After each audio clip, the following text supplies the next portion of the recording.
Bismillah ar-Rahman ar-Rahim. Assalamu alaikum wa rahmatullahi wa barakatuh. Yes. Dadwini yali waramai warana fadla teko Samantha. Please like, share and subscribe no good for. Straight away. Bla halal. Oh, click off the you know. Welcome back to a bit of a saucy Saturday tonight, shall I say tonight, this evening, and yeah, this topic again, it came out through the stream that we were doing recently, and while we were talking, light bulb. So as I was listening to something, I thought, you know what, a couple of people for it, against it. So yeah, let's get into it. Somali, Westernized, feminist women, are they marriage material or not? That is the question. That is the question of the evening. That's what we're going to look at. We're going to look at every single aspect of that. We've got a couple of videos. You already know we've got a couple of videos. You already know what we do. Break it down, have a couple of looks at it, open up a discussion. Big up Melanated in the building. I see you. Hope you're having a lovely afternoon, evening, morning, wherever you are. They got Mel's in the building. Yeah, so that's what we're going to be looking at. Westernized feminists, hardcore, we hate men. Y'all know them type. Peace and power, salam. You don't know. All day, wallah. You get me? So that's one aspect we're looking at. We've got a multitude of footage we're going to be discussing. We're going to be looking at all type of aspects, all type of angles. And again, it is an open platform. So when anyone wants to jump in, have their say, the SS way, you're more than welcome to. It is an open panel. So, open panel-ish. Do you get where I'm coming from? So, yeah. So, hopefully we can have a fruitful dialogue. And, yeah. That one there. Yes. That's it. You spell it right. And... so فضل ما انتو حنك هلا أرمها family gamanta. Every day, every Saturday, it's like a, it's an issue that, rare, where everything starts off with biloga. Biloga of everything. We're going to be looking at that. That's the best way to describe it. I've got little videos that I wanted you guys to watch. And this is a reaction. I don't know, it's a reaction video, so I want to do a reaction to a reaction. So, yeah. Let's go.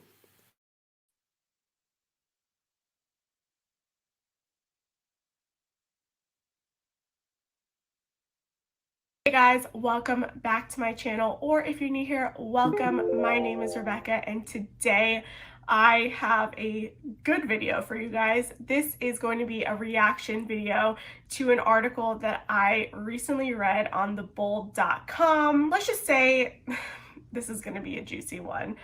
The title of this article says, "I'm all for feminism, but it's kind of making it harder to date," by Jennifer Lee. So before we jump into my thoughts and opinion about this article, guys, hit that like button, give this video a big thumbs up for me. It will really help my channel out. And if you guys like my face or like my content, then definitely subscribe below and hit that notification bell so you get notified every time I post. I'm trying to be consistent and post weekly videos, so hit that notification bell to get notified. Without further ado, let's jump into today's video. All right. So I have my thoughts and opinion about this article, and I just want to jump into it. The title, as I mentioned before, is "I'm all for feminism, but it's kind of making it harder to date."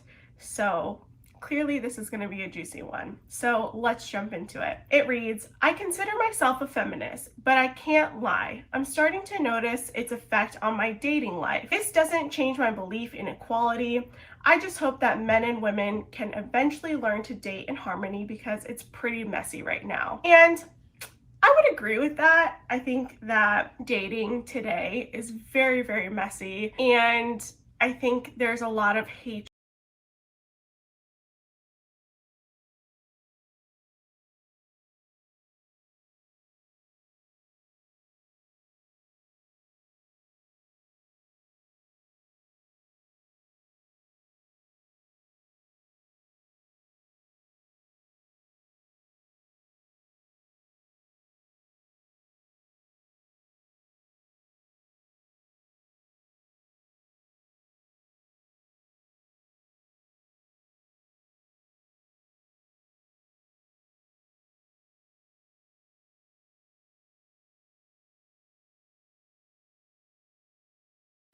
Sorry guys, sorry. I just realized I was on mute. I ignored that video. This is the wrong video I was playing. This is the video that I wanted to play. And it's a recent celebrity, man. She got a lot of backlash and stick to this. And I saw this video. I thought, you know what, let me dive into this. And it's part of the subjects that I wanted to bring up in. So, yeah.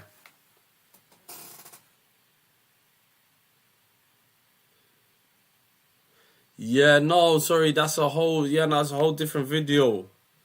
No, this is the video that I wanted to speak about. And I wanted people's thoughts on this.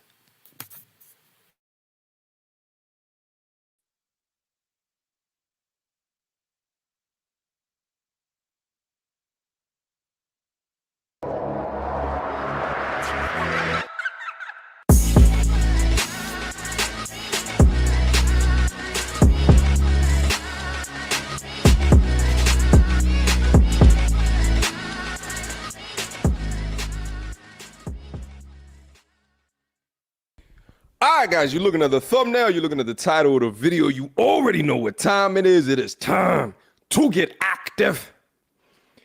Guys, not too long ago, Carrie Hilson was trending, so we're going to go down there and take a look. I found this posted at the Shade Room. If you want to take a look, I'll leave a link to this down in the description box down below. So it reads, men who provide emotional security and display wise leadership will get the softest, most feminine, relaxed, trusting, guard down, submissive, nurturing version of their woman. Okay? It goes on to read, even successful, strong women want to feel safe enough to be soft. That is our true nature. The man who makes me feel safe will have the world. Okay? Guys, what essentially she is talking about right here is one of the foremost things that plague modern women today. And I absolutely believe and think this.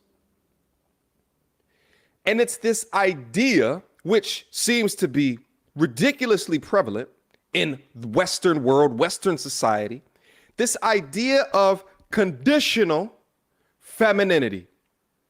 Femininity with conditions.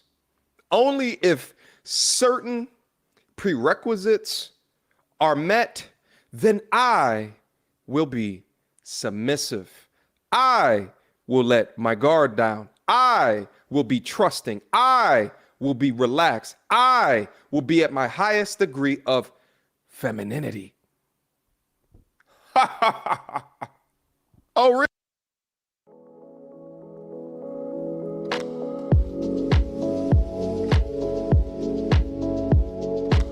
Really? Okay. Instead of responding directly to that, let's flip that around. Let's say that this earth operated on the idea of conditional masculinity. Let's just say that I would not be a protector. I would not give you security. I was not logical. I am not financially responsible. I am not disciplined in the way that I think about different things. Let's say that it was flipped, that men weren't doing those things unless the woman was innately and always showing a degree of femininity.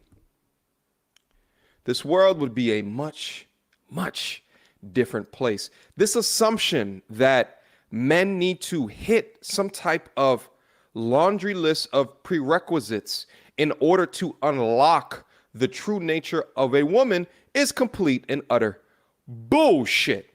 Now, with concessions, because there are situations that men can bring women through that makes them close down and get into their wounded masculine. But we're talking about the modern lady today, which much more often than not leads with these masculine components about their personality as driven by the media that they look into and the exponential multiplicative effect of those that surround them within their inner circle. It is more rare than not to find truly feminine women at the onset. Men today are shamed for not bringing inherent masculine characteristics and traits into heterosexual relationships from the onset. So much so that dudes normally are in tune with this idea of masculinity. And my argument is way more dudes are working in on and honing their masculine energy than women. But for some reason, women think that this idea of if I see a man doing this, I can just get down into my natural, as if there's not components about your femininity that has not been mired by the way you just sit within your masculinity throughout your life. It is not natural to you. Just like we have content over here to build up dudes to help them understand, be accountable for the way that they roll within their life, to work in on and enhance their masculinity. Women are not doing the same, by and large, and not en masse. And you expect those that are currently dealing with the emotional PTSD of the culture and a society that continues to lie and pander to them, if you expect those that at the point that they realize from a dude emotional security and wise leadership, they're just gonna femininity. No, that's just not going to happen. And that's the major issue and problem with the modern lady today. The same modern lady that won't get courtesy classes, she won't take cooking classes, and she damn near has a conniption when she hears about the things that men want out of women. Absurd! Support for today's video is brought to you by Manscaped, who are the champions in below the waist grooming. Guys, they just sent me over their latest release called the Lawnmower 4.0, and I'm simply blown away for an evening of fun, enjoyment, and excitement. Because you know, Manscaped relationship, so power that they are the prize as well, that men hold the absolute keys to the relationships, own power that their own power, that they are the prize as well, that men hold the absolute keys to the relationship. So if men are actively working on themselves, but women are passive within that, but we hold the keys to relationships, while y'all hold the keys to sex, why is it incumbent on men to be active while y'all are the table? So I asked the modern lady today, looking at a post like this, and I know it makes y'all feel like $1 million, because all it's talking about is what can dudes provide to you? Okay? When dudes have been working actively on their masculinity, but if you look down deep within what it is that you provide and outside of saying that you are the table, is the word submissive even in your vocabulary? Is it even? Are you looking for a leader or are you looking for a partner? And this is why you guys go so deeply unchosen for so long, regardless of what it is that you actually look like if you didn't catch a simp years before. And then two, have you figured it out young enough to increase the likelihood of finding the dude that you actually want before you get to a Carrie Hilson's age and your options dwindle? Because guys, I'm gonna say it from my perspective as well. If I had an opportunity to kick it one-on-one with Carrie Hilson, would I, semi-valuable, not known,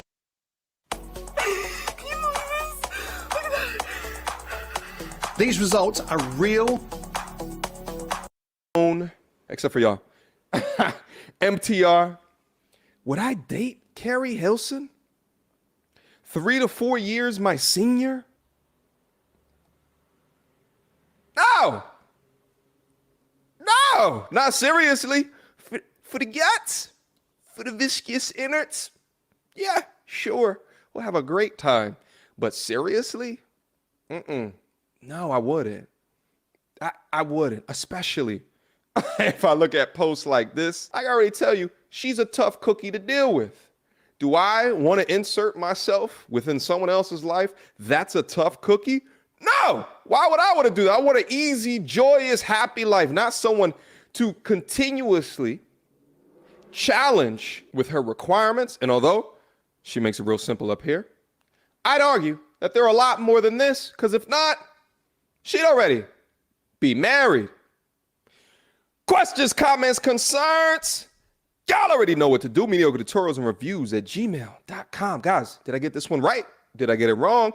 Put it down in the description box, in the comment box down below. We got to have a healthy conversation regarding this one. I know there's about 7.5 ladies on this channel right now. Guys, I want to hear you guys' thoughts as well. I might pin one of y'all if y'all have something decent to say or something shameful, then I'll give you the pin of shame. All right, guys, this was sent to me on my Instagram, link down below. Go and follow your boy. Continue to send me awesome stuff. Last but not least, I got a Patreon where it's an inner circle. It's a community.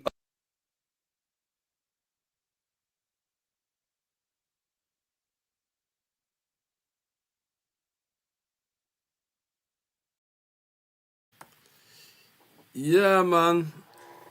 Hey, I see you, Ras Al Ghul. I see Melanated in the building. Nah, do you know what it was, that song? Because you know what it is? Kerry Hilson was trending with them comments recently, yeah? And yeah, Pretty Girls Don't Rock No More. I saw she made a song like that or some shit, so it was just a little play on words or something. WM in the building, crazy topic again. Y'all already know, it's Saturday.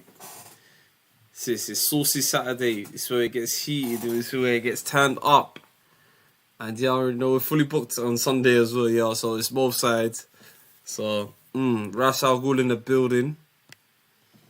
So I've got another video. That I wanted to watch.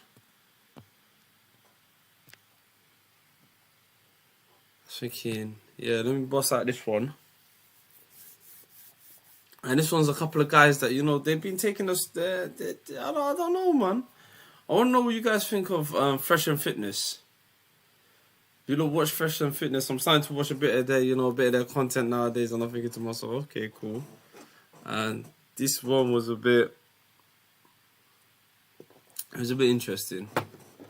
So let's watch it. Let's get into it. And let's dissect it sooner or later, you know.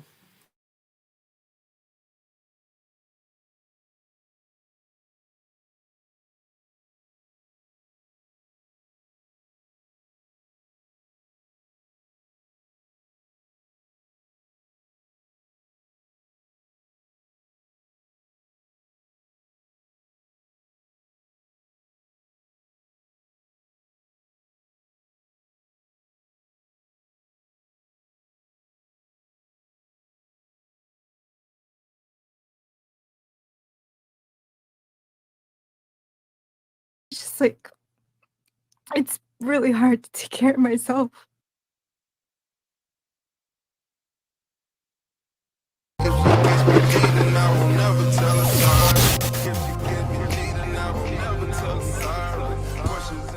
What's your take on it? Agree, disagree? Doesn't not congruent with your life? Being a single person. Sorry. Speak your truth, hon. It's not you guys triggering me. It's just like, it's really hard to take care of myself after being with someone for so long and giving it your all. And I know that I want to find someone's to share life with, but I'm at a point where I'm valuing myself, and I didn't put myself in this situation. I didn't choose to be where I am. And it's just like trying to get back on my feet to find the people that I can vibe with. I resonate with what she's saying. Like, the part that hit me most was doing it all on your own. Even though I don't have kids, I'm just here taking care of myself. It's hard as fuck. It's lonely. And there's nothing more that I want to share life again with someone that will like be there for me and appreciate me and value me. All parts of me. So, sorry. No, it's fine. Thank you for being honest. A lot of women would not admit that. They would not. They would say, I'm strong and independent, and they'll fight it to the grave. And thank you for being honest and vulnerable. You know, and I have an opinion on this, a take on this, which I'll give you guys some factual data after. But what's your take on that? You talking to Mike, please? Yeah. I mean, I agree. As far as my background as well, I have always been the provider. I have always found a way. I have always, even when I got knocked down, I brung myself up with no help from a man. So my perspective is a little bit different. Like I said, like I can be very submissive. I talk to alphas, you know, but I just wouldn't be able to go to that other side because I'm not ready to give all of my trust into somebody because I've never been able to. Mm-hmm. Okay. So I agree with exactly what she says. And I understand that it's hard to do that when you're the provider. But I also know that in the end, yes, of course, I would love a man to be able to play that role. And I know that I'm not meant to do all this by myself. So, yeah, I agree. And guys, I want to say one thing, man. Like, you understand, right? Imagine your whole life you've been lied to about how things in life are supposed to go. Yeah. And you find out later on that like it's all been a lie. Yeah. You're not gonna be like, oh, I can just change automatically. You're gonna be like, fuck. Think of the RP rage from a female perspective. Yeah. Literally, like females now are being told you can be this person independent, but in reality, they just want to have family. Yeah. And now it's kind of like, what do they do? Yep. It's sometimes it's too late. Yep. All right. So what's your take on it? Agree, disagree? Okay. So with that, I do agree with her due to the fact that I see it from two standpoints. I see it in the relationship. Well, I'll start with the other standpoint. Sure. First. I see it within a business standpoint. You know, if you're handling a business, you know, and you're trying to do everything yourself, it's going to be very stressful for you. It's just going to make everything harder as opposed to you having a team or having somebody with you that's going to help you out with everything. It'll make your ride very much smoother. And it same thing with the relationship. I mean, well, with, you know, either being by yourself or being in a relationship. Yeah, you could try to do everything by yourself, but, you know, it's much easier to have somebody with you, you know, to take on, let's say, the bills or wherever else may come with it. You're going to need, 9 times out of 10, you're going to need somebody to be with you. Okay. And you, and just so the people know, because we got 10,000 live viewers, by the way, guys, like the video. You know, you're an entrepreneur. You have a lashes business, Yes, right? I do. Difficult running it by yourself. Okay, yes, it is. For me, it is kind of difficult running the business by myself. You know, sometimes as a business owner, you know, there's times where you have your days where you get unmotivated. And with having a business, you have to have, you know, you have to stay consistent. So sometimes, let's say I'm not motivated, I'm not consistent, I'm not going to get that many sales. I'm not going to get all the sales that I need, as opposed to me being consistent, posting every day, you know, talking on live as I should. But like I said, it'll be more easier with the team. Cool. Your take on it?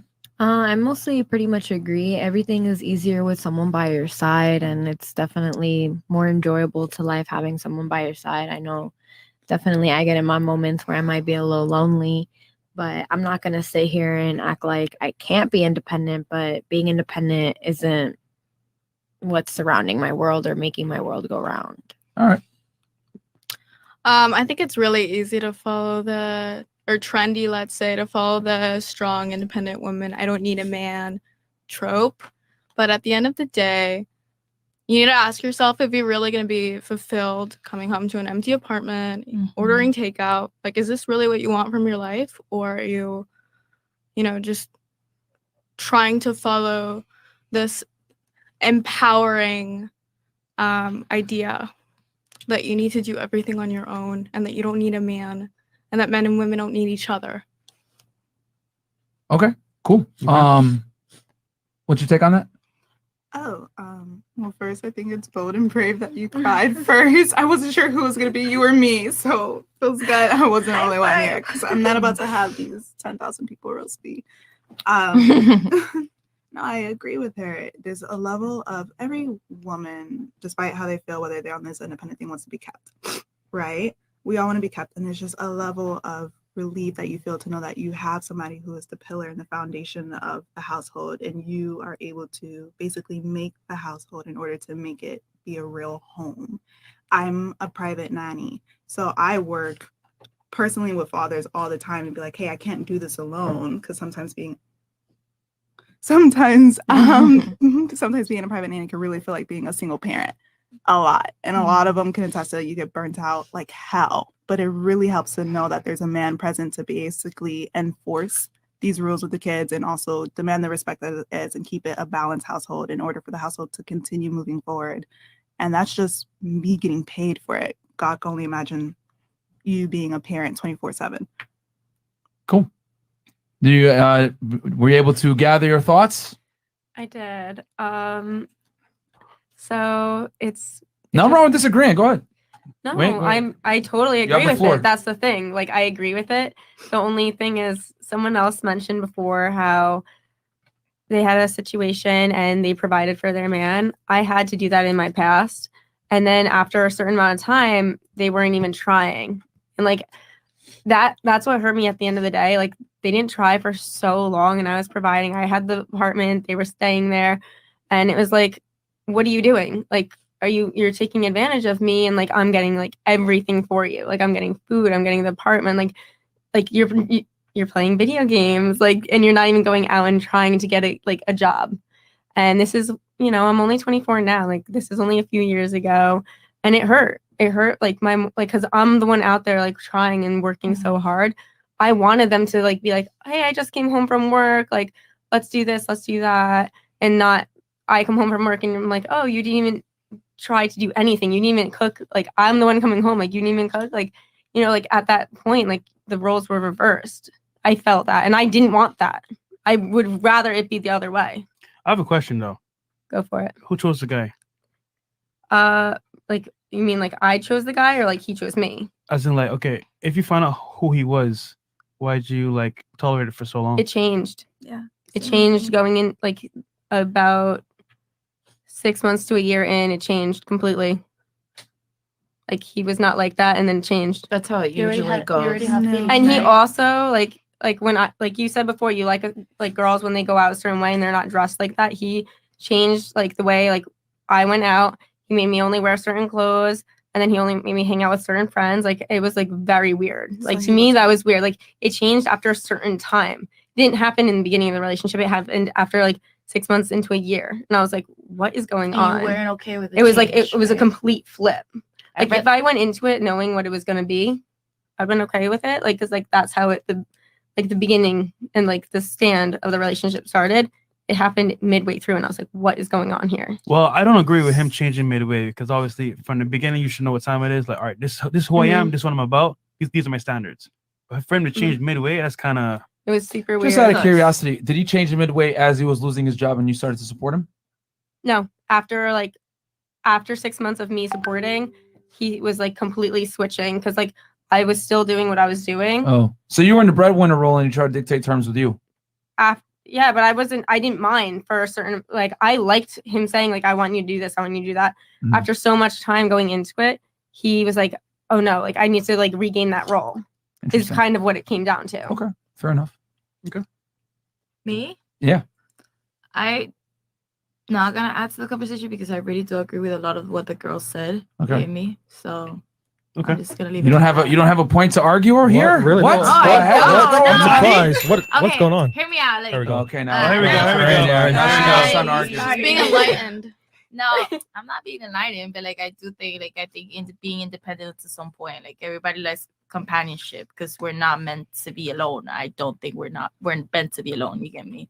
I think that's just a survival thing. We're meant to be around other people and feeling loved. That's just a human nature type of thing. And that's just a human nature type of thing. But yeah, so I'm just gonna agree with what y'all said. All right. What's your take on it? Yeah. You gonna hear the video for once, so See, I somewhat. barely heard. Yeah, okay. Wait, don't pause. Sorry. But I got Come the, on. I got the background of the video with the girls Yeah. coming. But I do feel like life is supposed to be enjoyed with the people that you love and Mhm. having a partner, right next to you all the time.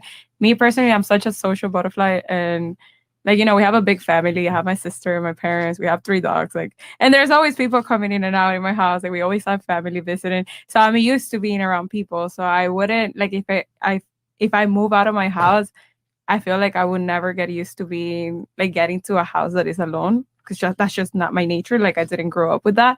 So I don't know. I grew up in a very family oriented environment, and that's what I want my life to keep on, moving onto. Moving forward. So you want a lot of kids? Moving forward too. That's what I'm saying. Fuck no. You want a lot of kids? Wait, what you said? You want a lot of kids? No, I want max 2. Ooh. 2. That's it. Out of curiosity, first child, Okay. boy or girl? I want 2 girls. 2 girls. Okay. See. Yeah. She Okay. doesn't Like my boys. sister and me, 2 girls.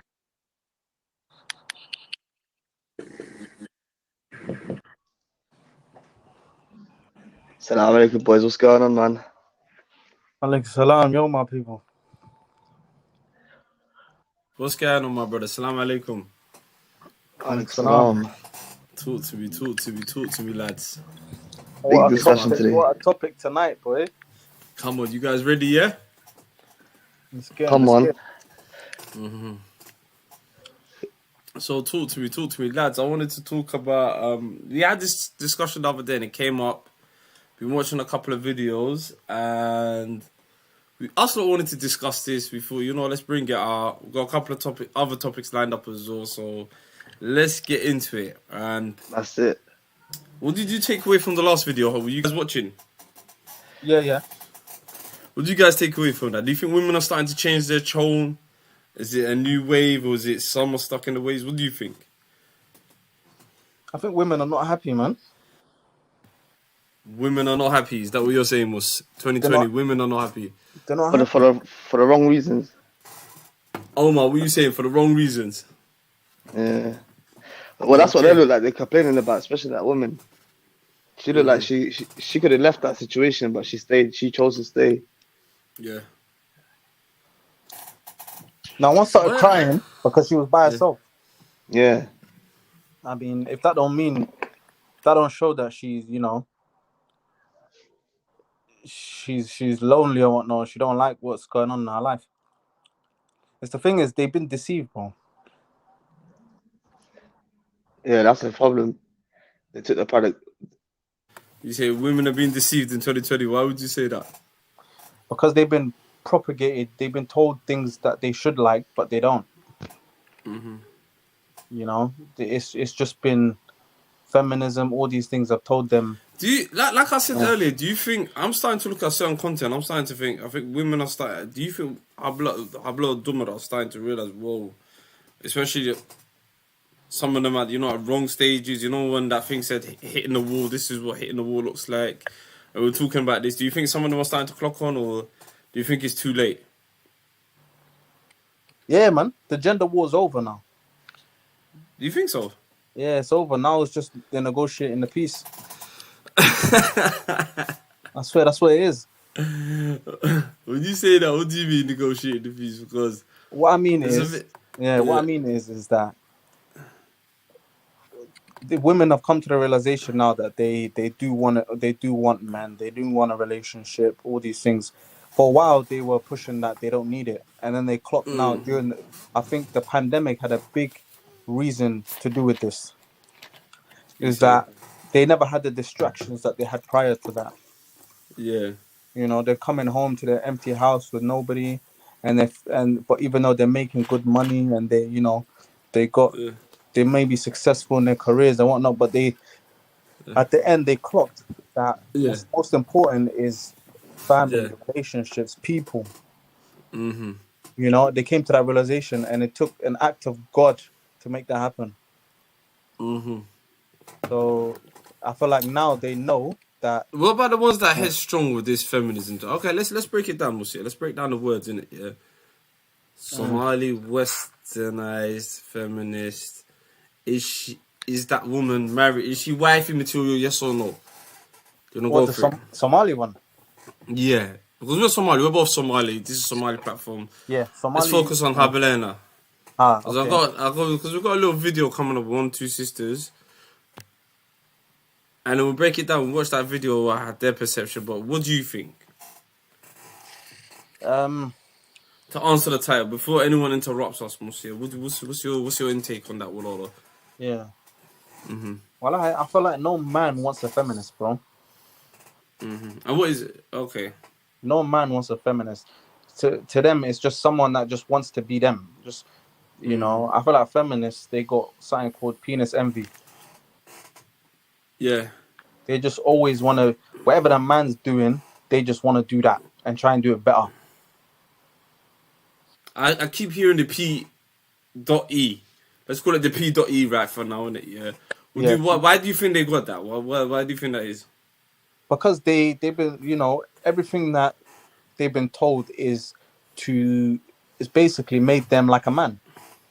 It's made them say whatever men can do, I can do. So whatever a man does is like, okay, it's like they're in competition. Yeah. They're in constant competition to be the same when we're not the same. Do you think? Okay. That's true. And is it society that's pushing them like this, or what do you think? What do you think the inbred? What do you think it is? Is it because the other day we were talking about when women are left to their own destruction devices. You even Muslim. The other day we were talking about it. You're saying it's dangerous. It's offside. You get where I'm coming from, bro? Okay. So the question I wanted to ask you is again, because I'm starting to look at a lot of content, and I think the next few content, I think some of them are starting to clock on. I don't know whether it's the wave of the material that's coming out there. I don't know whether it's men speaking back or I don't know. What do you think, boss? Because I still see it pumping because certain people still pump this narrative. I feel like a part of it is what I said before. I definitely feel like coronavirus gave them a slap in the face. Basically woke them up a bit. That they were very lonely during that time. Even though they had money, they were very much more lonely, and they didn't have. And they felt that the importance of marriage, all these things. So I feel like that's a big part of it, and they could just tell, just that having that sort of mentality is not going to help them in relationships. It's just not. I've got a video for us, Musia. Do you want to watch this? Let's watch this video. Yeah, go for it, bro. Let's slap this video. Let's analyze this. What this video is saying, Musia. Cool. Alright, my brother.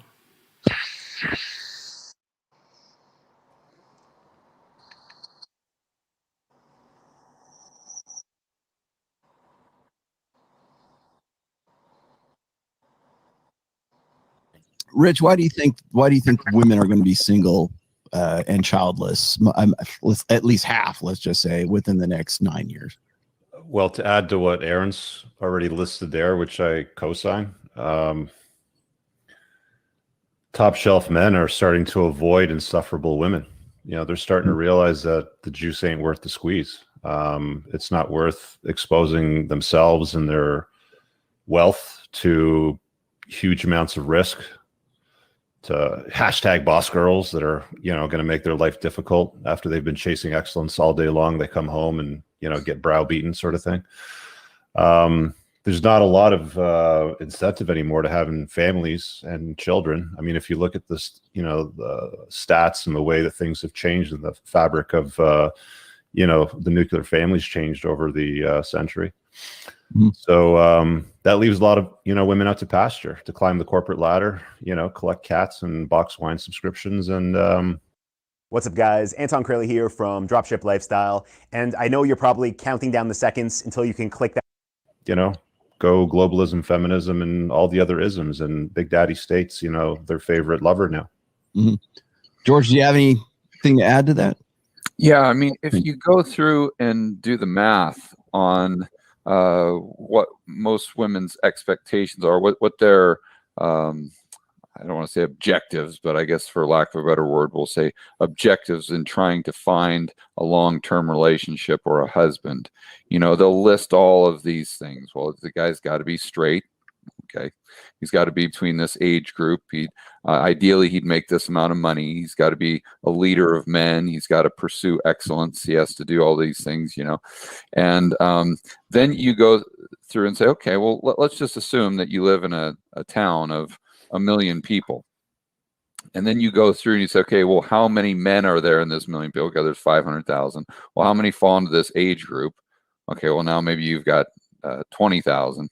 And how many of those guys are fit all these other categories?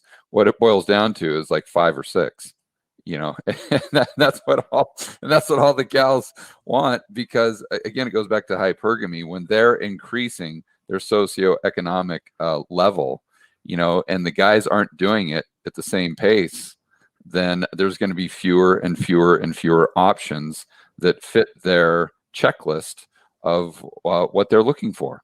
And it is what it is. And it's, women can say that's right, wrong. Guys can get pissed off about it.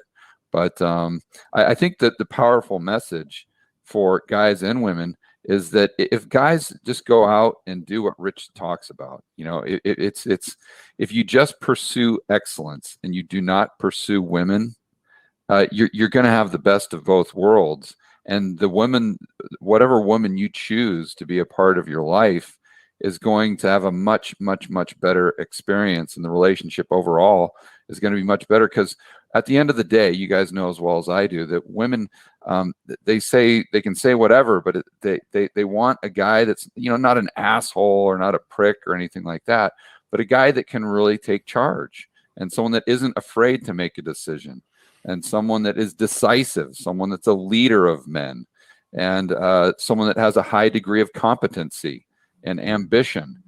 This is what really women respect in men. And I think that once, a lot of guys fall into the trap, they get married and they think that they don't have to worry about it anymore.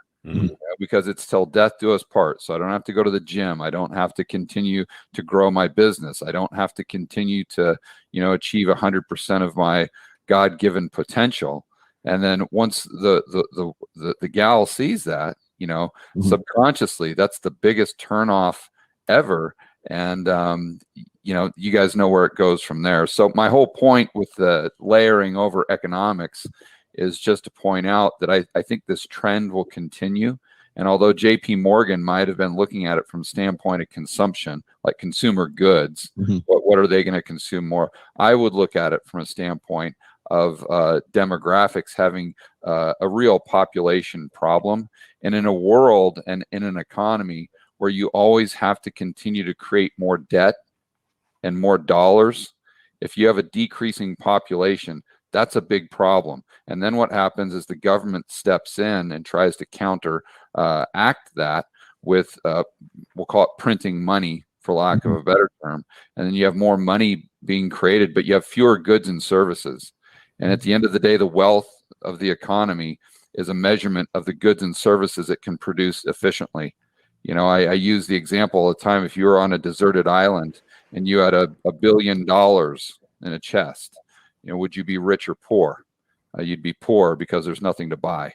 So the amount of dollars in the system doesn't matter. And this takes us to UBI. I think that the part of the problem here is the welfare state. If you go back, because it's allowed women to make decisions that they otherwise wouldn't make. And again, you can say that's good, but you got to look at the cost benefit analysis. It's not just the benefit.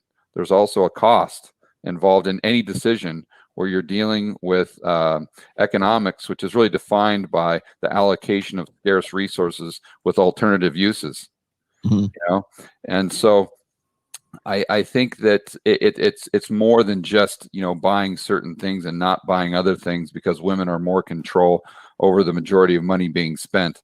I think it's the fact that this produces an environment where the free market isn't working at full capacity because so many men have been eliminated out of the system. And then you go and combine that with the fact that most of these young boys, you know, that are the future entrepreneurs, as well as the women, but, you know, the guys really getting out there and hustling and driving the economy forward. It's always that top 1% of producers.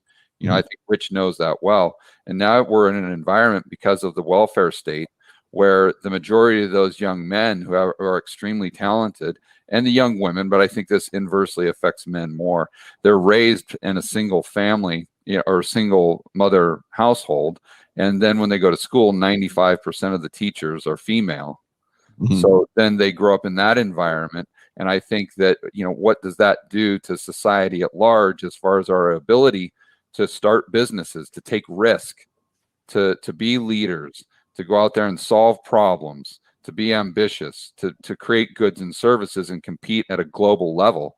I think it decreases our ability to do that. And the government fills the gap with money printing, which most likely creates consumer price inflation, which I'll save for later in the discussion, because that's what we can go over things that the viewers right now can do to actually protect themselves and maybe build wealth and thrive in kind of this crazy environment that we're moving into. Yeah. Just to top up on what George was saying there, I just want to add this because, I mean, this is probably the first time in history ever where we essentially have a gigafactory that makes betas on such a large level. Yeah. Right? Like, there's a lot of men today that aren't even involved with women, period. Right. Yeah, I was going to say is like it's not just like guys getting into a marriage and then sort of giving up. It's guys giving up on marriage altogether. Guys giving up on women, and then they're giving up on women, not even on marriage. Yeah. And once the guy subconsciously gives up hope that they can pass on their DNA, that's a powder keg right there. Would you got? Can I destroy some hope? Yeah, go ahead. Just some hope, Aaron. I'm going to destroy. So if there was any remaining, but what George was saying, his primary concern is that obviously humans are the source of all economic production as our population shrinks. It has bad tidings for the future economy. But to put some numbers on, this is why I put together. This is really just an actuarial study, and this is the best statistics I could come up with. My current is to show you how. Yo, Mus. Yo. Yeah. What do you think about that? Bruv, there's bits that I totally agree with, but can we look at it from a Somali and Islamic point of view as well? Can we add our little bit to it? Okay, go for it. For me, do you think it's because we are living in these Western countries, we kind of straying from everything, we're following their rules. Do you think that's what's affecting us as well? Or do you think this is a global thing, Mus? Do you think affects all men or general? Because I'm not really sure. I feel like it's different for other communities, bro. Because we're still, we're still Muslims and we still come from, a traditional more culture. So I don't think it affects us to the extent that it affects, Adam people or other people that, especially non-Muslims cultures. So I 100% think that. But it happens in our communities and other Muslim communities on a lesser scale. It's just a global ideology now. Sort of thing. So, and how detrimental do you think this global ideology is? How effective has it been, or do you think it's and do you think people could snap out of it? How do you think people could snap out of it? If you want to see how detrimental, you see it in other communities. I don't think we're fully engulfed in this, but others are more engulfed than us, and see how it's happened to them. The guys have given up on women. The women have given up on men. It's just a lot of men by themselves and a lot of women by themselves. Because this is what I'm saying. This is what I found concerning. You know when he said that as well. Why do you think the roots are? Why do you think people are? I don't know. Do you think everything's a risk and everyone doesn't want and everyone's playing in comfort zone, or I don't know. I think what the greatest thing that's changed over this time is the women. The women have changed exponentially, bro, in the last 50 years even. Yeah. Oh, what haven't I put out the link? Let me put out the link. I didn't even clock that. Let me slap out the link. Yeah. Let me slap out the link. Yeah, go on, Mus. Yeah, so I feel like the women have changed a lot since even 50 years ago. But, especially the... But do you think that change is just inevitable? No, because we haven't seen this rate of change ever in thousands of years. Yeah. Women have always been a certain way and men have always been a certain way. And then Yeah. now you see a massive shift and we can see it's not working, is it? Yeah. It's not working. Yeah, that's true there. No, but see what you see that? Let me just pin this up. Yeah, links. Yeah, anyone that wants to join, links in the chat. Links in the chat. No, you see when you say things have changed, it's been radically in the last and it's never been like this. Okay, I agree with you. There's been radical change, but how do you think? Because it's just set up like this, especially in a society where so you get married to a girl, say in London or Calais, you're both making average money right now, average money. Isn't she forced to work out here? Isn't that the problem in this society? With the fact that she has to work. Yeah, I'm providing, bringing that bread. I think. Yeah. So for me, I feel like the man should be the main breadwinner. Yeah. The thing is, when you're in your 20s, most people are not going to be rich in their 20s. They're not even going to be affluent in their 20s.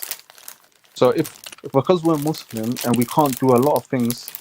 One sec, bro. I think you're opening Chris or something. No, sorry, no. I think the thing is, for us, we can't do certain things outside of marriage. So marriage is if things were different, I would advise people get married later on if they're men, because they can develop themselves more financially, mentally, and whatnot. But the fact is, we can't do a lot of things. So marriage when we're younger is probably one of the only options. So marriage as you're younger, doesn't it save you from a lot of sin though? That's why it's kind of more of a exactly. Isn't it? So unless you can't control that, it's better for you to just get married when you're young. If you could, delaying it a bit will probably help you. I think delaying it will probably help you, because when you're more established, you got more to bargain with. You get. You got more to bring to the table. No, that's true. That's true. Yeah. So what was I saying? Go back to what I was saying. What was the question? The question was you said more to bargain. I think we were talking about why marriage is fading. And stuff like that. Especially in the West as well. Yeah. So you're saying basically if they're both working, you asked me, yeah? So with that, for me, I would feel like no matter if I'm younger or older, the man has to be more the breadwinner. It has to be. Even if it's 75-25 or 80-20, whatever. He's gonna be doing majority of that. Yeah. Because it's really natural when you get married. What follows that? Kids. I got that. Do you want to watch that video with the sisters? Seeing as there's no Somali sisters that want to jump on, the links in the chat. Yeah, they can jump on. I'm gonna go pray quickly. Okay, shall I just play that video? You can play that video. I'll be back in 5, yeah? And then let's all look at the video what a couple of the sisters were saying. Watch this video. This is a little group that I kind of like. Big up these sisters. I think their thing is called HXI or... I don't know. So they're having a good conversation. Where is it?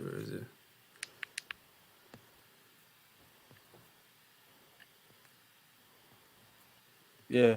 I'm going to pray. I'll be back, yeah? Yeah, no problem, my bro. I'm just looking for the video. Cool. Yeah, here it is.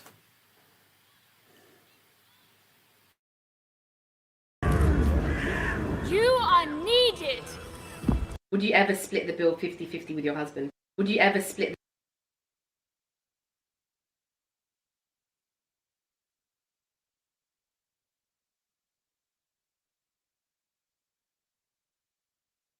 Would you ever split the bill 50-50 with your husband? What bill? Husband. What bill? Husband. What bill are we talking about? The only way I'm splitting the bill is if that was contactless and there's a Unless link, and then you got to transfer that shit to me. Pull up in your driveway like no sushi. We could go out for steak like whoa. I can't lie. You guys. Come, I'm gonna have to do that. Oh. Sorry, that was sorry. So the question is, it will be on the screen. The question of the day, ladies and gents, is, it's not really a question, it's a statement, and we're seeing if you guys agree with it. So it's, in a relationship, a man should never be broke, but a woman can. So we got you guys' thoughts on it. So it's like majority do, majority don't. So it's like give us what is it, the percentages? Percentages: 47 for agree and 53 for disagree. But it's only been up for 3 hours. It's almost neck and neck. That's the thing. 47 and 53. Okay, should I kick it off? Yeah. So you guys. Okay. So what's the initial statement? Like the actual statement? It was men can't be broken in a relationship, but a woman can. I agree. You absolute I disgusting do. human. But you know, you guys will find out more. Like, I'm not gonna. on that 50, statement, 50. I agree. I definitely agree. 50. No, guys. I agree. No, babe, no, you can't sit on the fence with this one. You can explain your reasons, like obviously in the video, Okay, but agree. now You agree? Disagree. Broke's just such a strong word, though. Yeah. Broke is a very strong disagree. word. Broke as in like no money. No, Yeah. like No, nothing. like, He's for got example- no income. Like, for example, like, no, in a right. He's basically a stay-at-home mom. Yeah, so no, it's saying like so a woman can be broke, but a guy can't. So the guy has to like. What I got from I that agree. is like, oh, you guys are a bunch of. I disagree. Well, let me. Okay, in a relationship, a man should never be broke. Yeah, so basically saying like you can be broke, but he can never ever be broke. Be broke. Yeah, I Oh my God, disagree, be broke. disagree. I disagree. Same. Disagree. I think I disagree. I already know anyways that you two would agree and us two would disagree. So wait, what do I do if I disagree? Oh no, I agree. Sorry. Wait, what did I say? Okay, Guys, wait, when we wait. start again, it's going to be very, very simple. The questions on the board. Okay, so agree or in a disagree? relationship, a man should never be broke, but a woman can. Oh, agree then. Agree. Agree. Disagree. Oh, you also got it right then. You know, when it comes to this topic, like, or if men should be the sole providers and stuff like that, like, I'm very conflicted. I feel like life, like different situations, I would have different I would have a different view. Yeah. So, say for example, if he's telling me, oh, I'm just staying at home, I'm not doing anything, you're gonna go out and work, I would be annoyed at that. Yeah. But then if like say for example he was to be sick or something happened, I wouldn't just leave because he hasn't got money at the moment. And in terms of like a woman being completely broke, there's gonna be times when I'm not gonna be working. Like for example, when I'm having when I'm having kids or whatever. But you're not going to be broke. What I was thinking. Because I am going to basically be broke. No, you won't, because you'll work and then you'll go on maternity leave. Yeah, but then you know the thing. No, I'm not going to work because then the thing is, I want to be in my children's early years. I want to try and be there for their early years, be very involved, see all of their first everything, like steps, school, everything. So like, there's going to be points when I'm not going to be working, and it's like, in my culture, and I don't even mean to be toxic or whatever, it's like women can genuinely be stay-at-home mums, but then with a father, it's like, what are you staying at home for? If you're staying at home, like for your children or whatever, I will understand. I'll be like, okay, cool, let's do it 50-50. So you stay at home some days and I'll stay at home some days. But then take out the whole factor of even kids. Like, just in general. I'm going to be very confused as to why I'm going to be very confused as to why you're young. Yeah, I'm going to be very, very confused as to why you're young, you're fit, you're healthy, and you just don't want to work. Like, why don't you want to go out But and I feel make like a it's living? 2021, like things are changing as well. Yeah. So like, but so do you like, understand like what broke, like how that's going to change the plans you don't have in life? Like someone that's broke. Yeah. Because like you have all of these goals, like when but then you're like in a I'm going relationship. uni, I'm doing this to actually work. Like, when you have your kids, imagine you have. I'll work regardless. You have whether he 3 was kids. working or You not. have 3 kids. You haven't worked in 10 years, right? Imagine, because you've been raising your kids, and then you want to go on holiday. Your man's broke. I'm gonna start saving up. Yeah. Your man's broke. Like, do you not want to? I'm gonna have to start. But, like, saving up.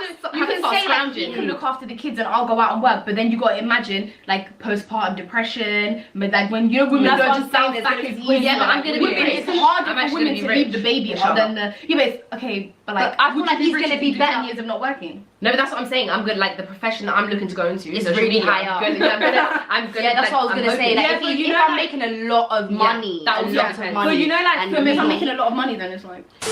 So would you share the rent and utility bills with your significant other? Go on Hodman's side first. Like, guys, that's very hard, you know. Me personally, depends. I would like to do it until the you know what? If it's a just like a relationship, we're not really married, like we're getting About into to that get- stage yeah. sort of thing. It's like then it will be like, I don't know, like if I'm trying to figure out if you're my husband, if we're in that stage, then I don't really mind. But if we're actually fully married kids and everything, wallahi, yeah, you're gonna have to like pay for like I think majority, because like I said, I'm gonna be a stay-at-home mum. Big goals. Go on next. No, because it is big goals. I would say me personally, I would do it for like a while. For like a week. Like a week. Until she's secured him, and then it's like, nope. Of course, if I'm ever working, I'm gonna pay my way. It's not like But you're doing my nothing. goal in life, right, at one point or another, I'm gonna stop working forever, basically. Like I'm gonna not forever, that's but like come saving on, up, like, you're imagine. saving up, like, for years. But you know you like, can't. You You're know gonna that's be sad saving though, up but for that's years. sad though. You Why can't. am I saving up when you're fit and healthy? He's You can go looking out after and the work. kid. That means he has to Wait, look hold after. on. Wait, you're not looking after your own kid. Yeah, like he's gonna stay at home and I'm gonna be working. Oh, that's okay, cool. If we can come to that agreement, like you're gonna stay at home, Yeah. you're gonna cook, you're gonna clean, you're gonna look after the kids. I'm doing alright all with the- working, yeah. yeah. I'm alright working. I want to come home. There better be dinner ready. Yeah, like the literally. house better be clean. The kids one should be bad ready beat. for bed. Well, like you should be ready. Because I'm gonna be stressed after work, you know. So. Because I'm doing something. Oh my god, you know I know these bitches. They would use it against someone with this. No. Okay, so my opinion, would I share the rent and utility bills with my significant other? If we're both working, I don't mind paying half and half. But I feel like, yeah, like that's really just a bummy flex, like to pay half and half. It's kind of not It's hassle, ebb, like, especially in our culture, like it's so ebb. If we're not going halves, you know, like when we go to like meals and stuff, we pay one bill. Yeah. Like we don't do like the whole half thing. So it's ebb. I can't get it out of my mouth. Like, oh, let's do half and half. That actually can't come out of my mouth. If I have the money, then unless there's a money issue. They're gonna be next to you in your ear, like, where's the money? Where's the money? That you owe me. Imagine if you're that kind of person. Yeah, it's not good. No, but imagine like, It's not working. imagine it's time to pay the bills in it, and then they're like, well, where's your half? And then I'm like, oh, sorry, but like, I can't transfer. Sorry, this month rent's all on you. I don't know. Personally, that statement, without being wishy-washy, I don't agree with going half each. I don't like paying half the things when we go places because I like to pay, or I don't know. I just find it weird. Like when we go like you do the like rent, I'll do anyone I'm everything around. else. Like that. You do the rent, I'll do everything. Yeah, like if you have like a system set up, but then it's like when you go directly up, it's a bit stingy. Like it was right, where it's just like stingy. Because when we go into a shop, like for example, like if I'm going to the shop and they're all in the car, I'm the one that's like paying. Or even if we're in the shop, I've got my card out. Yeah. I don't expect you lot to be like, oh, like you're transferring £2. Like, send it £2. But that's no, that's what I was gonna say is like even if we go to the shops, like for example, like if I want to pay some bills and you want to pay some bills, that's perfect if you have an agreement. But like for example, when we go into a shop, like if we all go in and we all just grab our stuff and then go to self checkout and pay, like that's normal, that's not air. All of us go to no, what I'm saying is like if, when we do, like don't you know. Smart tech is everywhere. Smart car, smart doorbell. But Fitbit makes you smart about your health, so you can see what works, change what doesn't, and be at your best. It's more than a watch. It's a smart way to understand your health.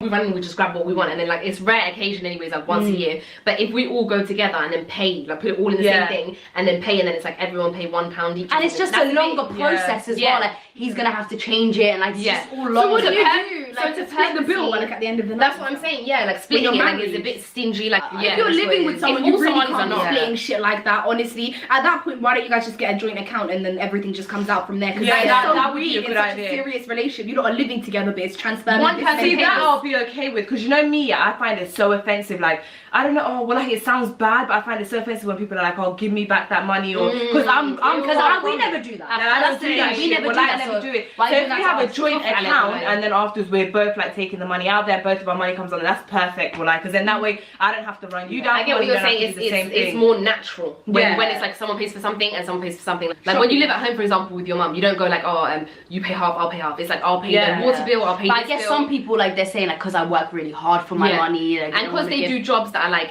not to cut you off, but they do jobs that are like same salary sort of like, so they'll both be earning 30k, and then they're like, oh, let's go directly half each. Oh yeah, then So then that's. But that's the same thing as like me paying for one dinner, and then he's paying for the next one. Yeah, but that's more natural. Like someone pays for something and someone doing that. But then when it's like, oh, let's go, you pay 356.31p, and I'll pay that much. It's like, give my 5p. Like we know like actual couples that go halves on meals, which like don't make no sense.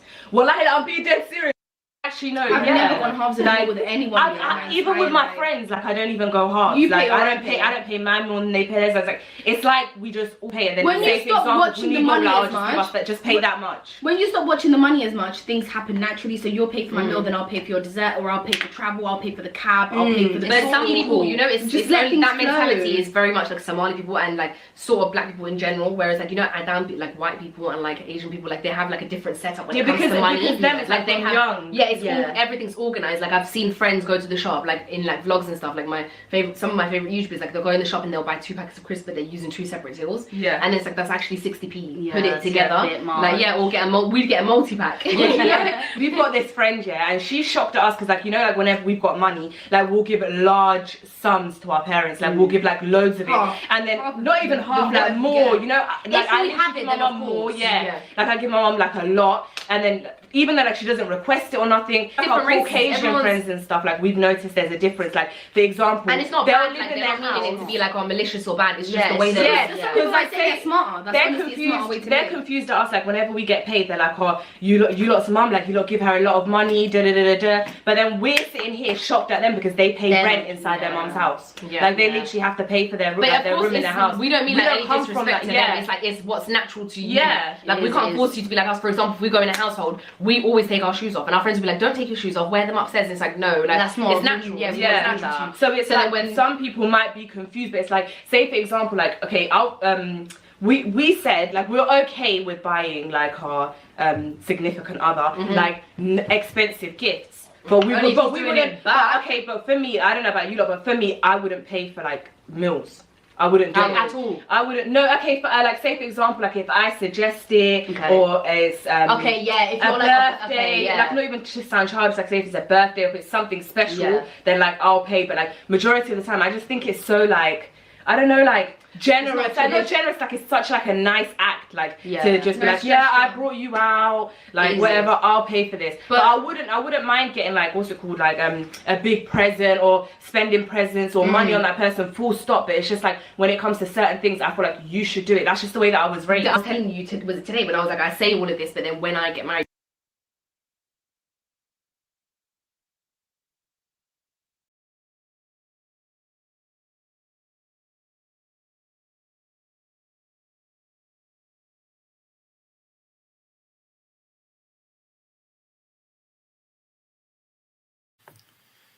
Yeah.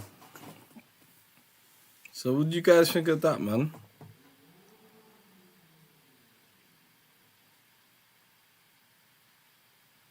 I don't even know, someone said 2 hijabis, 2 non-hijabis.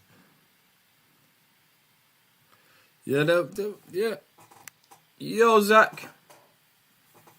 Yeah. What's going on, brother? How you doing, man? How you doing, family? Alhamdulillah, man. I'm good, bro. How are you? I'm alright, my brother. Talk to me. Yo, so my opinion on that video that we just watched is, I think they're partly right at the same time. Cause let's say you're the man of the household. You have to provide for your family, your kids, your wife, all of them. So I think they're right, but it's like I agree with like the old, like it's not chivalry, none of that, but I think you should provide for your family at the end of the day, no matter. That's just mandatory. I think as a man, Zach, I think that's just mandatory as a man. Yeah, or else you feel like you're not fulfilling. Or just don't have a family. I'll tell you the truth. Yeah, if you're I'll not tell a lot ready, of man that- if you're not ready, not don't do it. financially and you're not stable and financially ready, there's no point in this qasab lugoya thing, innit? But the issue is this, like our natural human nature is to have kids young age, right? That's why in Islam we get married young. But in the Western world, we're young. We still want to do all that stuff, and it's not with it halal wise. We're not married, fornication, all that stuff, right? But you can provide for your family at that age. Right? You're in your early 20s. You cannot provide. You're not making that much money. Yeah. But you still want to do what you want to do. Let's not kid ourselves, bro. Yeah, All of that's us, true, we've done there. Nobody's perfect, bro.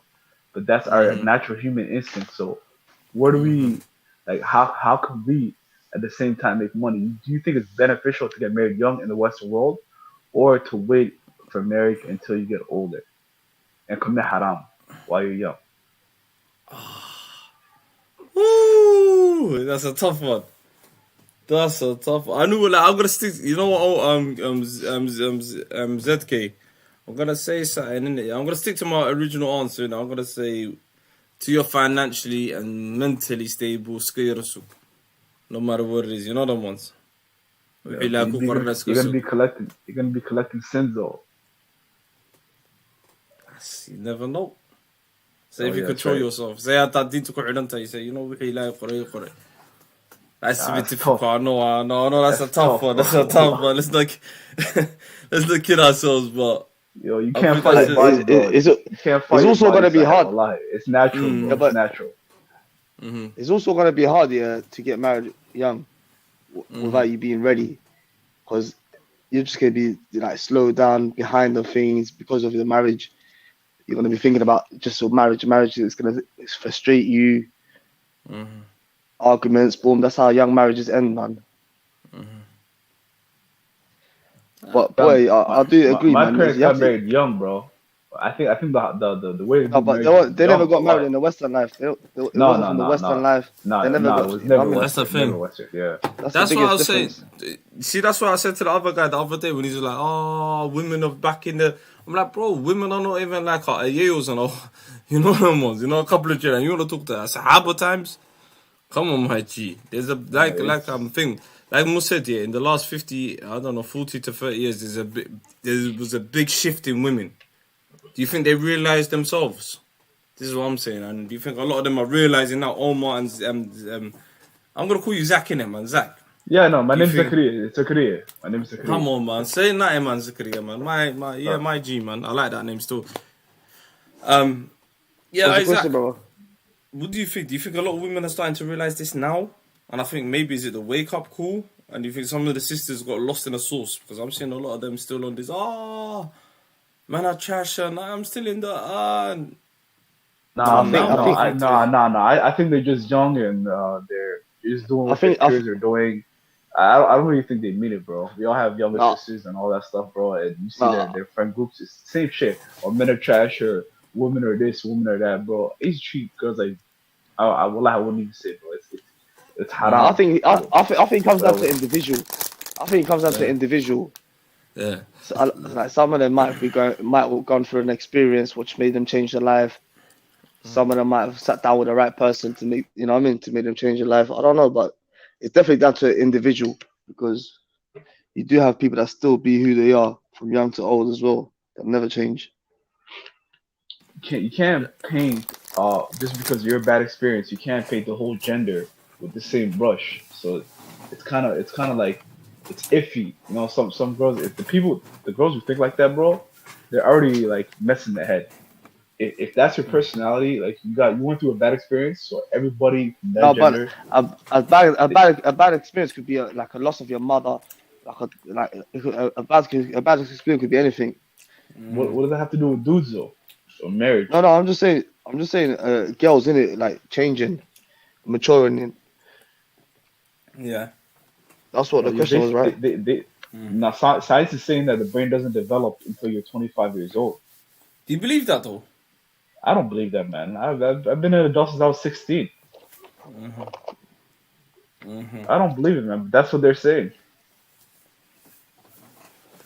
I don't know because I've seen some people mature at like a young age because life made them mature. You get where I'm from? Yeah, I think it varies between individuals. So everybody's different. Everybody matures at a different age. Mentally, physically, we're all different, right? Yeah, that's true. When it comes to like the marriage stuff and providing for your family, I agree with what these girls are saying. I mean, your wife, you don't want to marry a bucky. You don't want to marry a bum, somebody with no ambition. But at the same time, you should be earning more. It's hypergamy has always existed in humanity, and I think that it will always exist. Nobody wants to be with a loser, bro. That's true. That's true. And maybe some men need to accept that. But then again, is it a sister's fault? Say if a sister's overly achieved in it, yeah? Especially in the UK. And she's at a position, she's better than her husband, but she really likes the man. Would that still be hypergamy? Would these guys still being uncomfortable with that? Well, what are you talking about? She's a millionaire or something? Like an outlier, like making a lot of I'm not saying money? millionaire, I'm not saying that. I'm saying, alright, she's like, hypothetically speaking, what can I say? She's top notch. I'm not gonna lie to you. She's like, alright, career wise. Okay. Yeah. Yeah, and like you earn less than her, but you got a career, but you earn less than her.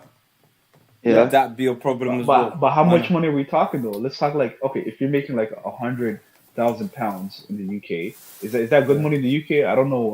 Like yeah. What the I think 100,000. That's a good salary. Yeah. Okay, so let's say she's making £100,000. You're making £60,000. I think that's alright. I think that's cool.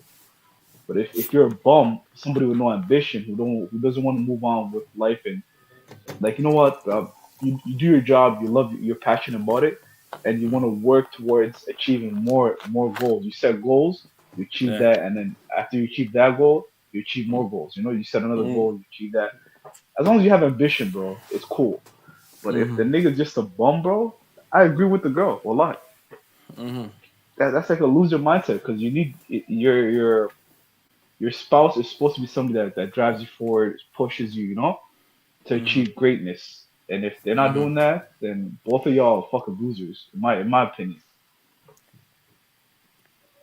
Jeez. Yeah, how's the welfare system in the UK? Is that what's driving down the Somalis over there, or is that bullshit? I hear a lot of people talking about, oh, in Europe the welfare system is really fucking good, so everybody don't want to work, or they're good with what they got there. Basically, they're content with what they have. For me, I don't know, man. Cause man's not on benefits, so I would have a Scooby too, but I'm telling you, I don't know anyone that was selected. Maybe that's for like the first generations. I don't think now that's like in the 90s, 2000s. Yeah, I think that's like America as well, though, and Canada as well. The welfare system here is terrible. Allah billah Allah. You have to work your ass off, or else you starve, bro. That's why everybody hustles out here. Everybody does something. You have to, or else you're not gonna eat. And men have what, 5, 6 kids, 7 kids. You gotta provide for your family, bro. Yeah, over in Canada. It's a wallahi billah ta'ala, the welfare system here is not good at all. It is not good. I grew up on welfare. Side. It is shit. What do you think about this guy? Said the biggest shift is men falling short. They do not catch up with that ideology, and they choose to the other half do the maths. What do you mean men are short? Why would you say men are falling short? Is this a myth? Because I want to really see these statistics, you know, when people say that. Bro, it's the whole system, bro. Have you heard of NAFTA in Canada, US, and Mexico? No. What is that? So it's all the manufacturing jobs are gone. The good paying manufacturing jobs like GM, they make all the cars, right? So what they decided with NAFTA is North American Free Trade Agreement. So they make their cars in Mexico for cheap labor. Then they sell their cars to the US and Canada, which is their buyers, basically. The biggest market. No tax. Yeah, there's no tax. Yeah. Okay. So they could, so it fucked up the whole manufacturing, especially in the US and Canada. It hit very hard, bro. So especially a lot of Adams that had lost their fucking jobs. Okay. These men are committing suicide, bro. Also, why do Adam people do that? Why do Adam motherfuckers do that? Wallah, you tell me, bro. You're in Europe, bro. Maybe it's in their blood. I don't know. What the fuck? I don't know, I don't man. know As what's soon as wrong. a man loses his job, man, they bang. Just throws himself off a building like he's gone. You know, He's like, fuck it. You know Bernie Madoff's son? You know who Bernie Madoff is? No, my brother. Who's that? Bernie Madoff. The guy who did the fucking, like, I think it was like $60 billion Ponzi scheme back in 2008. Yeah. With like the whole economic collapse. Yeah. His son killed himself because he was ashamed of what his dad did. That's one of his sons. The next son died of cancer. Fuck them. Yeah. You don't remember? No. His victims were already millionaires. These people got so broke, not even so broke, but they're like, they went from $100 million net worth to like 10 million. Like, yo, I can't live like this. I can't live like this. They were jumping off fucking towers in New York City. After 2008, there was bare suicides of millionaires. They lost bare money. So I don't know. I don't know what's wrong with these Adam people, bro. Adam people do that. They throw themselves off the buildings, G. That's crazy. They throw themselves off the building. I got a little video. Do you guys want to watch this, man? Yeah, it's called The Ghost Husband. It's a couple of sisters talking about the ghost husband. Yeah, Omar, Makuturna. Yeah, First 10 minutes. Yeah, Makuturna. First 10 minutes. Let's look at it. Zat, let's all watch it. Alright, say less, fam.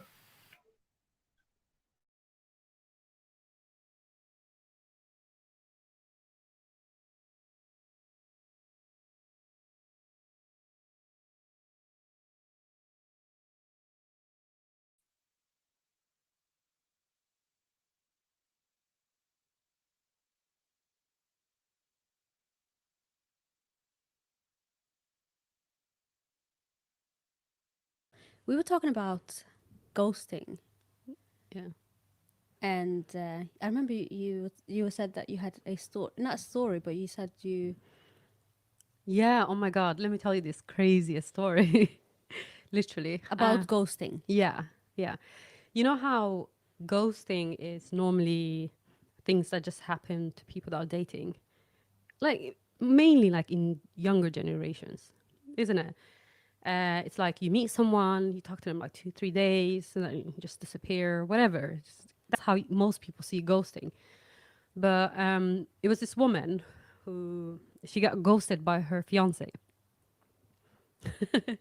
Okay. Yeah, she was with him for 7 years. When he did I've this. never heard about that before. I've heard people dating and then they ghost someone. They go on one date and they ghost someone. But I've never heard about like someone being actually engaged. Anyway, sorry for interrupting. Keep going. Yeah, they were actually. Let me bring back the story. She met him when she was in university, and they dated throughout the whole time in university.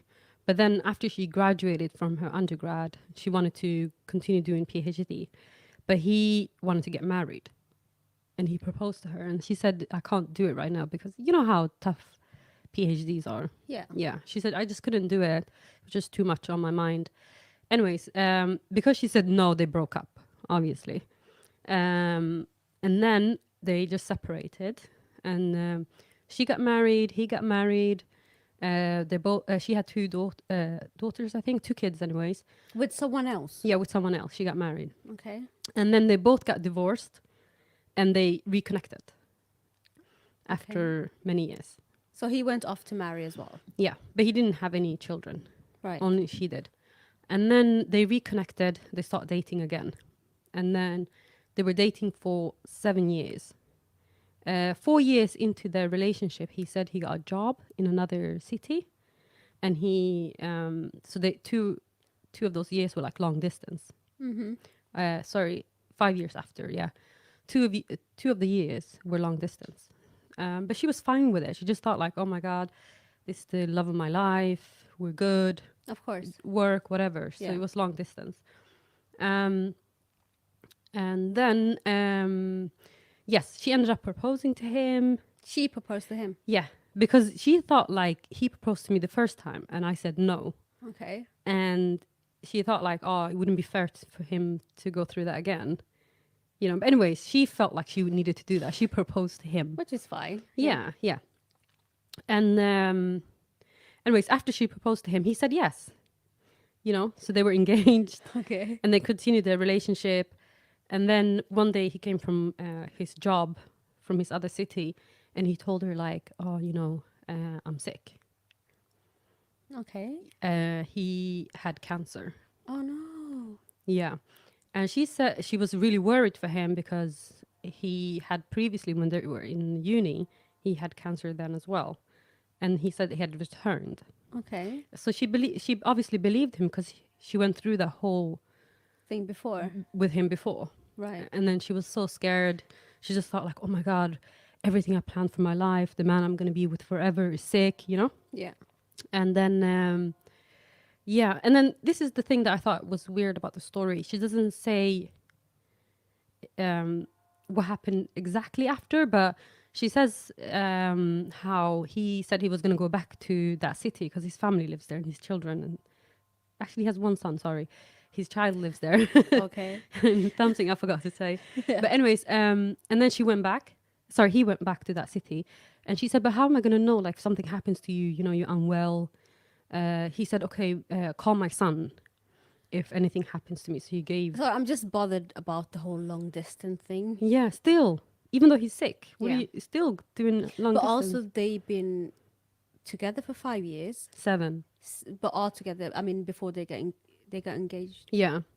Okay, so they were already engaged for Yeah. all this time. Yeah. And then he decided he needs to move to another city for a job. Mm-hmm.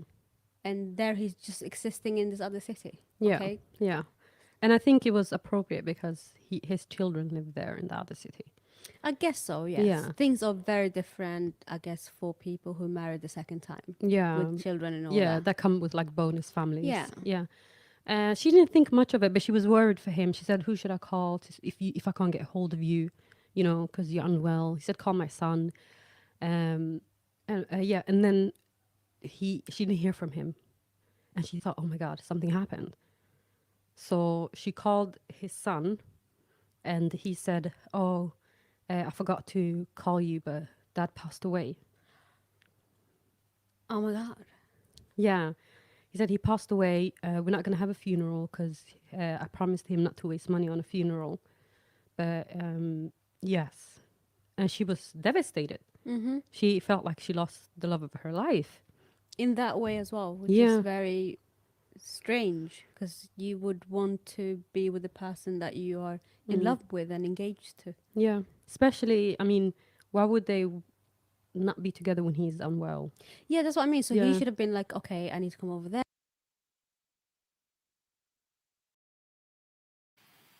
Hey, Amanda.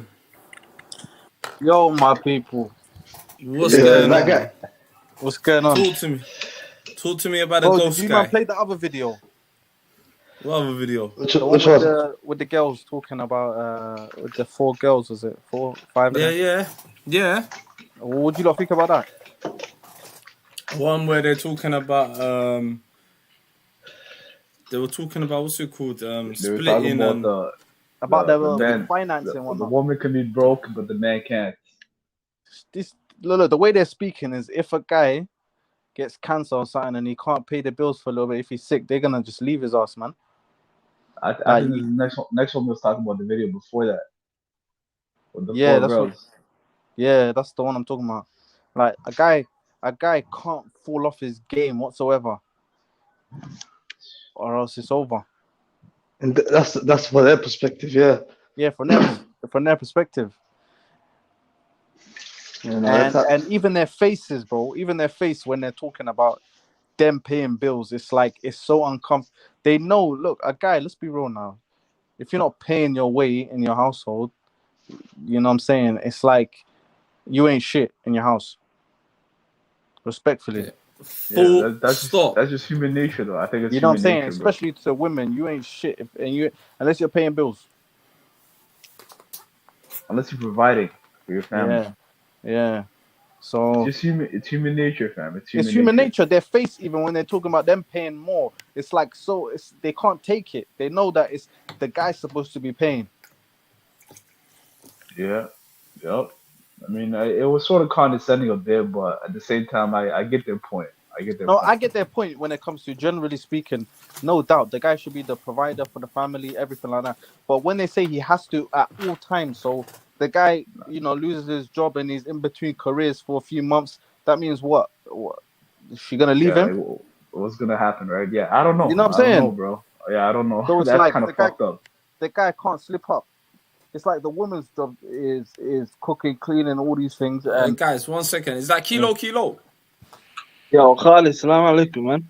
Alaikum assalam, family. Come back. Welcome back. SS Legend, my brother. Look, long time, man. How you guys doing? Oh, good. What's going on? Sado.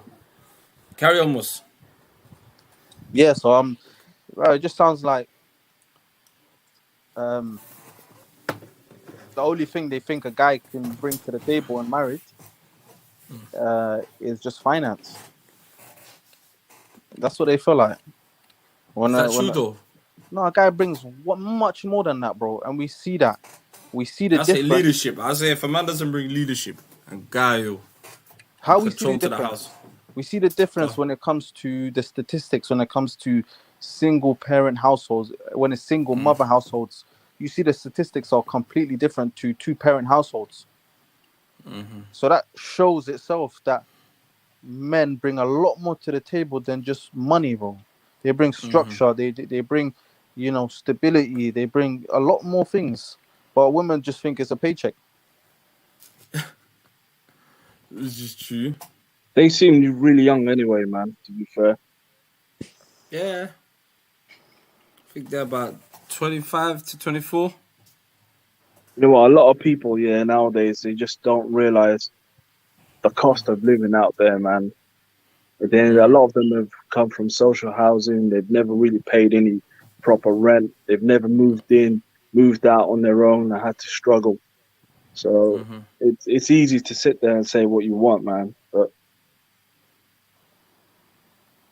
Kilo, what do you think? Do you think a lot of people have false expectations of real life then? And people think everything's a movie. Man. Yeah, everything's. It's what they watch nowadays. Is everything that you see on social media. Do you know what I mean? Everyone wants that perfect marriage. No one wants to start from the bottom, to struggle with their partners. You know what's crazy about social media, bro? Have you ever gone on a date with a thing from Instagram and then she looks completely different in person? I've never ever been on a date on Instagram in my Not life. Instagram, but you met a girl. No, I'm just saying, they look completely different. You linked her up on Instagram. Let me hear this, man. So you linked up completely different. Wallahi, like completely fucking catfish. You got catfish, bro. You gotta run out the fucking mall, bro. Wallahi. I've seen that plenty of times, bro. The internet's fake like a motherfucker, bro. It's so fake, wallahi. It's a shame. It's gotta be illegal, bro. I heard the other day, it should be illegal, wallahi.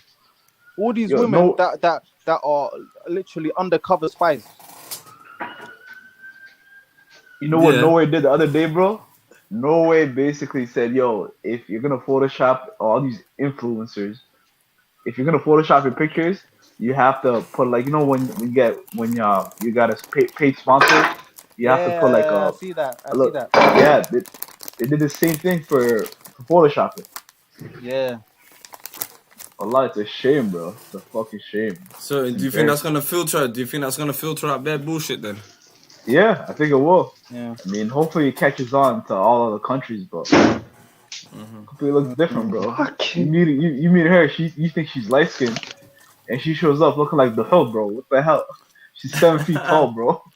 And trust me, it's that's physics, bro. That's crazy. Now, Mandem, do you think we live in a year of deception?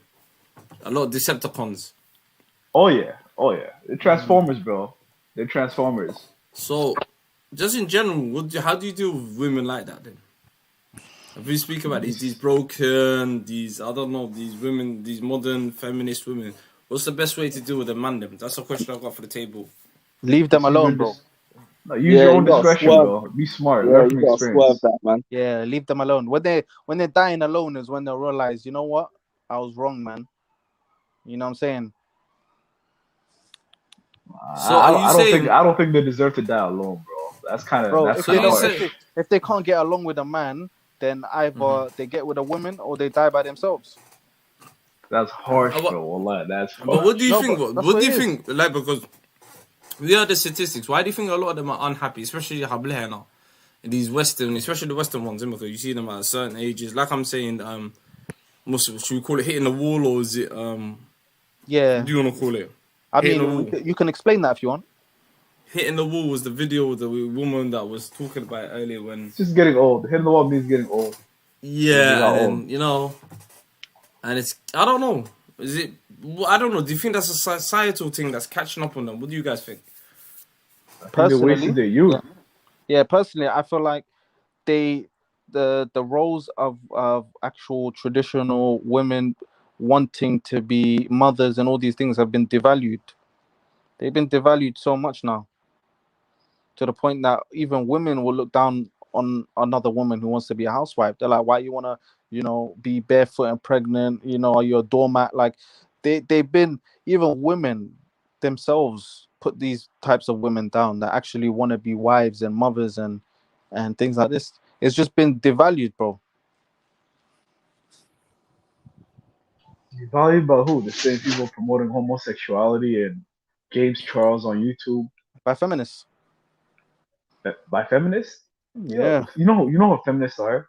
It's I wouldn't even call them women, bro. These are like butch type of looking dudes Yeah. who are unattractive and they get mad. I agree with feminism, the original feminist theory. I agree with it. Of course, women definitely should have the same rights as men, but at the same time, the third wave feminism, it's messing up the whole system, bro. The whole system. You know who the mayor of Chicago is? Nope. They put in this dyke. What's her name? Her name's something Lightfoot. Zach, break down. Yeah. What's third word? What's third word? Third wave feminism. Third world feminism is not equality anymore. It's basically trying to get like it's unfair treatment. Like, so they're trying to make men look like they're pedophiles. You can't even be with your child or your niece or your nephew without them calling men pedophiles and certain bullshit, bro. They're overstepping the boundaries. Mm-hmm. You never heard of third wave feminism? It's not equality anymore. It's a disadvantage. It's a disadvantage. It's a disadvantage to men. Mm-hmm. Now, guys, I'm not gonna lie to you. I've met some other sisters in the last 2-3 years like this, and I think they don't know they're like this. Literally, they've got this. Wow, it's like, what the fuck? Like, yeah, but Khalid, you know what it is? Most of it comes from niggas rejecting them. It comes from niggas rejecting them. Okay, so Kilo, come through. No, I was just saying, you can't say nothing to these girls nowadays, man. You can't. You really just got to keep it moving, voila. You can't. So, all right, cool. Well, this is what I feel. This is my other question, yeah. Who could tell Hablahan something? Because I think to myself, yeah, why don't women tell women anything? Ain't they no movement? No, I don't even think they listen to them, you know.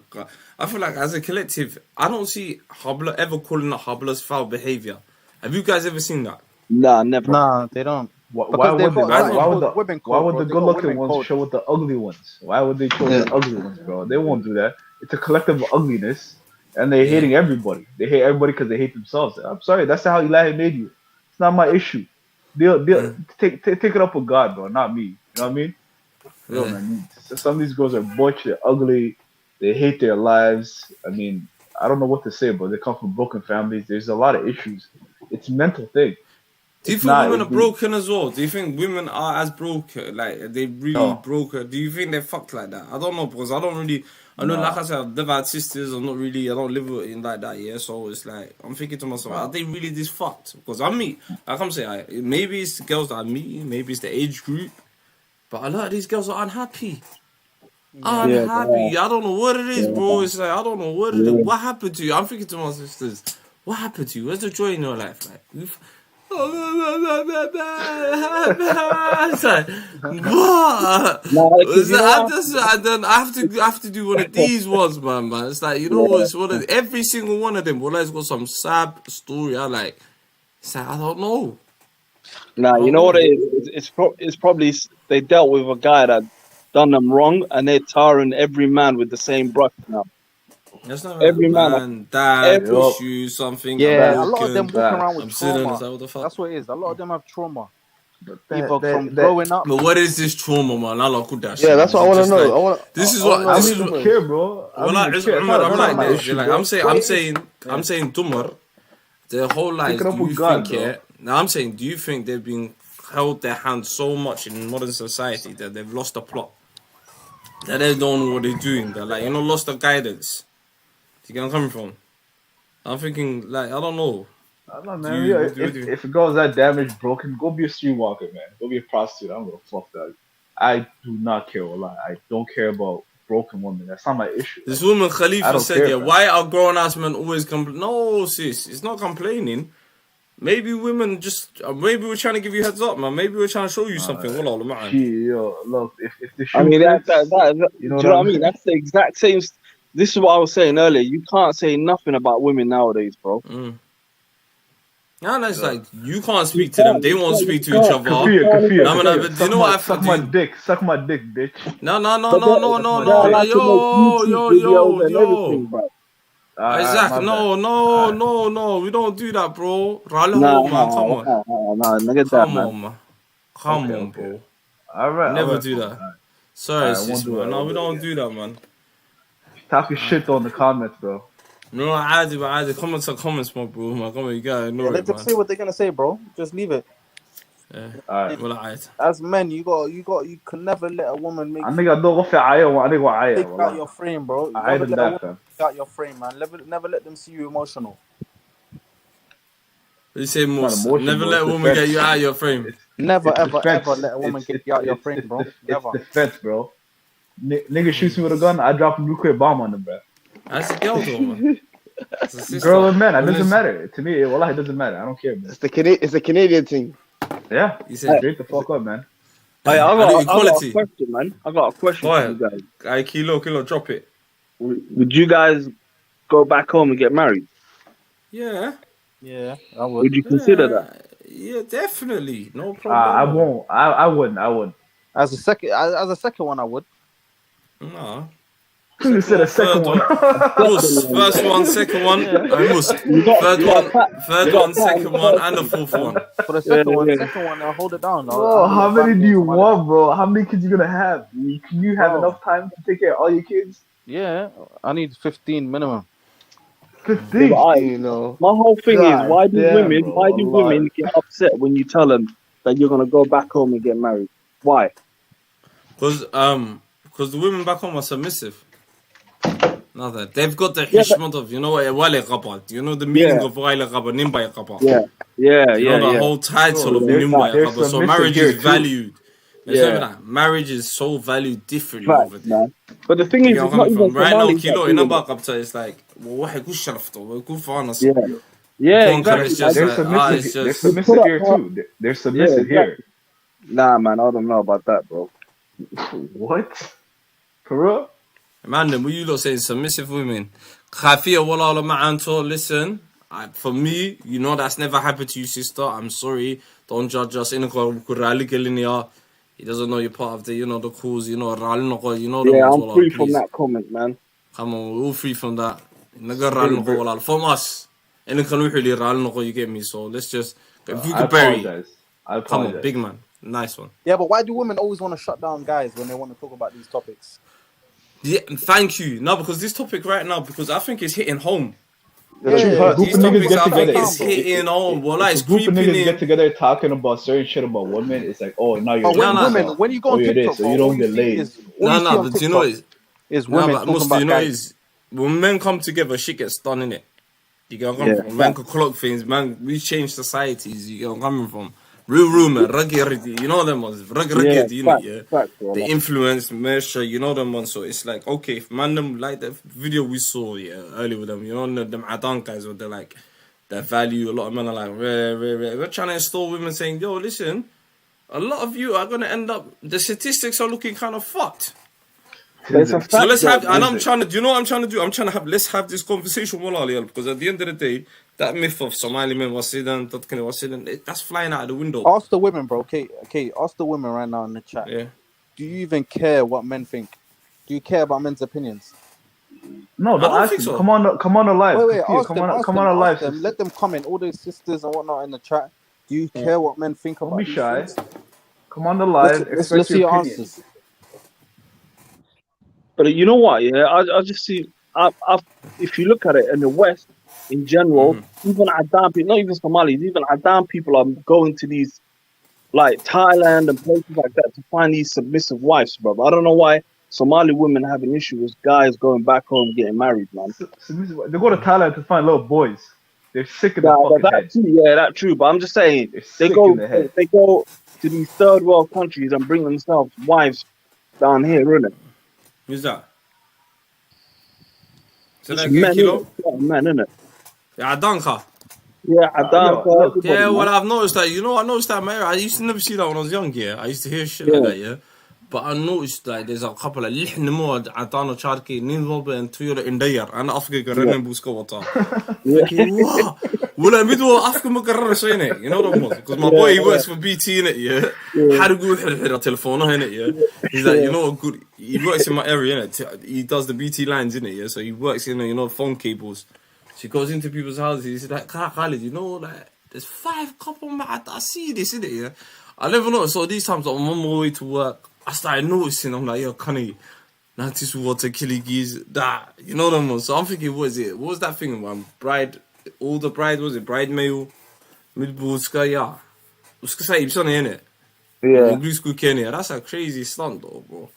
That means you have to train that. I think this one, but that's a hold up. That's a mission. Yo, y'all seen this one video in New York City, attempted kidnapping? This fucking Dominican nigga is with an old Adan guy at the corner store, right? So they go their own ways. They set up a plan to kidnap a 5-year-old. The Dominican nigga actually grabs a kid off the street, tries to put the kids in his car. The mom and the other kids grab the kid out of the car. They caught the whole plot. The man got arrested. He was kidnapping the 5-year-old for that old ass Adan nigga. I personally believe old Adan niggas are pedophiles, bro. They are sick in the fucking Bro, let's head. try and stay on topic, They are bro. sick in the head. Yeah, my bad, fam. My bad. It's something I want to mention, bro. That was one of the craziest videos I seen. Crazy shit. Kay, I think there's one video you should play, bro. That is actually, I think I sent it to you before. It's a wife swap. It was a wife swap show, the American show, and it was traditional and modern wife switch houses. Bro, it's crazy. Okay, yeah. Let me bring out the video. Where is it? Yeah, here it is. I've got the link right here. Yeah, let's see that. And for the ladies that were saying they do care what men think. Listen, women are not gonna give you unless you want to marry women. If you want to marry men, their opinions should matter to you. What they think should matter to you. So it's best for you make some shah, sit down and listen. Let's watch half of it. Should we watch half of it? Go for it. Sweet, lengthy. Yeah, we watch half of it. How long is it? It's long. 27. So kind of skip. Let me see it on my laptop. Play it, and I'll send you some timestamps. Alright. And try and get through the best bits.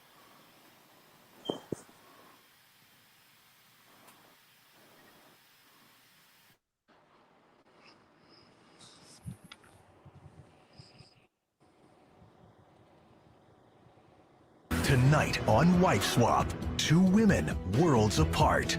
A no-nonsense fire chief mom and a conservative stay-at-home mom. Do you cook? Oh, I definitely cook. Fresh meals, fresh food. Let's get right to the point. Do you cook? No. Did you see the difference in that response? One family was super happy, and one family was not. I want you to keep in mind, though, that obviously the traditional family is going to be unhappy moving from a person who cooks to a person who doesn't. But as we can see, despite not having access to one, the modern family values a person who can cook as well. Actually, the dad, Jason, specifically said that he hoped his wife was swapped with someone who cooks. What would I like the new wife to be able to do? Definitely, if she can cook, that's a plus. Huh. Who would have thought? These clips come from a show called Wife Swap, and this episode was filmed in 2018. Two wives are selected to swap families for 1 week. Neither of them knows who they're swapping with or where they're going until they are on the show. All they get before they see their new family is a look at the house and a tablet from the other wife that gives them a description of the family and the house rules. Let's get into it, but first, allow me to tell you about today's sponsor, Raid Shadow Legends. Yes, they got me too. Raid Shadow Legends is a free-to-play game that is on the cutting edge of mobile gaming. It's almost like having a AAA quality game right in your pocket. Collect 500 champions, each with their own skill trees, and millions of artifacts to find and equip. What I like about Raid is the professional voice acting, epic stories, stunning graphics, and the massive amount of character customization that allows you to create the perfect team of champions. Not to mention, Raid just released their biggest update ever, Doom Tower. In Doom Tower, you'll face 120 floors. Will get their free. They're only focused on what they are getting out of the relationship, rather than being the type of person that has been taken away from us, but some days from us culturally through various propaganda outlets, is the ability to be desirable to other people. People have all of these toxic relationships and toxic friendships because they're only focused on what they are getting out of the relationship, rather than being the type of person who someone would want to have in their life. They are missing half of the equation, and that actually has a negative effect on their psychology. The reality is that it feels kind of good to help people or do things for them, especially when they are doing something for you. Personally, I think that reciprocity is a biological impulse. Relationships where each person isn't giving back to the other person tend to toxify and fail. We are made to feel bad when we aren't returning favors, and we are made to feel bad when we aren't paying it forward by initiating favors. At the very least, people who aren't willing to pay it forward or reciprocate tend to be unhappy people. For example, during the first part of the week, the modern woman, Halani, has to follow the house rules of her new traditional husband, who now provides for her. Here is her response to those rules. Jack expects Halani to make his 30 workout meals for the week. There's no way I should be cooking for 5 hours for some man that is fully capable of doing it himself. What an extremely selfish statement. That's her role in this household. She doesn't go to work in this new family, so she is basically saying that she wants to sit around all day while her husband works. Here's a little secret. It's not about whether her new husband Jack can cook for himself or not. It's about pulling your weight in the relationship. In Jack's house, he works to pay the bills and his wife takes care of the home. Imagine if he said that there was no way he was going to pay for the food, the rent, and the utilities because his wife has 2 hands and 2 legs and she can do it herself. Ask yourself, if he can do everything for himself, what does he need you for? You just ruined the purpose of the relationship. It's the worst of both worlds. There's nothing you are willing to provide for him because he can do it himself, and there's nothing he can provide to you because you are so strong and independent. I guess the only thing in that situation that ties you two together is the kids. People who design their relationships like this, don't be surprised when you hate each other after the honeymoon phase is over. Just for contrast, listen to how the traditional wife, Misty, handles a situation like this. I apologize because the only example of this I have is at the end of the show, so forgive me for jumping around. After each family has had a week with a new wife, they talk about their experiences with each other. One of Jack's rules is that his wife Misty has to wear makeup at home. In this scene, Halani asks her why. The makeup, I did not like it. Why do you do that? Why do you wake up and get yourself so together? I mean, I know he likes it. Because he likes it. That's all it takes. You may have different preferences about makeup, but in their house, Jack likes it when his wife wears makeup, so she wears it. That's called a relationship. As I said, this willingness to provide versus not wanting to provide has an effect on their behavior. Halani, the modern woman, is mostly negative during this show, while the traditional housewife, Misty, is mostly positive. This starts right as the experiment begins. Each wife gets to see each other's house before they meet the new family. Listen to what Misty has to say about Halani's house. Before they meet their new families, Halani and Misty have a chance to look around their new homes. I feel like I'm in a hotel or something. The home is beautiful. Everything is very positive. Let's see Halani's review of Misty's house. It's very small. I only see one bathroom. This is shocking, actually. It's really, really tiny. I'm not gonna be comfortable here. Everything is very negative. It's too small. I know they can't hear you say this, but Halani, Miss Fire Chief, who is the powerful leader, is that how you introduce yourself to new people? Your first impulse was to think negative things about them. How is that supposed to foster a good relationship? I mean, it might not be as big as your house, but this place is still really nice. You could definitely do worse. And it doesn't stop there. After they look at their new home, each wife reads a letter written by the other wife that talks about the family and states the rules of the house. Each of them describes their husbands.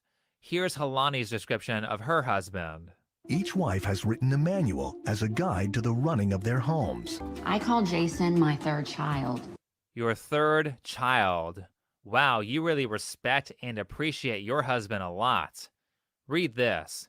They actually took a good enough camera angle to show what Halani wrote.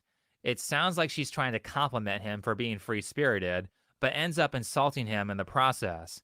Then, she does insult him in the next paragraph.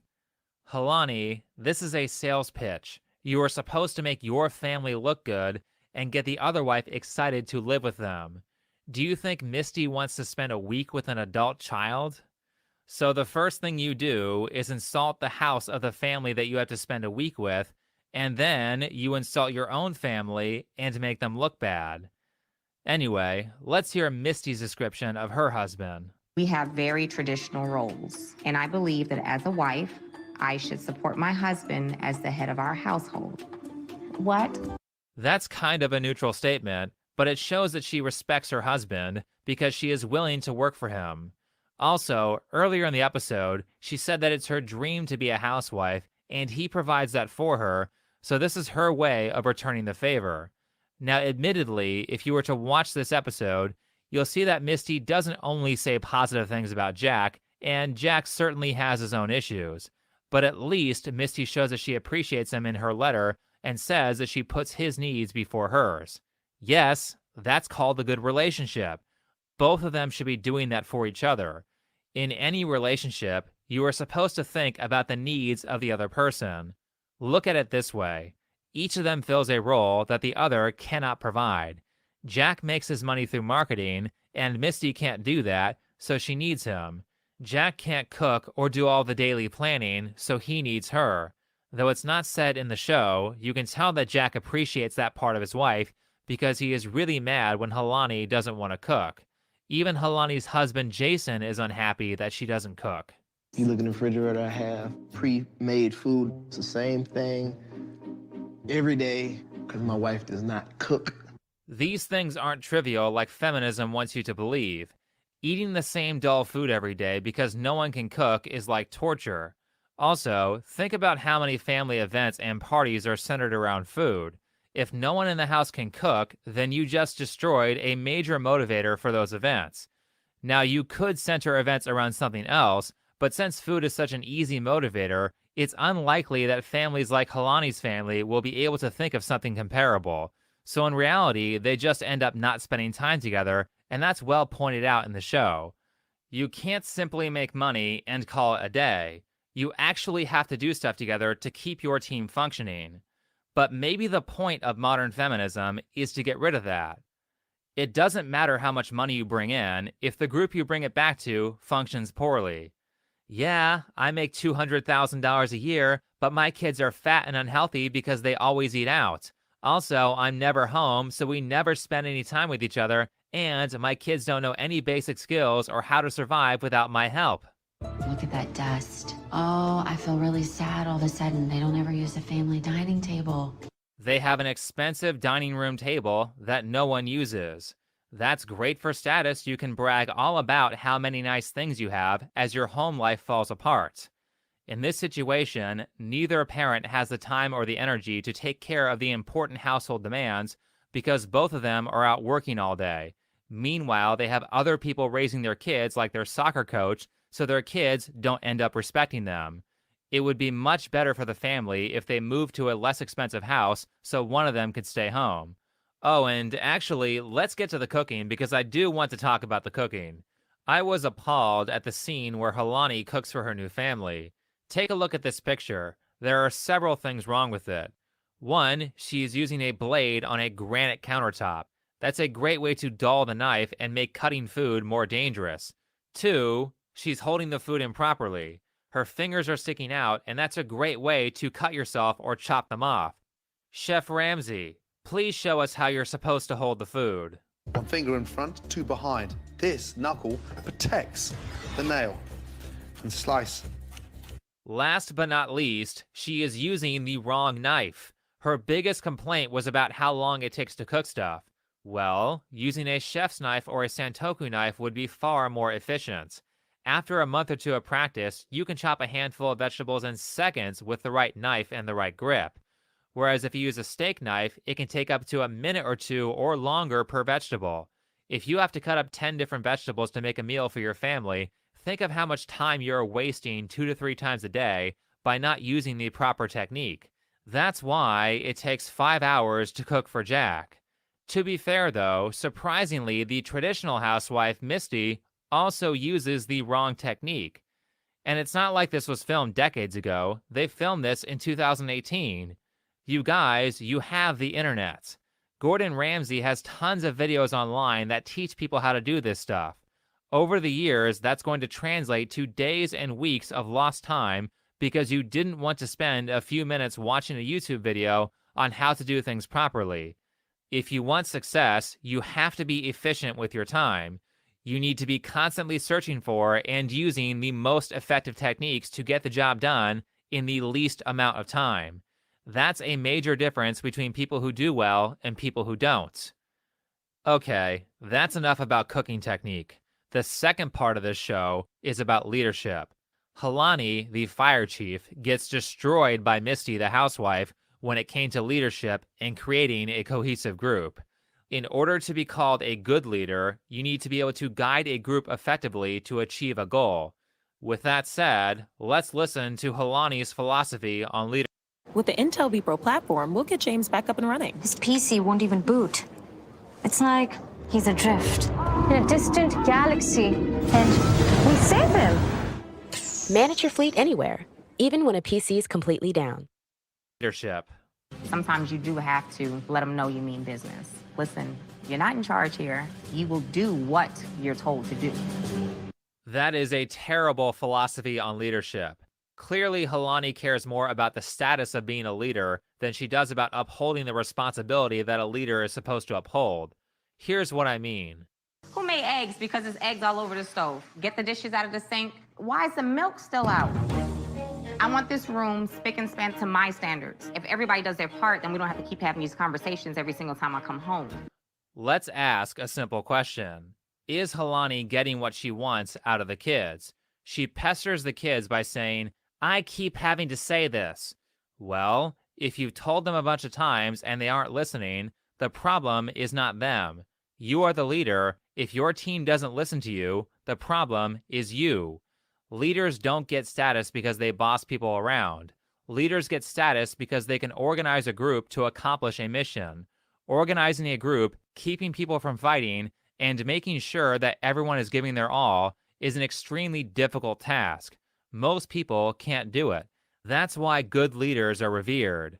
But as I said, Helani cares more about the fact that she is the youngest fire battalion chief who handles all the dangerous jobs. I can do a lot of things the average man cannot do. Of course you can do that. If you can run a 7-minute mile, you are better than the average man. The real question is, can you outdo the men in your field? Another real question is, what do her followers think of her? My mom thinks that she can just boss everybody around because she does that at work. I know your room is a mess. My dad is more fun. If you are a good leader, your followers shouldn't hate you. They should like and respect you. Ask yourself, who did the son Kingston say bad things about, and who did he say good things about?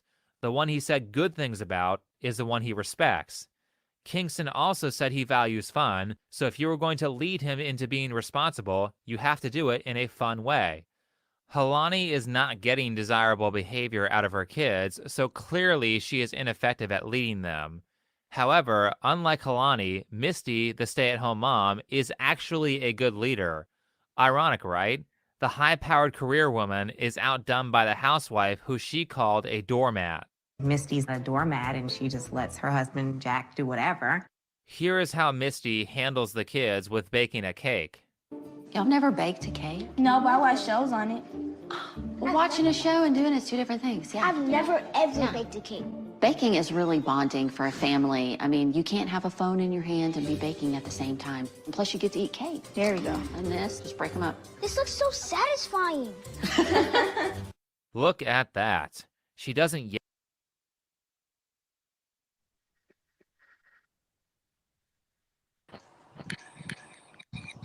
Yo.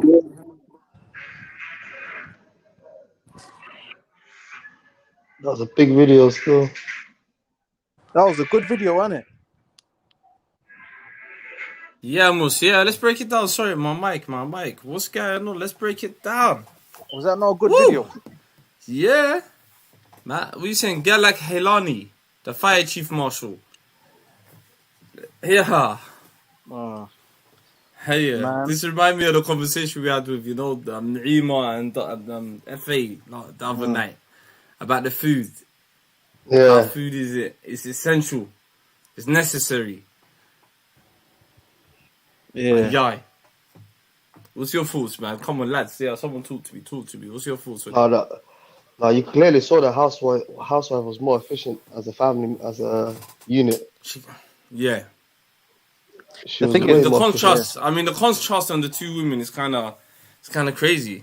It's very, very different, bro. You can see when it's the running of the household.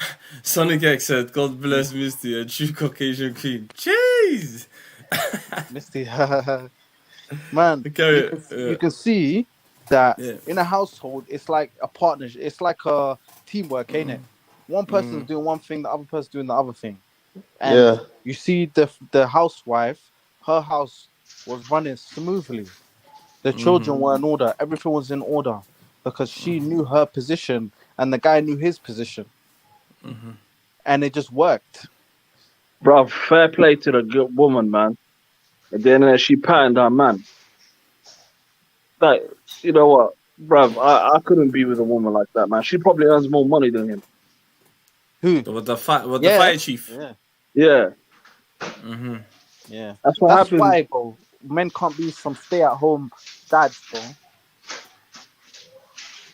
I was gonna say something. On that point, when you see, I found it interesting when when the son, the child himself said, and that little theory where the guy said, "Yeah, everyone respects the father more." Yeah. Yeah, but you know what? Khaled? I think the father knows that himself, but he can't do anything. No, do you think he's at a position he doesn't want to do anything? He's at that super beta male level where he's a beta male, man. He's a beta male. Okay, do you think he's at that beta out male position where he's that uncomfortable doing this? Nah, you know what? I think for him, it's image gang for him, man. He wants to have the nice house, the wife that works. They want the lifestyle. Keeping up with the Jones, the neighbors, the neighborhood, the friends that they have.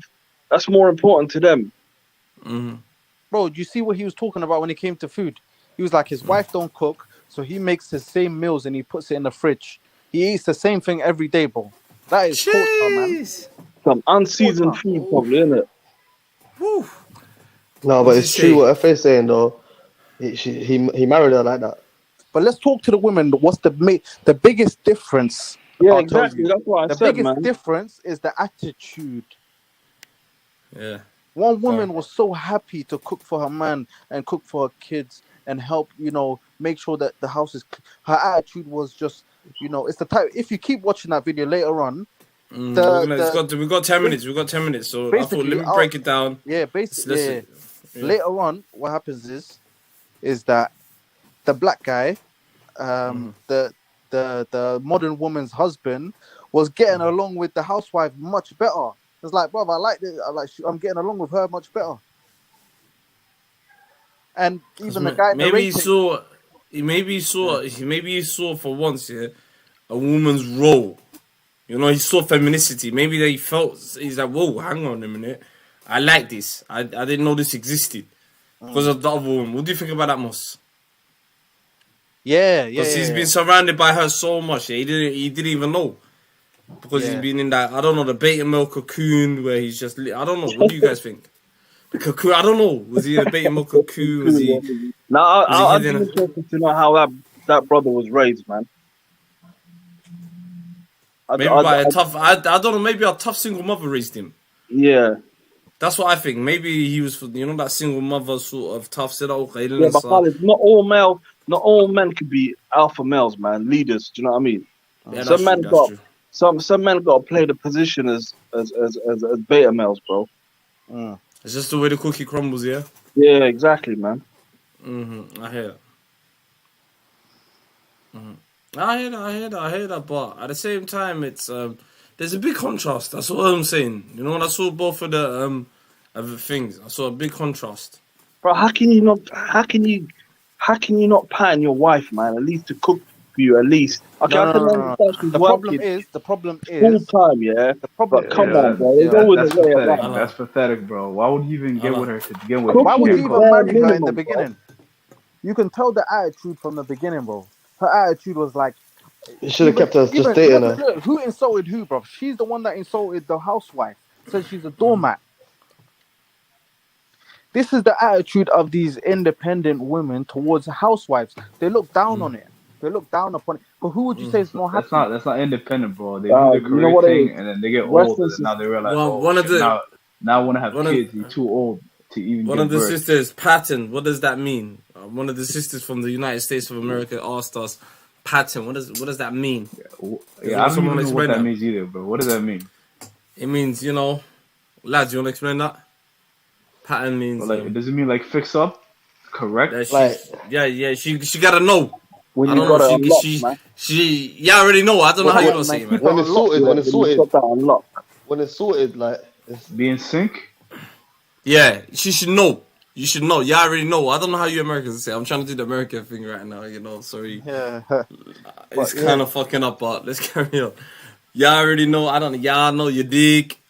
She patterned. I don't know, man. I don't know. Yeah, but I think the best way to describe it is to be in sync with your significant other. Yeah. She should know. No, it's not even in sync. It's like someone should know. Like she should know her role. Yeah. She should know there's something off. Law and order. That's what it means. Nah, I don't know. Just everyone play their position, man. Women be a woman, let a man be a man. When those roles are reversed, what happens is unhappiness. Come on. If a man can't be a man, what's gonna happen? If a woman can't actually be a woman, what's gonna happen? I don't know if that. I don't know. The Western world is weird, bro. It's you weird, respect bro. the woman, man. At the end of the day, she patterned him. He's the problem, bro. It's not her. No. But she's unhappy. Definitely, bro. These women that are mad alpha, they call themselves alpha females. They have two options. They either get with a beta male, or they by themselves. They die by themselves. Facts. I agree with you. I agree with you on options. that, bro. And both of those options 100%. are depressing for them. No woman wants a guy they can control and do whatever they want, and no woman really wants that. They want a guy who's a leader, who can control them, all these things. This is what they want. I hear ya. Tell her, behave yourself, man. What's going on, man? What do you mean? What do you mean you can't cook? That should have been a no-go. You got two beautiful kids. I'm not gonna lie to you. The house is looking criminal. How can you not cook? How come there's ready They're meals? gonna feed them KFC every day, bro. Fries and chicken, bro. Every fucking day. Man. Fried chicken and fucking fries. Yeah, because the other day. Yeah, WM said the other day, we ate this premise on one sister try to come on the WS Somali speakers and try to say she's an alpha. So WM said there's no such thing as an alpha female. It doesn't exist. I never heard that term before, bro. I never heard it in my life. I mean, it's a term that women like to use. I don't necessarily agree with it, but it's a term that women like to use. You know what's crazy, bro? At the end of the day, the ultimate judgment is time.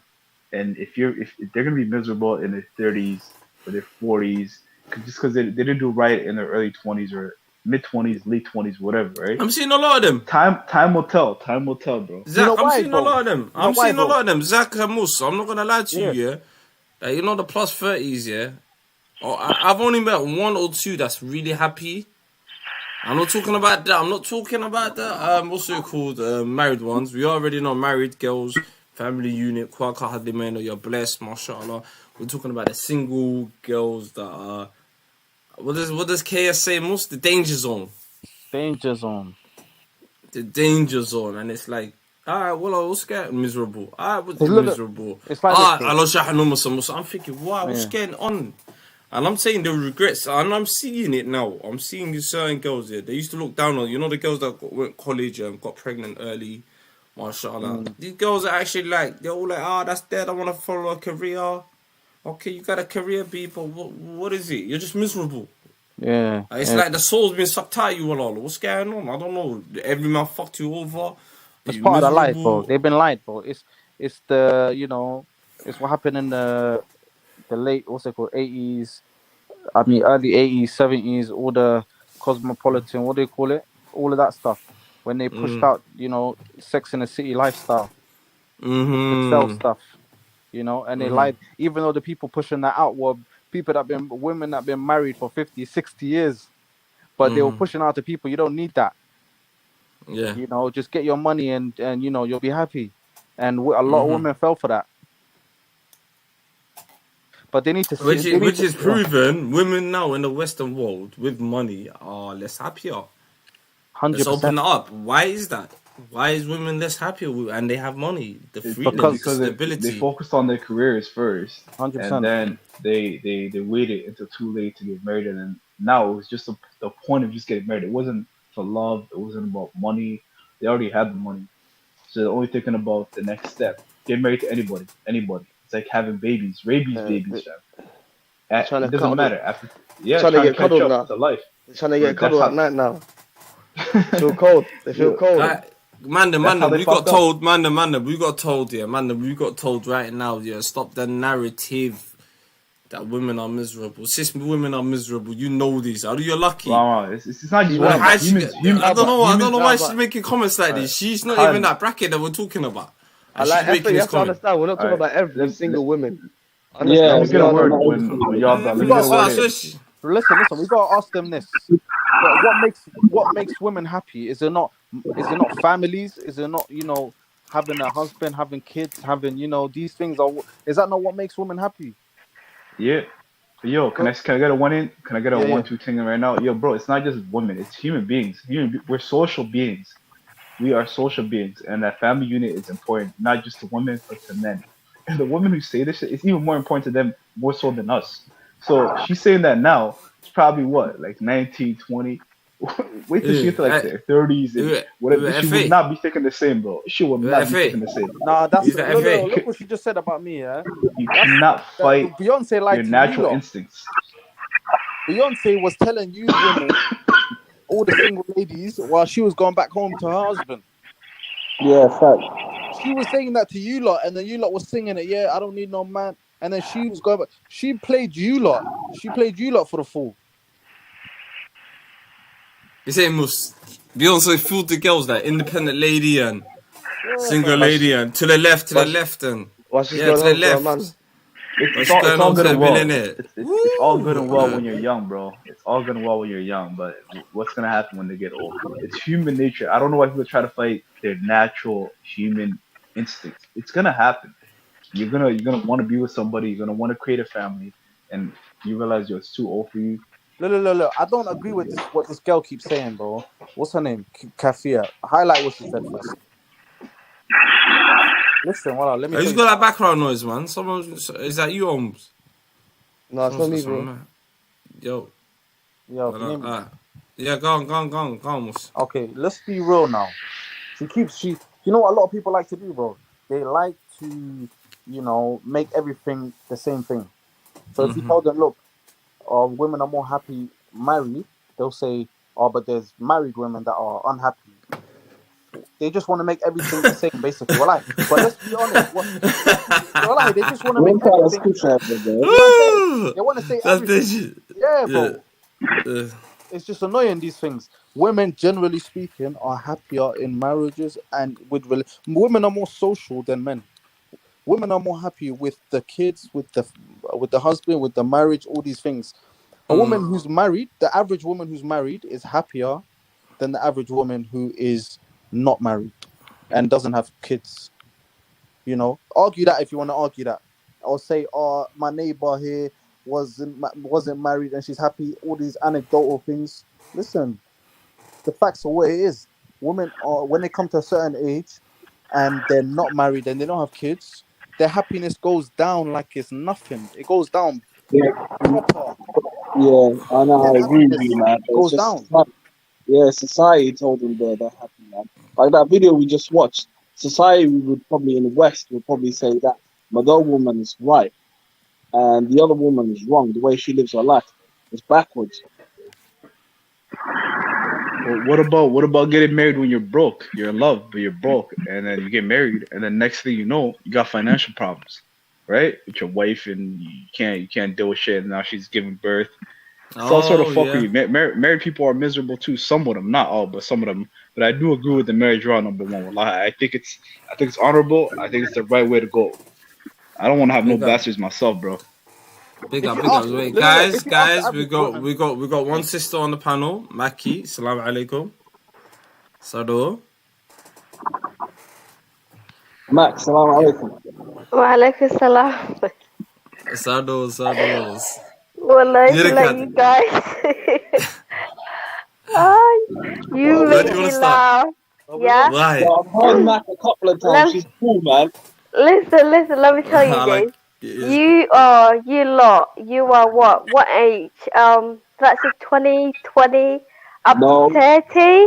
Are you 32. talking about women? Okay, 32, 33. 33, Are you talking about women? 24, Love 25, Women. and 26. Are you Why not? talking about There's a women? father. We got men. We got a good blend of men. There's the young fathers. There's people on the pitch. MashaAllah, what have we said that MashaAllah. we've lied about? What have we said that's What? Huh? Again.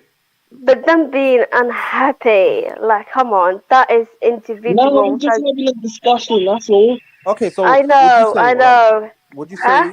would you say that the average woman who's got husband and's got kids and got a family, and the woman who, comparing that to a woman who's just got a career, maybe making good money, but hasn't got no family, comes back home to no kids, no husband, nothing, sleeps in a cold bed, goes back to work and repeats that cycle, who do you think is more happy? You know what? Again, I'm saying it's case by case. It's No, individual generally by. speaking. Generally speaking. Okay, if we say generally, no man and no woman is happy on their own. A certain age, a certain age. But that goes that goes both ways. It's not only one. I know men that live on their own and they're not happy. No. They're not Men or happy. But women how are can you different be with this. happy? Yeah, men are different with this because men, I even in know. their 50s, Okay. can get married. Women can't get Yeah, married. I know. No. With Listen, a men, it man, depends. It depends. If you're an a introvert, woman at if you're 60 can get married, but she cannot have babies. That's, let's come to the point. What you want to say is women cannot have babies after a certain age. So she has to if she wants to have babies, she has to get married earlier. Somehow, that's what you're saying. Ah. But happiness is, I know a lot of people that are not married are unhappy, and you got both ways. Women have the clock. We get that. Women have clock. Tick tock, tick tock. If you want to have babies, if you want to have babies, they need to get. But being happy, wallahi, I don't know, man. Look, women make it social. Women are social beings. They need social interaction. humans are social beings. No. I think everyone needs we're that. both. Wallah, Sorry. Let me say that again. Women and men both, but women are more than men when it comes to social beings. They need more. A man can just Well, what did men used to do? They used to just go out to the war, or whatever, or a man could just stroll through life by himself. Women can't really do that. Well, let's say had the Somali people, yeah. To me, the man and the if I look at the man and the woman, man need more social than the woman do. Because men are running away from their house. Listen, men are running away from their houses and going to these places or for the kudirir. All they want is talk. And the woman is in her house chilling with her kids. You know what I mean? So really, who needs more social interaction I'll tell you these the truth. days? Shall I tell you the truth? A man is probably working all the time. He might see his friends once a week or once every few weeks or so. A woman, she's got her friends on a group chat. She got friends on the phone calls all the time. They'll see each other 2-3 times a week. Like they talking about everything about life. They got to tell them, what they ate for breakfast. This is more women than men. Okay, women talk more than women are more emotional than men. They talk more, yes, but we all need a bit of, I guess. Do you know what guys do when they talk shit about each other? They fight.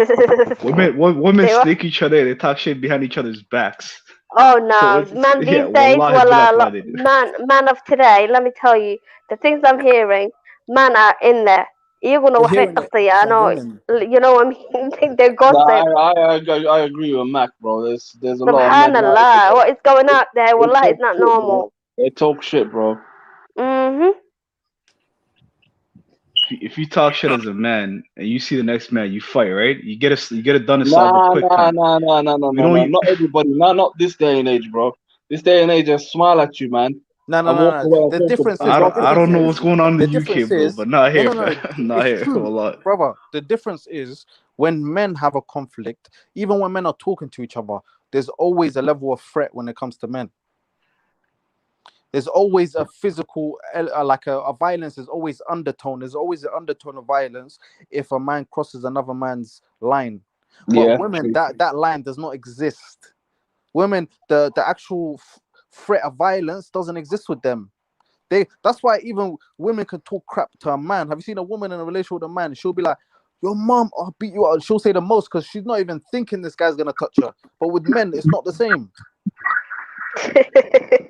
I think women are deadlier with words. Women are deadlier with words than men. Because if you're dealing with a thing, she'll use your deepest secrets and all that shit against you if she gets angry. Like she'll cut throat right away, bro. But with men, if like you don't want to beat her up, but if it's a guy, it's a different situation. So look, we say, well, listen, you're there, yeah, Mac. What's your name, Mac? Yeah. We say all this to say, look, we all of us, men and women, okay, we want each other. We want to cooperate with each other. We want to be able to live with each other. That's the best way, yeah. No, but this is what we want. But this is why we're talking about these sort of topics, because we're telling you what the things that we want in women that are, more harder to find. Well, listen, Aniga, yeah, I'm a woman, but I think you want to talk about a specific woman. Let's say, Haddafiria. If you look at girls that are 20, maybe 28 to 35, never been married, yeah, they work, they have money. Yeah, some of them are not happy. You know what I mean? They're old. There's a lot of women married and married, divorced, they happy. There's Hogger. Do you remember the show Gossip Girl? I heard about it. BBC what about it? You know when Gossip Girl came out? Wallahi, Noloshu, it was like fine. But when Gossip Girl came out, it changed a lot. Like, the city, what was it? Sex in the City. Yeah. It did a lot for women, not girls, okay? Girls, not women. Girls. Sorry, guys, one second, Maki. We've got a new panelist. Who the hell's this? Assalamu alaikum. I just thought I could join in. Wa alaikum assalam. Alaikum assalam. How old are you, Wallah? You're Somali, by the way. We've got to ask you a couple of questions before you jump on this panel. Yeah, I'm Somali. Okay, Mr. Shirbat, Wallah. Sound like a iyal. No, you have to. Well, Mackie, we have to ask her certain questions at the level of the panel. Sorry. You never Sorry, I'll ask a keep woman her quiet. age, bro. Don't answer that question. Don't answer how old you are, bro. Come on, Cal. You don't ask her her age, fam. Are you It's all above blessed. 18? Are you above 18? Hello. Oh yeah. But about that, about Sex in the City. But you've got typical women who are Sex in the City. Like, why would Mac? Why would a Sorry, Somali man guys. go? I had to ask a question. I've seen this troll around that name. Yeah, you get me. Yeah, up to this conversation is an adult conversation. You get where I'm coming from. The other day we had a little 16-year-old Arab that came on the pitch. Oh, Word? okay. You know, yeah. Okay. I didn't know. Fam. Yeah, come on, man. Yeah, like above 20, you're okay. Yes, Anything yes. above that, I know up to yeah, I'm not responsible. This panel's 20 You and don't want to above. get sued, isn't it?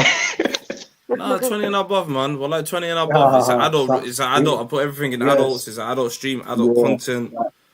Let's carry on. Mac, Yeah. can I've got a question for you, my sister. Yeah. Go Why on. would a Somali man or non-Somali man or any other man go for a woman like who's independent? I mentioned last time Ali McBeal, who's a lawyer in the city and she's earning 50 or 80K, right? Yeah, she's educated, but she's single. Why would a man go for that type of woman? Big up. FA in the building. Hi. Safety Badiar Manta. Saf Badiara Manta. Alaikum assalam. Safety Badiara. We're ready. Hey, Sado, Lashe. Welcome. I like it. I like the numbers. Carry on. Rad. Yes. And also with feminism, Nagaha Dumarka Musliminta, Naga Somalia, they've been heavily, especially the younger generation, they've been heavily, as Khalid K explained last time with the LGBT and feminism, both combined together, they've been heavily infected, and they expect a lot of things from men these days. He has to earn, with the educated sisters, he has to earn 100K or 50K. He has to have these qualities. Like unrealistic. Let's put it this way: unrealistic expectations. Then you've got like the other sisters who want ninkahun, but they won't tell you they want ninkahun. There's two sides. One is the extreme, and one is the far extreme. But I'm not here to generalize. It's simple, bro. If you come across a girl like that, you just keep it moving, man.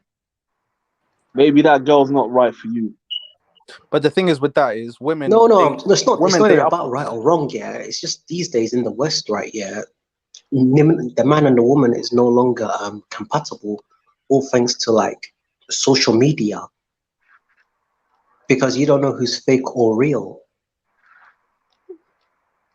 And do you meet all your women on social media? That's the question I need to ask.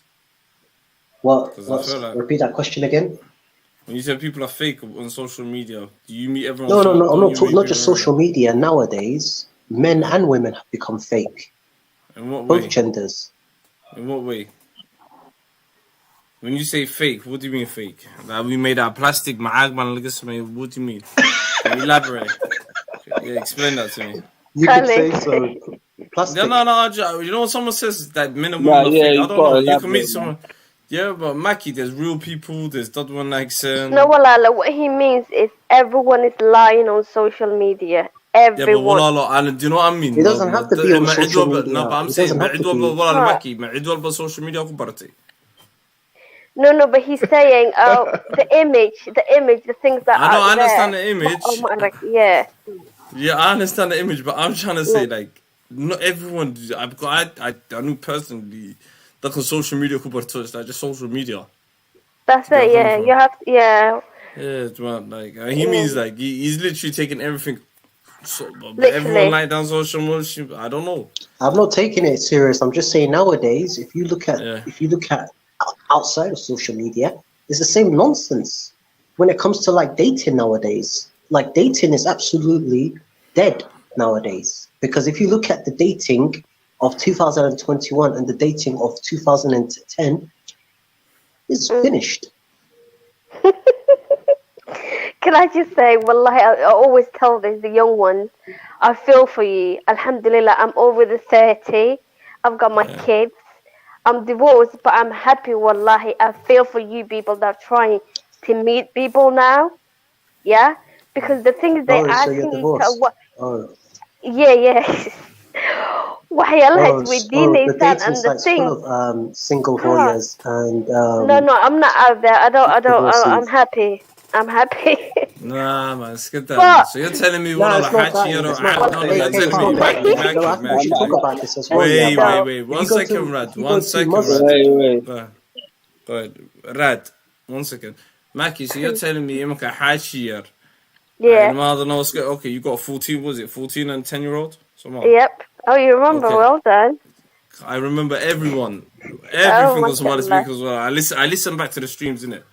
Okay. So, You mashallah, sound got young your as kids. fuck. When did you get married? Yeah. How old were you? Got married? You say that. Oh. You know, when people see me, they don't believe I've got kids, and then I tell them my oldest is 14, and they're only shocked. Mashallah. But it's alright. It's okay. Yeah. So It's Malaysia mashallah, we wallah. It's got baby mashallah. face, isn't it? Okay, you got a baby face. So المهاد ويكون ساقورة. Yeah. So you're telling me حاج ير ماله هيس أصغرنا عيالك يسمى القاهية. أتاسكو كلهم تان. You wouldn't tell me man يلا نفط مال نفط Not now. not running man.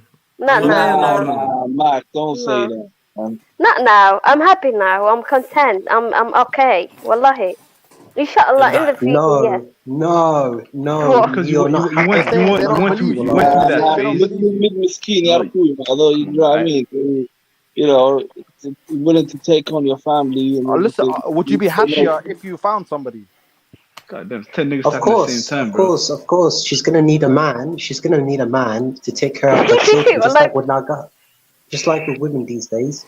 They couple hand dating sites. I need a backup plan. I need a man who's a nice guy who earns a lot of lag and who's gonna support rotate it and tell him to fuck off after it's when I'm done with it. No, man. That's too much. Guys, You watch too much Kevin Samuels. That's too much. You watching too much So Kevin Samuels. guys, 1 second. Let FA come through. Let Can FA I come ask through. you guys a question? Why is it that you guys have this idea that if women are single, they're miserable? I don't understand. I don't, man. I think humans in general. Because humans Ilahi in general. subhanahu wa ta'ala, Ilahi created women and men. Men need women and women need men. Let me answer her, As bro. Let me one of answer the her. brothers said last time, you can't leave a nag to her own demise. She's gonna crave for ninka. Okay, I'm sorry. sorry, bro. Hey, right, chill, bro. Come through. So Let me Wali answer is you, now Walal, yeah? linked to. Oh, all right, go on. The statistic when it comes to women that get older, women's happiness goes down when they get around to like 40, especially those that are they don't have actual families. They start realizing when they get older that who's gonna help them when they're older, who's gonna take care of them when they're older. I'm saying those that are not married and they get older and they've been pushing off marriage because they've been focused on careers and everything else. They get to an age when they're like, wow, I got all this money now. I got nothing to do with it. I come home to myself. No one's gonna take care of me. If I fall down the stairs, I could just die by myself here. You know, they get to an age when everything just comes down but women really start thinking about this when they're hitting 30. Most stuff. Okay. Most stuff. What statistics are those based on? It's white statistics, right? White women. No, it's not white statistics. Yeah, wallahi, it's white. Wallahi, it's white not. shit, bro. It's they not put their actually. fucking families. It's actually not.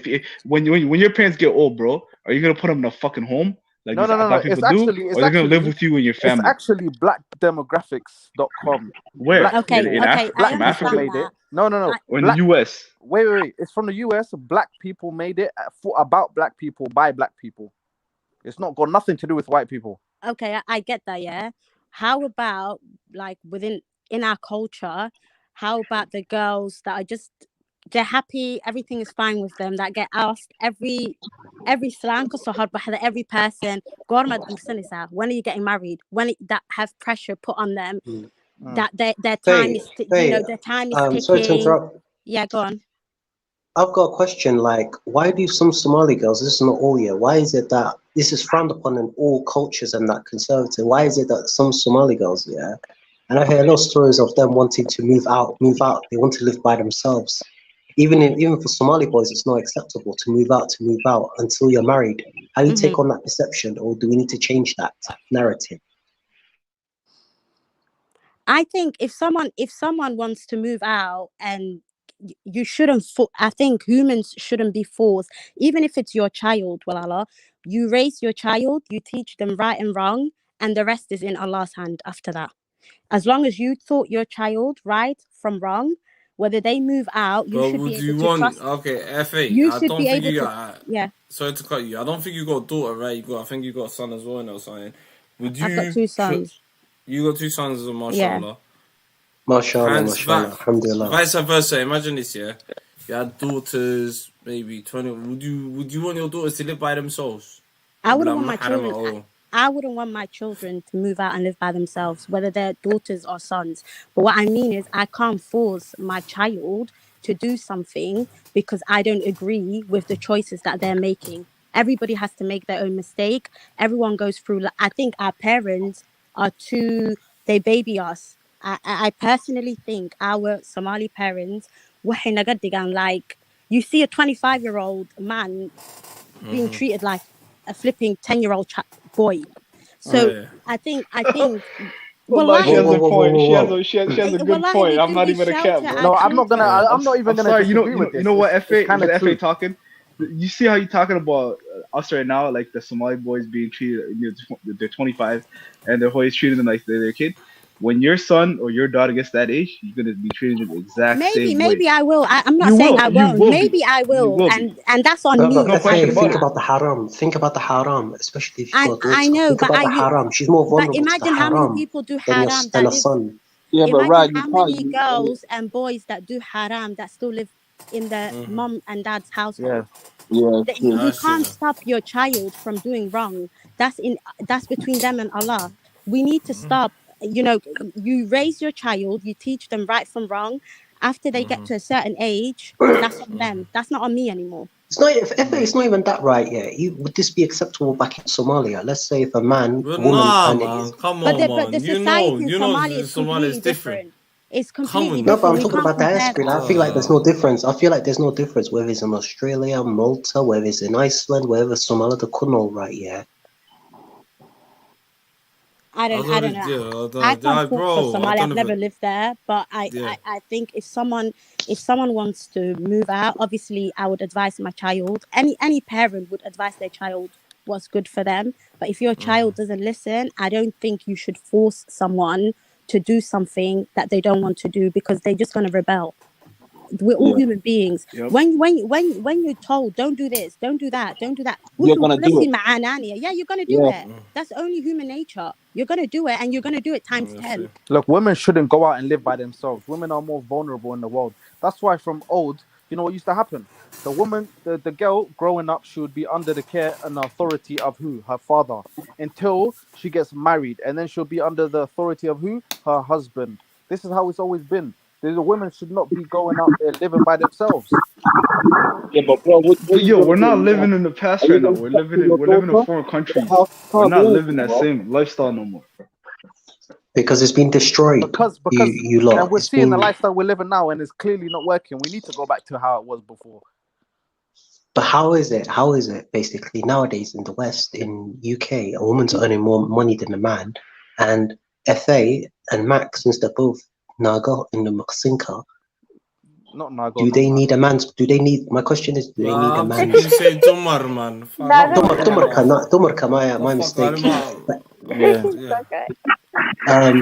But do they need a man's protection?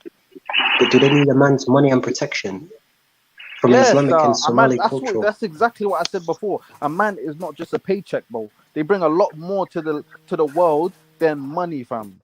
This is what you're not understanding. No, but we're living in a gynocentric system nowadays. We are living in a gynocentric system. Like, if you try to, let's say, listen, it doesn't matter where we live.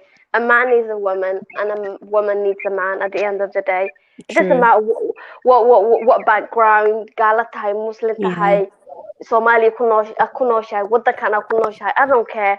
You know what? At the end of the day, everyone needs someone. I agree with you, sis, but I think it's dangerous when we say single women are miserable. Therefore, they're, you know, They're more if you're miserable. single, you're They're more miserable and miserable. you're sad. No, you don't need to. They are I like think that's free. no, they are like in Germany. Like, I'll give you an Listen, example. Can I add something before I mute up here? go In on. Germany, Hi. I think it was in Austria or Germany. This woman in her early 50s, attractive Austrian woman, she invited like migrants into her house and she fed them, she gave them everything, but she didn't want it to be lonely. Like, there've been cases like that in Germany where these Naga and Adanka invite these migrants, strangers, into the home, because a lot of them are childless and and they could do what they like to them. What does that tell you? These women what if that are wasn't miserable. written for her? What if it wasn't written for her to get married? Getting married Sorry? and having children doesn't make you more of a, just because you are married and you have children, that doesn't make It's you not better even than a woman about that children. I'm that talking is not about a woman married and living by doesn't have herself, being children. miserable, unhappy. I'm not talking about children. I think that's society. Society puts this on women, that they're more happier with a man and that they're more happier with children. Maybe that's not written for her. Maybe that's not for her then. I don't agree with If that. there's one man Society to says the three opposite. women out there, at the end Society of the day, praises single women there You're are right. half You're right. women that are gonna be by themselves. Kids are not written for her. But you know what's written for her? A bunch of fucking cats. She's gonna be with fucking 30 cats. And dogs. Stop. I'm telling you. Look. I'll be right back. Saladan, Tuketan, Isha. I'll be Listen. back. Go for it. Okay. What we're saying is we don't want to talk about if something's written, because back in the day a lot more people were getting married and that was written for them. Let's just focus on the problems, because if 1,000 people get married today, it was written for them. If it wasn't, like, we can't just say it was written for them and we tie our hands behind our backs. I'm just saying, it's just because somebody is single. I think women, sometimes some women, not all women, think because I'm with a guy, that guy's going to make me happy. And, I'm going to feel, as soon as I get married, all her problems is going to go away. No, it's not. You need to be happy with yourself. You need to first be happy with yourself. If you're not happy with yourself, you're no not gonna marriage be is going to happy make you enough. happy. No. No man is going to make you happy. No Mashallah. children is going to make you happy. I agree Wallahi, with this. mashallah. I'm not arguing on this point. I believe it's better when two whole people come together. That's what that's all I'm saying. I agree with this. But we need to know that even if you're not, the reason why two whole people come together and make another whole, there's still a part of you that's missing if you're not having that that part of you has a family and has all these social things. I'm saying you could be content with who you are as a person, be happy with who you are in your own skin. This is fine. But at the end of the day, when it comes to long-term happiness, how does it come? Especially to women, it's through family. It's not through careers and not money. just men, not just women though. That's men and women. We both need That's each what other. I said before. Yeah, but we I'll need tell each you why. other. True. But women have to do it a lot sooner than men. Why? Because at biological time. Biological time, and if you can't have children at a certain time, then the amount of men that you can actually get that to marry you, that pool of men shrinks dramatically. So what do you think? At what age do you think a woman should get married? A woman should get married before 25. Should get married before 25. 100%. Before 25. No, I'll say in her 20s. Okay, wait. Let me ask you. In her 20s and 30s. Is 25 too young to get married for a woman? No, it depends. Let me ask the women. It depends, bro. Everybody's an individual. It depends on the person. Guys, one at a time. Yeah. I'm coming back. Women. Guys, I want to hear their one opinion. at a time. Yeah, go on. Let the sisters answer. I'm gonna be back in 5 minutes. Yeah, you guys hold up the panel one at a time, please. Cool, no worries. We'll do one at a time. I personally think it depends on the person. Okay, so that's where no they are answer. in life. No, and where they are in life. Me personally, I got married young, but I wouldn't advise other people to get married when I got married. How old? I was 19 when I got married. Say, mashallah. Can I just say something? Yeah. Okay. Listen, God I did. That I was is young. older. You were barely out of high school. You got married? Let me finish. I was a little bit older than you at the time when I got married. Mm-hmm. But I always say to my nieces and wallahi, young people, just wait until you're like, you know what I mean? Mm-hmm. Don't, wallahi, aniga because sidii qof indhala u guursaday. I'm very well like I'm happy, alhamdulillah, for my boys. But I wish I could have waited a little bit longer, wallahi. How old would you have want to wait till? Wallahi, maybe up to 30. I'm not kidding That's you. not good. That's not good. No, no, but you know what? Do you know what that means? Do you know what that means? Yeah, What? she's missing that. You're missing that party life. You miss the fun. You No, wanted no, to have no. a bit of jokes. No, wallahi. Stuff like never party life. Let's say Yeah. touring the countries. No restrictions. There's No no one telling you nothing. responsibility. So you know, like that. You missed a good portion of that. But I feel like you can do that. Wallahi, You I can do that didn't. with your other half. Wallahi, You can I do that didn't with your miss other half. anything. I didn't miss Yeah. anything. I was having babies. I was working. I was going out with colleagues, with friends. You know what I mean? Yeah. So I was having fun. The reason why we wouldn't advise delaying marriage I would say personally, if you ask me, the perfect age, I would say 19 is a bit early. I think 19 is too young.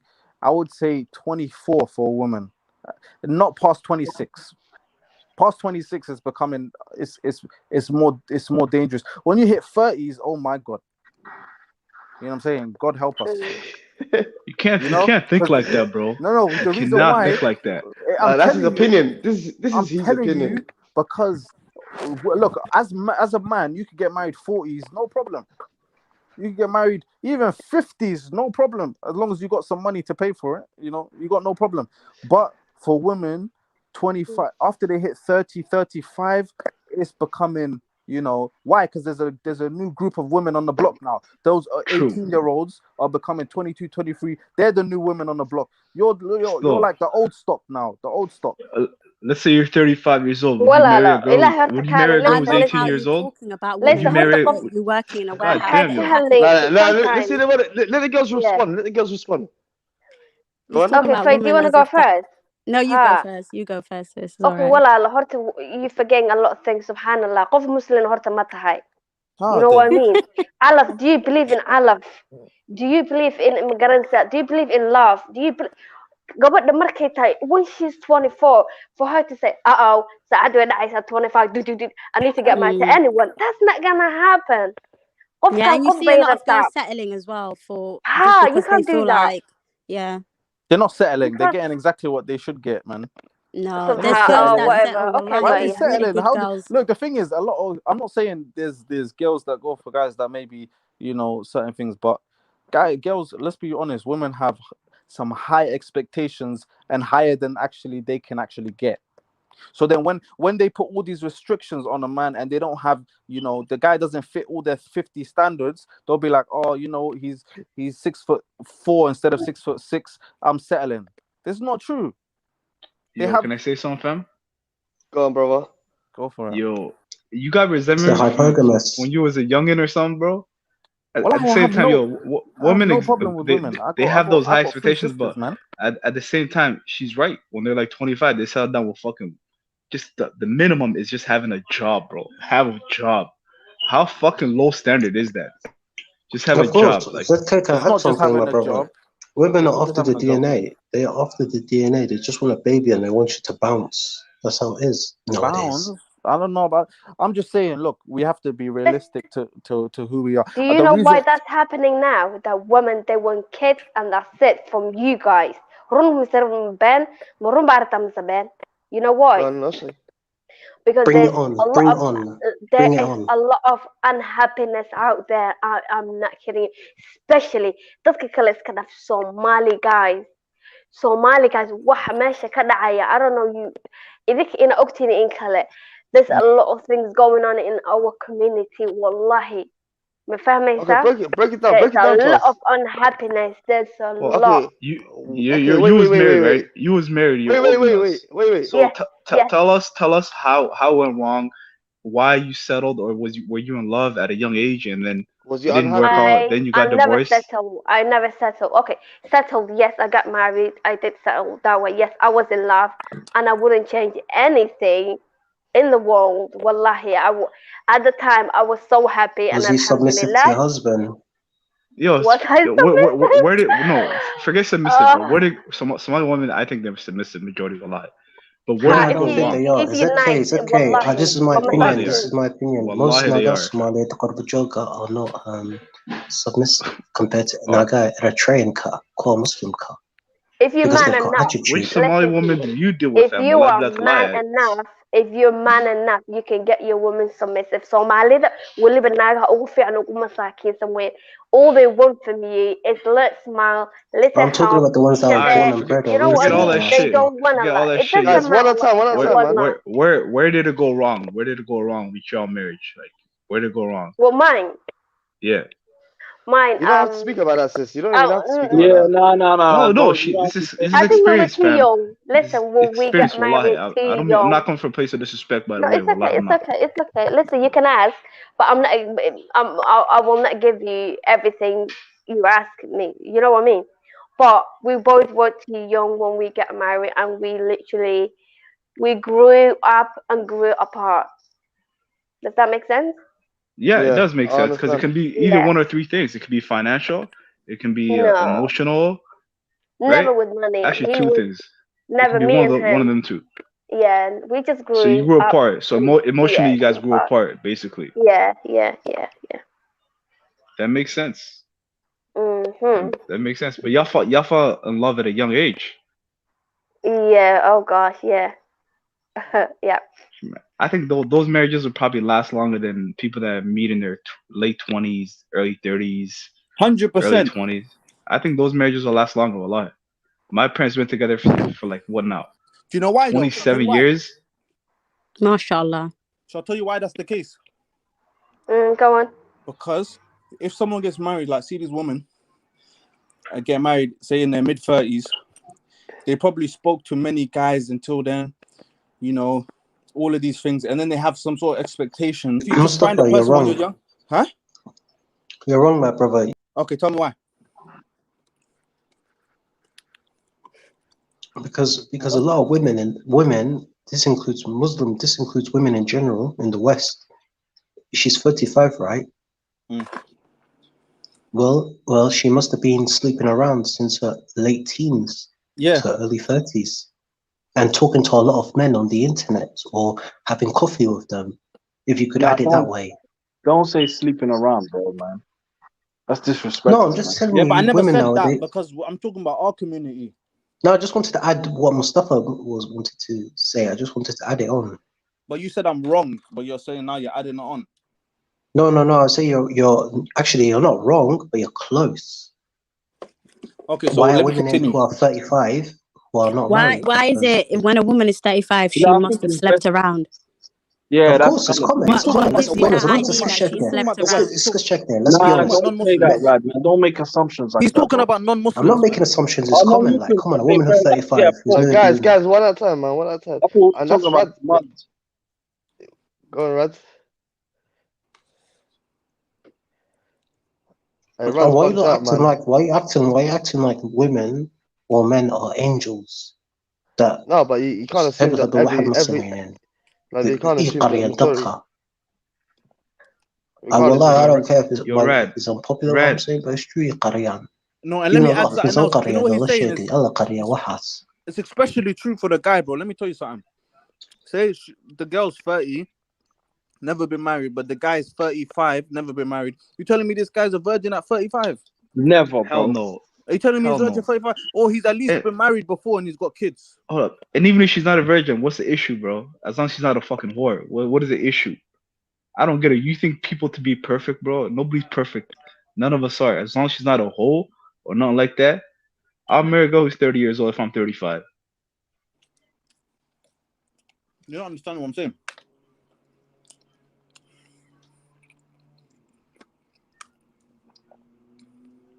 Right, so tell me what you're saying then. I said, you eating food? Yeah. Wait, let me concentrate. All right. You need to concentrate. Let me concentrate. I like to know what I'm saying. Listen. So, on this, I'm not even talking about the girl right here. Let's focus on the guy. Are you telling me the guy, 35?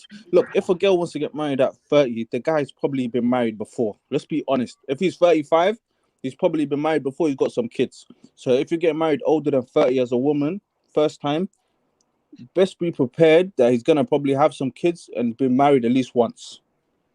In our sort of cultures, Muslim cultures. Am I wrong? Are you saying there's a high probability that the nigga's been married and he has kids from a previous I'm saying marriage? it's a high probability that in our culture, because we're not trying to have certain things I don't think outside so, of marriage.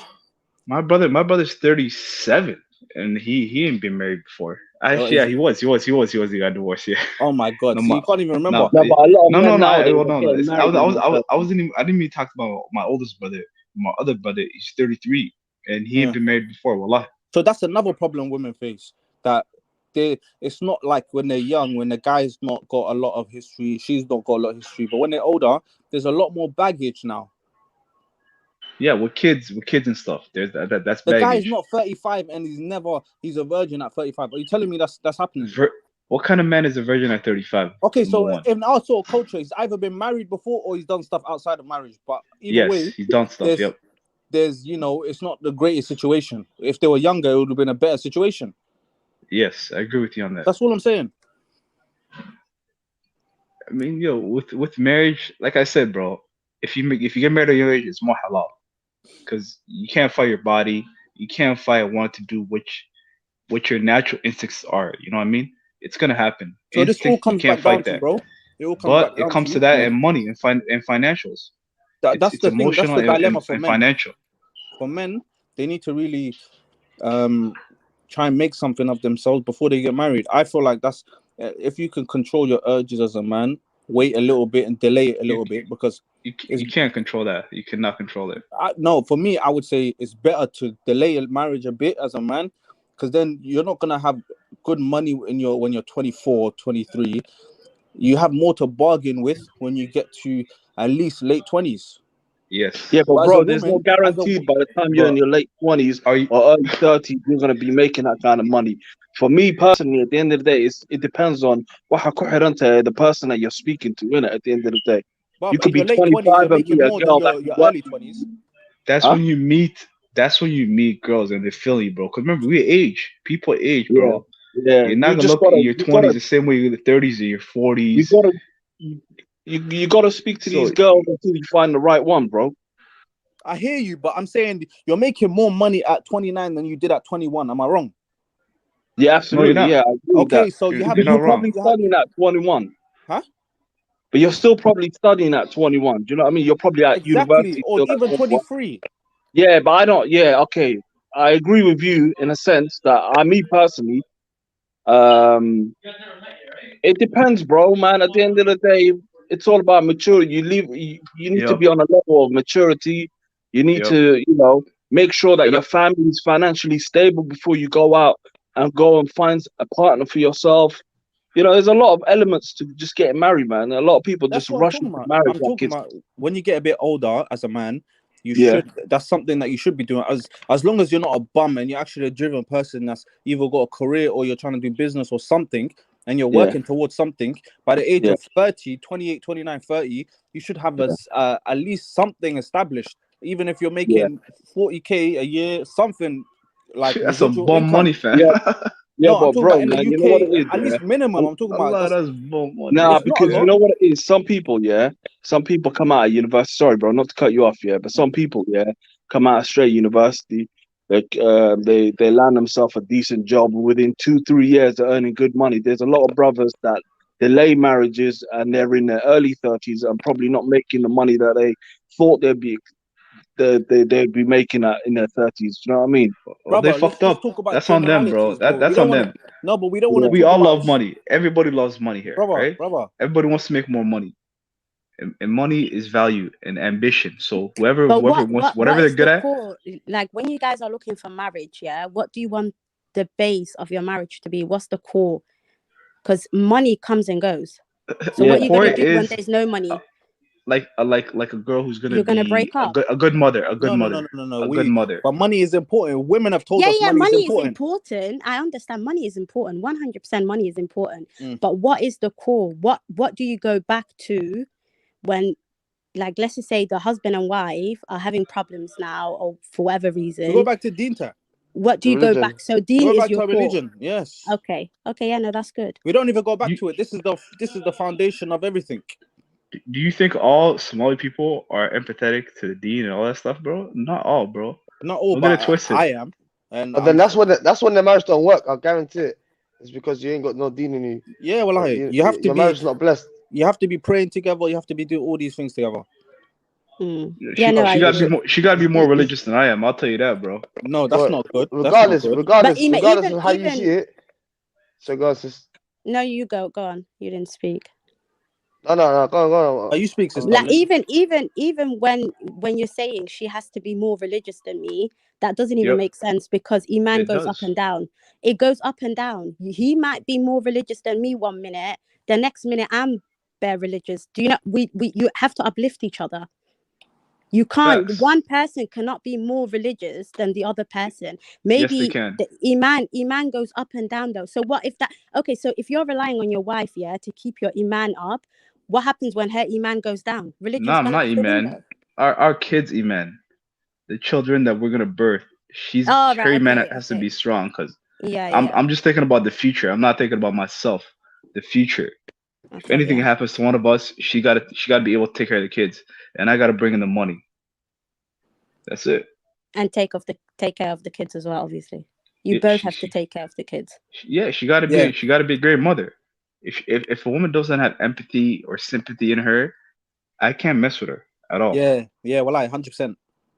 100%. She's the one nurturing the children there. She's the first teacher. The women are the first teachers to the kids. I agree.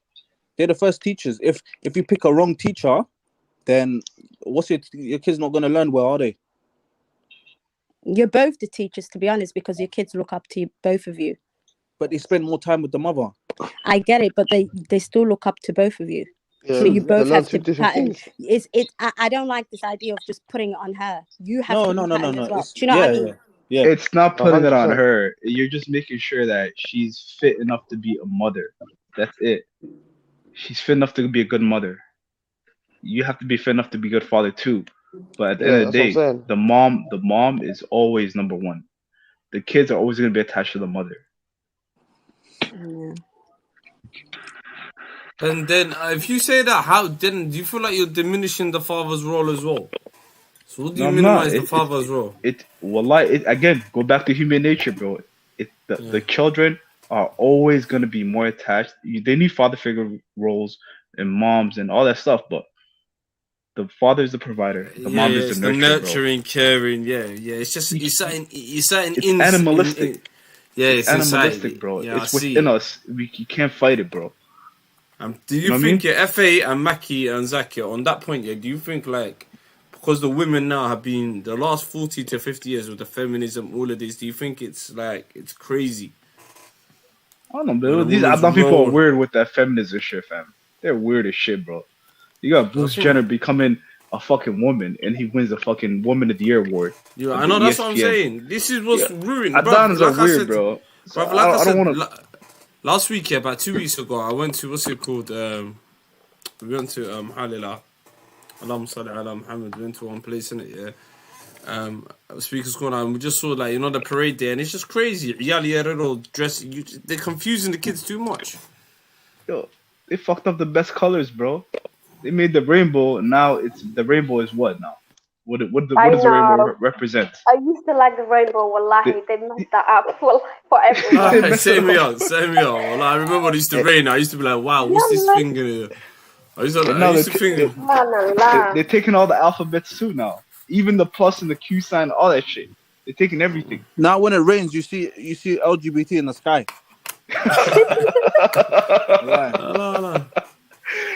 Yeah, they're messing their head, bro. They are messing their head. How do you like the smell of shit? I don't get it. Wallahi, it boggles my mind. Gosh. Bro, it's starting to affect schools. I don't want to get your channel banned, bro, so I'm gonna stop, bro. I don't want to say nothing too crazy, but those people boggle my mind, bro. I don't understand it. Wallahi, I do not get it. I don't think they deserve to die, but in order in June over here in Toronto, it's pride. What's so prideful about taking a dick up your ass? How's that prideful? I don't get it. You don't need to be. You don't need to be. Nigga that. That's a bit explicit, bro. Allow me, fam. Allow me. Yeah. I just see a lot. They're just a weird community, bro. weird fucking community. It's not even that. Like last week, I was in Speaker's Corner. The whole community one, and these people like they was doing some mad shit, and then the amount of Somali little girls and that are good board semester, and you're thinking, no, that can how are they affecting our kids like this? They're pushing an agenda. They're pushing that agenda on people, bro. And everyone in Speakers had to stop in it. Yeah, you know everyone. Like every religious person, the atheist, that's killed them by like, everyone just looked at them like raw. They're teaching that in schools now, bro, man. Yeah, They try to push that here too in Ontario. Wallahi, the only people that got together was the Pakistani community, the Somali community, basically all the Muslims here. They were cheesed about it, bro. They were vexed. They're like, yo, we don't want that shit being taught in school. Because remember, those are our tax dollars go into that.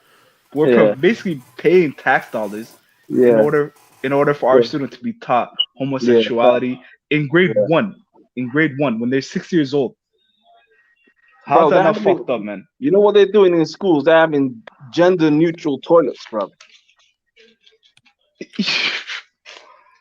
Bro, Allah, they lost their fucking mind, man. They lost their mind. Listen, can I say Alhamdulillah? I moved into an area, oh my god, I did Muslim, best degayihiin mostly, the Asians, schooladooda, like, waxaas way kala baqaan. Wallahi, Alhamdulillah, I used to live. Where's that, in the UK? Yeah, man. I used to live in another city, and let me tell you this. So my kids, they had friends, you know, with a lot of dad adana, and then I just moved away, and I found out one of a friend's mom is now with another dumara, and I was gonna see them like school car, taekwondo everywhere. I'm so happy. Wallah, mararka qaarkood I'm like Alhamdulillah, Ilahay meesha iga soo kaxeeyay. You know what I mean? Because you have to interact with them, and then at the minute, you know Nagaha, it's not even that, you know Nagaha, especially the Naga ones, you're in school, the minute Naga kala, you know what's good, they hate us, you know, shekala say money, I know that for a fact. Like they will hate the, you know, they will hate the couple. Well, like, you know, I clocked with the lesbian ones, isn't it? Yeah. Because I clocked on that middle lishaqani. Now get all scared. 2-year-old girl, but we're looking at this one. She's a full stud, and we're all thinking, why did this pretty girl get dominated by Gabar Sidan? I just don't get it. Like, because they're weak. They're weak in the mind, bro. They're weak. She manipulated her. That one I don't understand. Homosexuality or lesbianism, whatever the fuck this shit is, man. And then she's busting her around, and I'm thinking to myself, not غير قادر لك. ما إنتحال بطرنتاي مسيران, and then I'm hearing the most domestic violence happens in the lesbian relationships. The most. It's crazy. Yeah. I heard the gays are peaceful, the lesbians are violent. Yeah, I mean, like, yeah. Because now go to school, but the Maki, imagine you're going to school now. And then everyone has to fucking cater for them. This is what pisses me off, Anika. Yeah. Well, like everyone has to be like, I'm like, bro, Anika, what about my rights as a human being? What hand I get ilali? If you say you don't agree with that, that's it, bro. Yeah, fam. That's why I say I'm intolerant. Bro, I feel sorry for the little boys getting kidnapped. Earlier today, I was talking about the story about this kid that was getting kidnapped in NYC, and they booked a plane, and the mom and the other kids got the kid back. Then they got arrested. It was a 24-year-old Dominican. The guy who was with him, they seen the previous videos. It was a fucking old white guy. So basically, this guy was getting paid to kidnap a 5-year-old boy for this old Adan dude, just to pedophile him and sex traffic him. Disgusting. Some of them are fucked in the head. Yeah. They are fucked in the head. But it's just the only culture. This is why I'm worried. Like sometimes, like, especially you got. I don't know, man. Like, there's a couple of young parents on the pitch as well. How do you lot feel? Death. It's death. This is being pushed on children, 100%. You either gotta castrate them or you gotta kill them. Yeah. FA, what you say? Well, they're pushing this on children. Yeah, they're pushing this on children. Even like on YouTube, I don't know if you guys seen, but even when they're watching something on YouTube, and then the ads, it will all be rug makeup marsan. It's like it's constant. It's in their face. It's constant. It's everywhere. It's It's constant. on It's constant. boards. My niece is 8 years old. Way more than before. My niece is 8 years old. But you were with me on Sunday. Sunday one, we saw it on Sunday. Crazy, We were there man. witnessing one job, and we were like, raw. And they're crazy, all young. And these lot are young. I remember when we were adults, innit, yeah?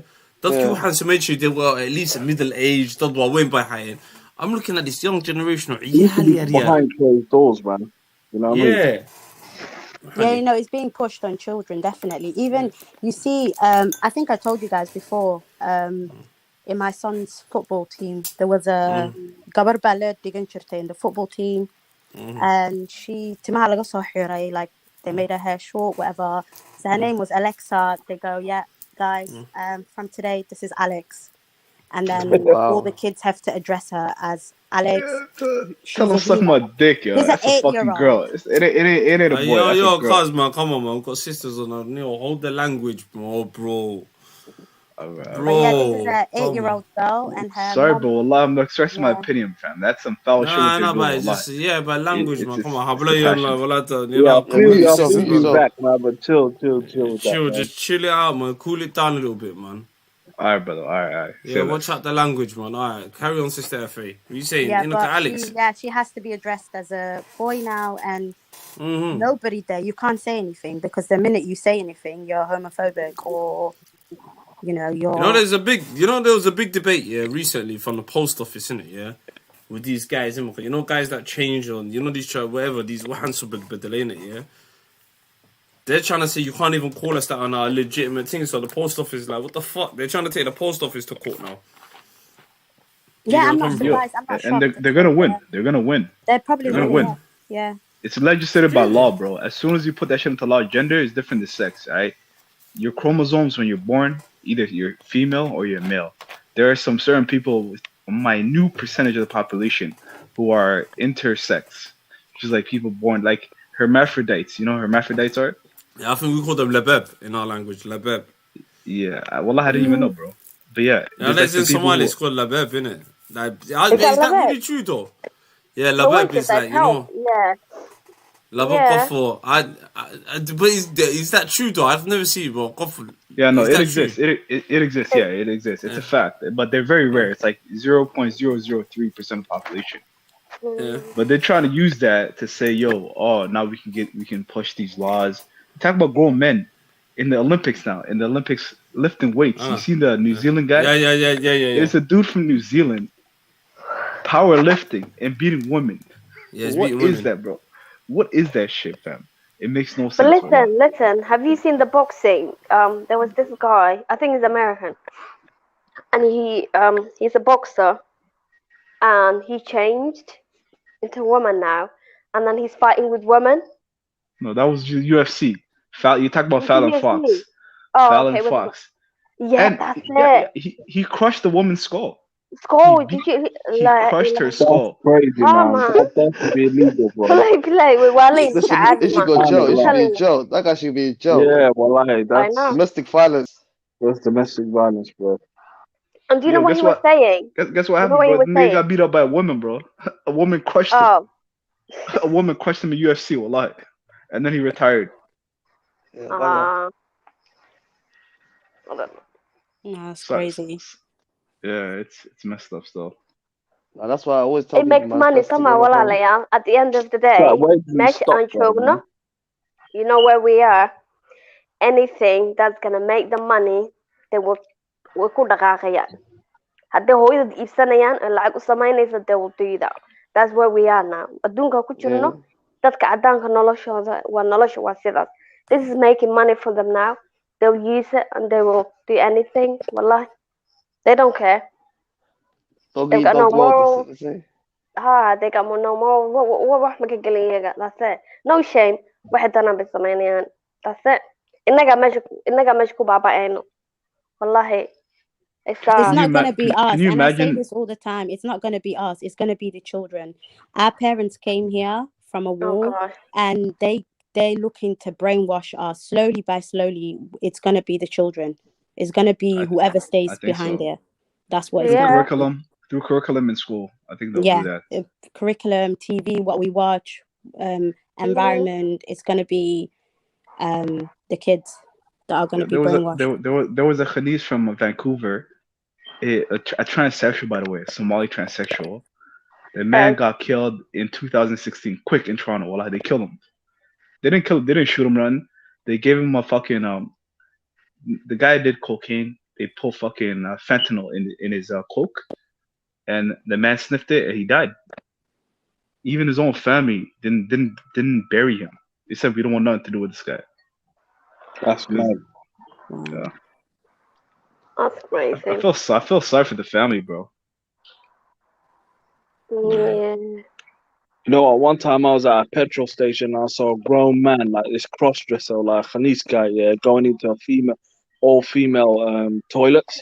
And they had little kids going in there. And this man was going in there, and this black man was the only one that stepped up and said, "Look, this is Gala, this is wrong. You were like, how can you allow this man to walk into the females' toilets?" And the black man was getting a lot of stick for that, man. Yeah. But imagine you're a father taking your daughter, telling her to go in the toilet, to use the toilet, and you see another man walk in there. The ill, wallah, the ill. The fucking audacity these people have, bro. It's mud. Where do you cross the line, bro? Where do you cross the line? I mean, then you read stories about men who are, they change genders. I mean, they look completely like they look like proper men. Do you know what I mean? They had nothing done to themselves, but they go into all, like, they get arrested and they go into these female prison places, and they're sharing cells with these females, and they're getting sexually assaulted and stuff. Sahibkis, do you know what they do in Canada now? So on your driver's license, you can get fucking either female, male. Now it's gender X. You can put X on that shit. You know what that means? You're gender fluid. You can go to any bathroom. You can do whatever the fuck you want to do. It's MX, so isn't it? Is it just X or MX? It's just, no, it's X here. It's just X. X. It means literally like gender fluid. So one day you feel like a male. Oh, next day, no, I'm a female now. I'm a male. Oh, I don't even know what I am. I'm in between. That's you can do whatever the fuck you want. Right, I didn't even know that. Yep. They got that out here now, bro. The sickness hits Somalia, wallahi, it's an issue, bro. That is an issue. Alhamdulillah, that can't hit us, man. I don't think it's a race. I think it's in every race, though. I think even Somalis, there's a lot of guys that like, I think I've seen one on TV. I think we need to stop being on TikTok. Homosexuality has existed since the beginning of time, since humans have existed. The thing is that it's immoral. Why do we have to put up with like what 1% of the population? And on top of that, now they're going to gender stuff. So I can do this, I can do that by law. And once it's implemented by law, then our children are fucked. Our nieces, nephews, they're all fucked. Wallah, they have to deal with that stuff. They're gonna see it. This is where Islam comes in handy. And you gotta just teach that, implement that. Nah, man. True, wallah, you have to teach them. But even Islam teaches us when a place goes against your religion, if you can leave, you need to leave. You shouldn't stay there. That's big facts. What if you work there? Here. This place is not for us. You work there, you live there, you're making money, and you need money to provide for your family. What are you gonna do? You have to leave. At some point, you have to leave because it's gonna go against money or morals. Money or ilahi. What comes first? You have to make that choice. Food comes first. Do you think a lot of people are scared to uproot and start again? Yeah, that's what I think. I think that's what it is. I think a lot of people are comfortable with the West. Like you see, Zach saying, food, and there's so many ways. There's so many ways of making money. You can make money online now. You can do so many things. You don't have to actually, It's not easy to learn a new skill. It's not easy to learn a new skill. But are you going to choose easy over ilahi? Are you going to choose moral? It's up to you at the end of the day what you're going to choose. But if I have children, I'm going to choose my children eat first. Always. That's what I'm saying. Always. No matter what. You've got to make that choice. Yeah, I will eat and my children will eat no matter what. So it depends. Well, I don't know. I couldn't say because I'm not in that situation. But if it came to that, I'll choose that If I'm providing a good life for my family here, I'll choose that. I'm not even a cap. Just say the truth, man. You just love Canada, man. I love Canada, bro. Canada's a great. It's a great country, bro. Wallahi, billah tallah. Canada's beautiful, fam. The thing is, look, it's comfortable for us living out here and whatnot, but there's a lot of problems that comes with it. Wallah, it's not even comfortable. What was comfortable about living here? I don't understand that. I'm not comfortable as in, look, we grew up here. A lot of us were born here. It's all we know. It's our comfort. No, I know. So, as in comfortable, as in we know here, we know. You'd rather deal with the, you know, the problems that you do know than somewhere else, you know. Yeah. So even though uprooting is it's a better option for us because here our children will be, you know, as Muhammad Jab says, ideologically molested. Mentally, wallahi, yeah. That's what's happening. Wallahi, that's what happened. You know what? Yeah, Mus, you said the best perfect word behind in Dino Qarni. Imagine all the sheikhs, the Christians, the Jews, that keep waying nahin. Everyone by your arms say. You know, usually people at each other's throat. You know, you've been to SS, Mus, innit? Yeah. Everyone's like, raw, like, what the fuck? All the communities want higher. Wallahi, it was an interracial, faithful thing. That's going on by Yabe. I said, nah, man, these lot are moving bookie. Why? What were they doing? Was it a parade or whatever? There's a parade, there's just some young shit, and just the sheer volume of عيال and then you see one or two of ours. You know, one of ours and an African, you're Jamaican. Yeah. Khalid, you know, in Birmingham, they had that, I think, just before Corona, I think about two years ago. Yeah. And there was these buses, wallahi, on top of these buses, there were these hijabi girls on one of the buses, and me and my cousin were like, oh my god, maxaa dhacay? Maxaa meesha ka jira? Like indahooda was isku dhaceen, wallahi. I'm like, maxaa meesha ka jira? Xijaabkana, you know, xijaabka si fiican bay u xirnaayeen. Allah. Way better. No, I don't get that. They're in our end, bro. It's just the mud. This is what everyone, you know. There was a lot of black Muslims, African Muslims. We all looking. That can all go Somali, East Africa. We're all like, bro. That can happen one by one, slowly. You know what they do, bro? Over here, they try to tie to being a minority to like being gay, like yo. Yeah. It's like you're black. It's like you're a refugee. We didn't choose to be this. We are what we are. Oh no. How? Well, like, it's no. hard, Zach, you're right. No, that's what you chose to be like this. It's not. You know them one. Yeah, they it's not the other way around. Can I ask you guys a question? Yeah. Yeah. Do you guys think people can feel gay? Do you guys believe that someone can genuinely feel like? Why the fuck would you want to make out with the next nigga who has a fucking beard? Like, what kind of gay shit is that? No, but do you think? I don't know. Because with me, that's just weird to me. Wallah. Let finish. Why I struggle to understand is why would someone choose to be gay? You know, when it's frowned upon, like because it got molested. Because it got molested. For me, they got molested at a young age before their sexuality even developed. That's what I think. I think before they hit puberty, it could be because someone is being molested. But okay, let's just say that person has not been molested. Do you think there's, you know, how every person is tested in a different way? Do you think that's their test on this earth to have these Let me answer Faye, yeah. You are asking really good questions. Yeah. Let me answer this, yeah? Go on. In our religion, we can have inclinations to do things, but we're not allowed to do it. For example, we can have inclination to have, you know, relations with a woman, but if they're not married to us, we cannot do it. It's halal still. It's halal. No, I'm saying if they're not married to us, then we cannot do it. It's not halal. Just like that, a man can have inclinations. We're not judged. We're not punished in our religion for how we feel. We're punished in our religion for the actions that we do. Thank you. So someone can have those urges, but they have to suppress it and you have to fight against it. And that's their fitna, innit? That's their problem. And you know, fighting against that urge will give them reward. And that's your test. Somehow, say gabadha dhahaysay. What are you talking about, bro? It is faith. You don't No, fight it's your true. natural urges. Wallahi, you don't. No, You don't do walala, that, it's bro. true. Listen That's the to reason me. to get married at a young age. That's the reason why No. Muslims get married at a young age.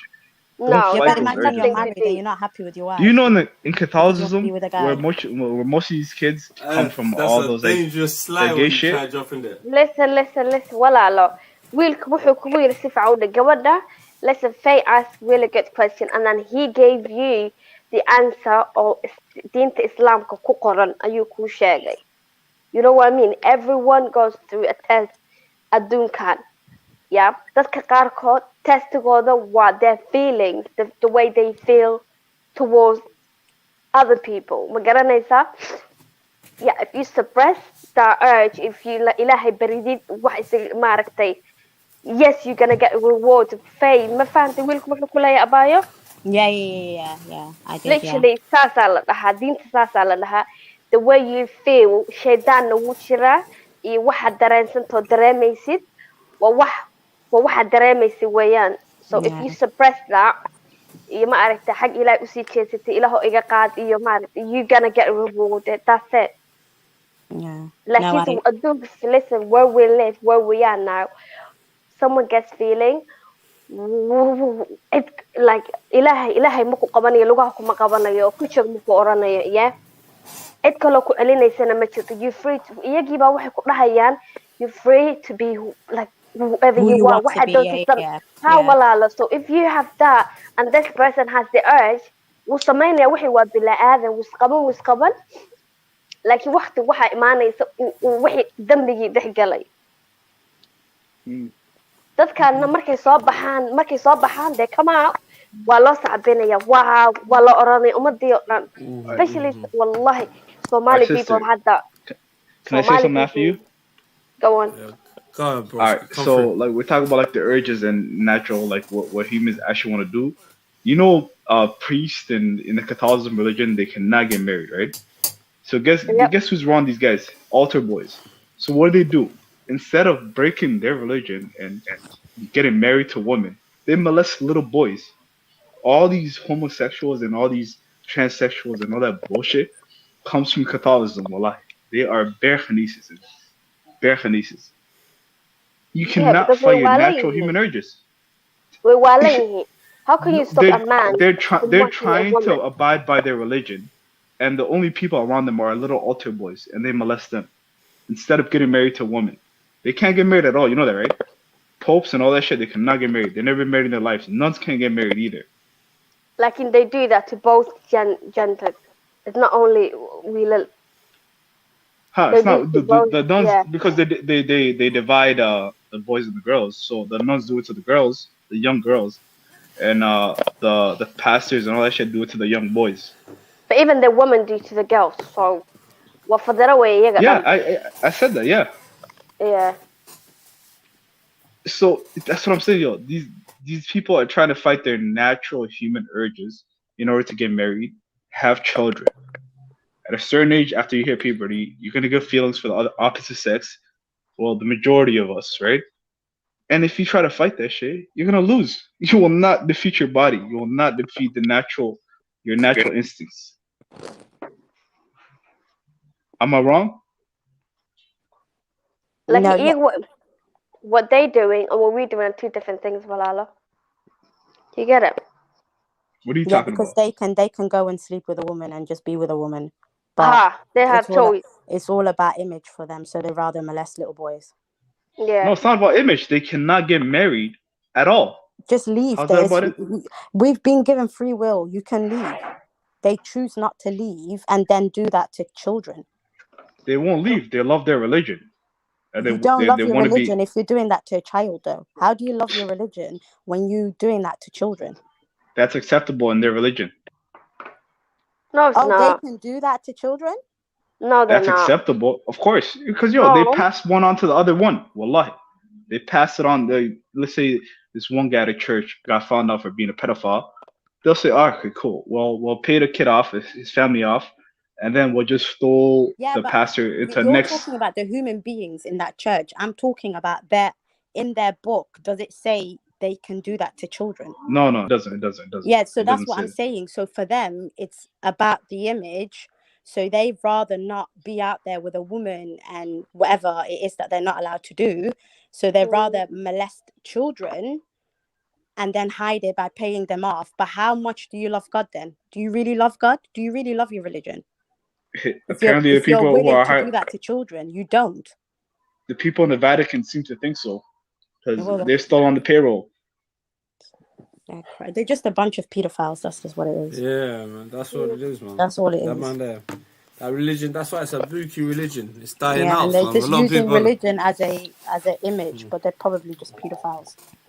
They're sick in the fucking head. No, they're I couldn't using it imagine wrong. how these fuckers get turned Our on by religion's kids. not like that. It gives us an outcome.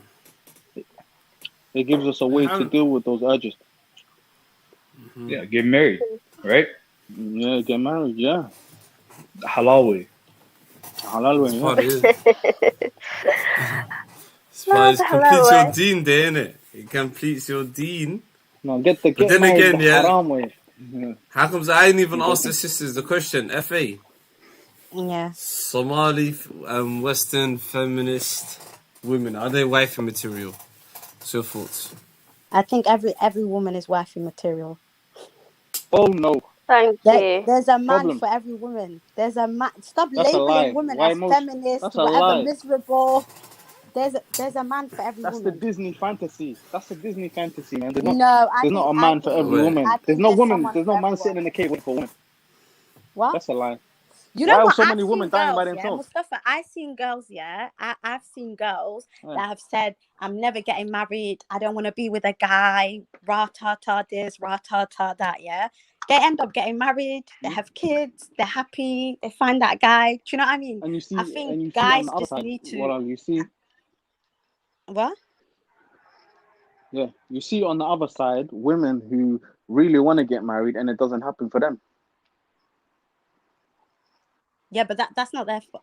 Well, it could be their fault, but I'm just saying there's someone for everyone. We shouldn't say just because, you're a certain type of woman, there's no guy that's going to want you.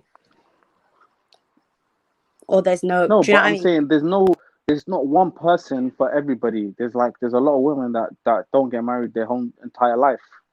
There's a large percentage of women that never ever get married. So you saying that there's one person for everybody, is just not true. Yeah, but would you say there's a large percentage of men that's not getting married as well? On hindsight, if you flip it to the other way.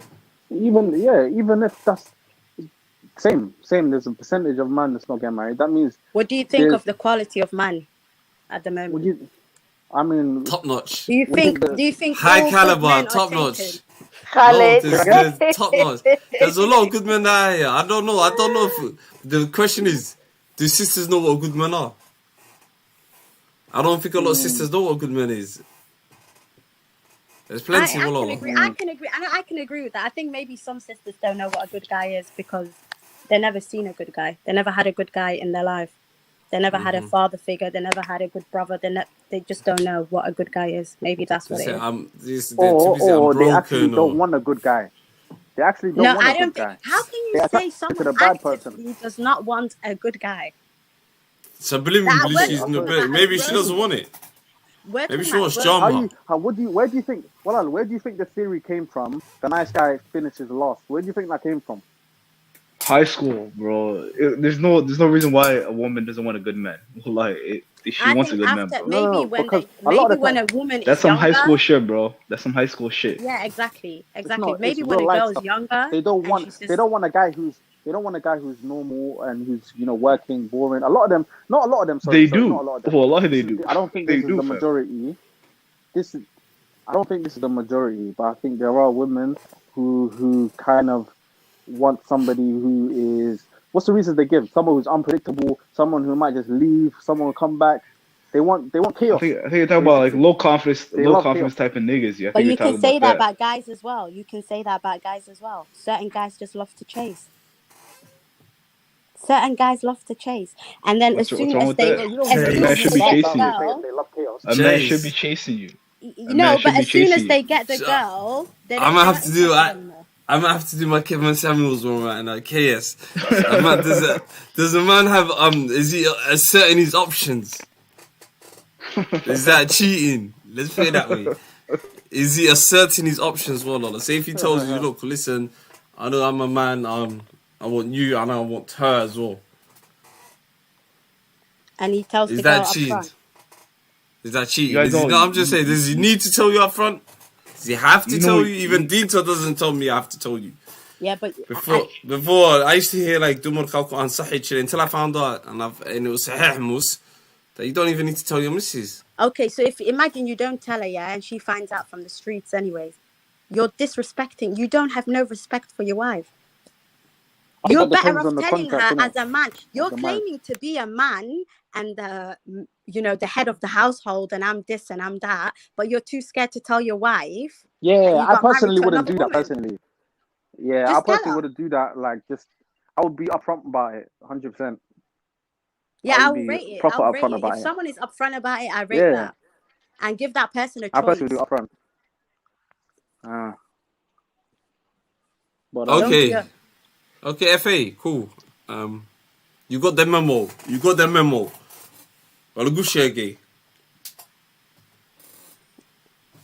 Yeah, so then it's up to her to make that choice there. Yeah, it's up to her. It's up to her there. It is up to her because it's her life. I'm just saying. You're hiding it. Just asking a question. No, you hiding it from her. You're taking away a choice from her. She's allowed to choose who she's with and how her marriage is. If she leaves, can she get better? What do you mean better? That's something she has to weigh up. She get better than him if she leaves. No, but how she is now, she's older.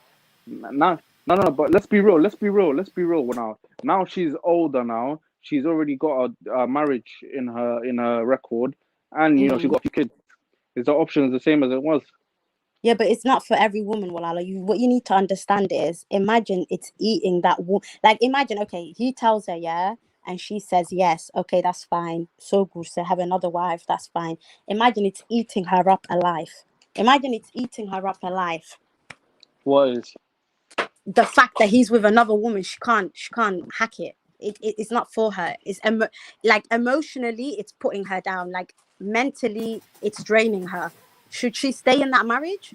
Maybe it's not for her. I mean, let's see the alternatives. If she leaves him, then she's gonna have to jump back on the dating market, and now she's 10 years older and 2 kids and a divorce. It doesn't matter. You know the way you look at things, 10 years older, whatever. So you rather be in a miserable marriage because you're 10 years older now. No. I wouldn't say stick with it, but I would say the amount of women that divorce for reasons. I'm not saying there's reasons that are valid, but they should put every single emphasis in their being to make it work. Why? Because when they go back to the dating market, it's completely different. The options are completely different now. It's not like how it was when they were 23, still had the youth and all. Now they're a lot older and they have children. It's not easier for you now. You should do everything in your being to make that work. Like your life depends on it. Hold up. Should they make it being work even if you're the one doing wrong and you're the man? Why would you even do that to your wife if you know she's not going to be happy? She should try to make it work even if you're the one fucking up.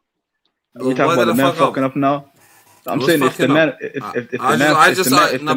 Sorry, no, but Zach, I asserted an option that is halal for me.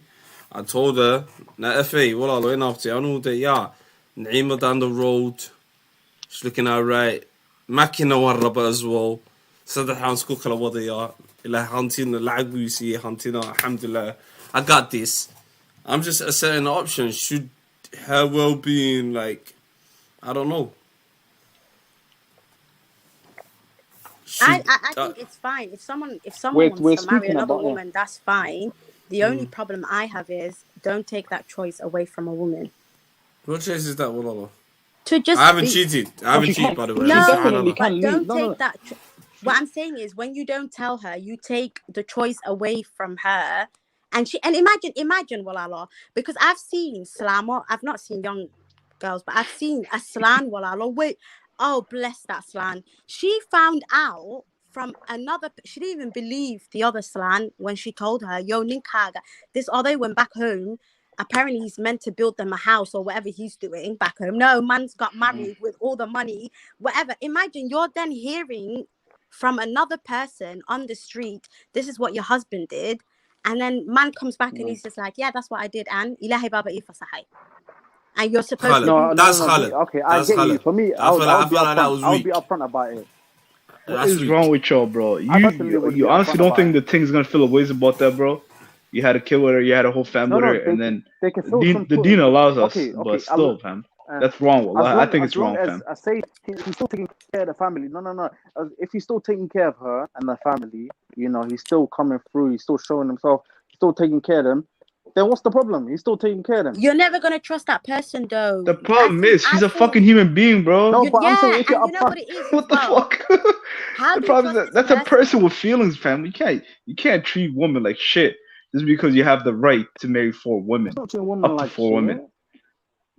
Bro, by marrying the next woman, how do you think she's gonna feel? Bro, beg you, don't talk like this. Come on, bro. The prophet. I'm not moving like nothing. Multiple women. Are you saying he treated his wife? Are we the prophets? I am not a prophet, Sahib.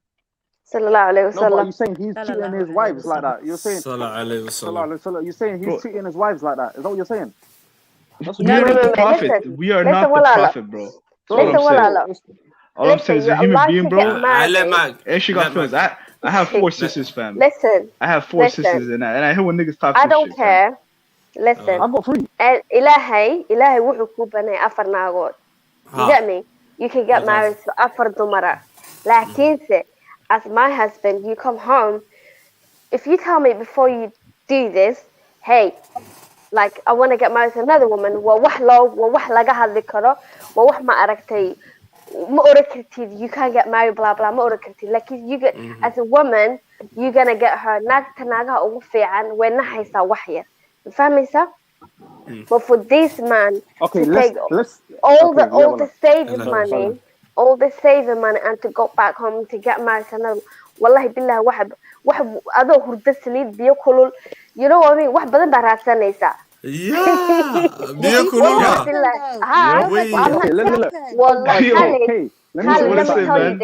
Let me tell you this. If a man, we work hard, lacag baa urursanay, waxbaa rabnaa inaan ku qabsano. He goes back home, he spends that money on another woman. Wallahi, to me, you're looking for a big problem, and you're gonna get that. Okay, listen.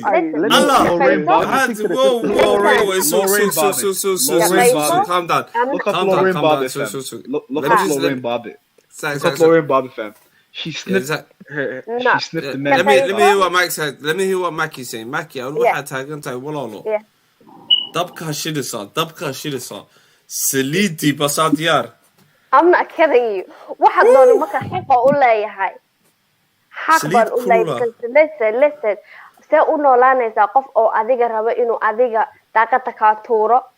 Qofkaas how you going to trust that guy again? How you going to trust? Walaala fiiri, you all got mothers, you all got sisters. If a man took all their money, I agree with home. No. Kilo second. Let Kilo come through. Let Kilo come through, Mus. You wanted to say something real quick. Come on, Kilo. No, I was saying, there's a certain...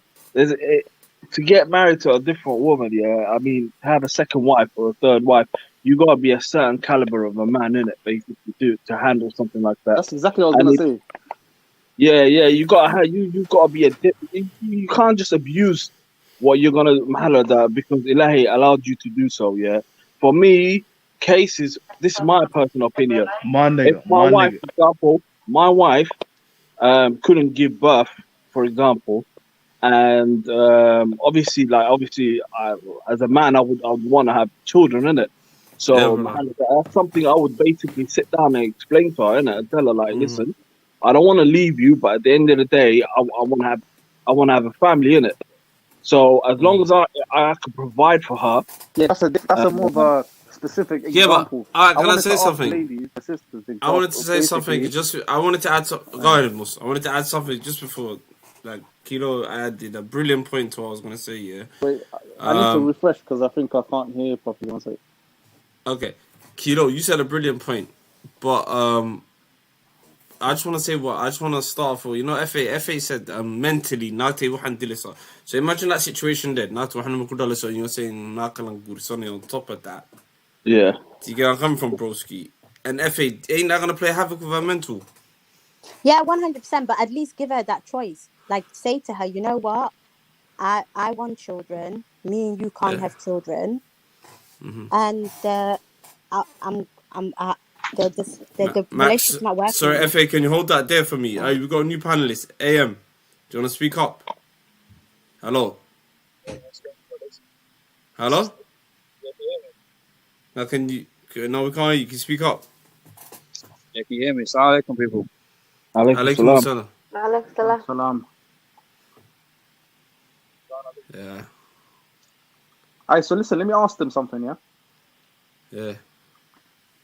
If the guy if your husband was making, say, like £500,000, would you let him marry another woman?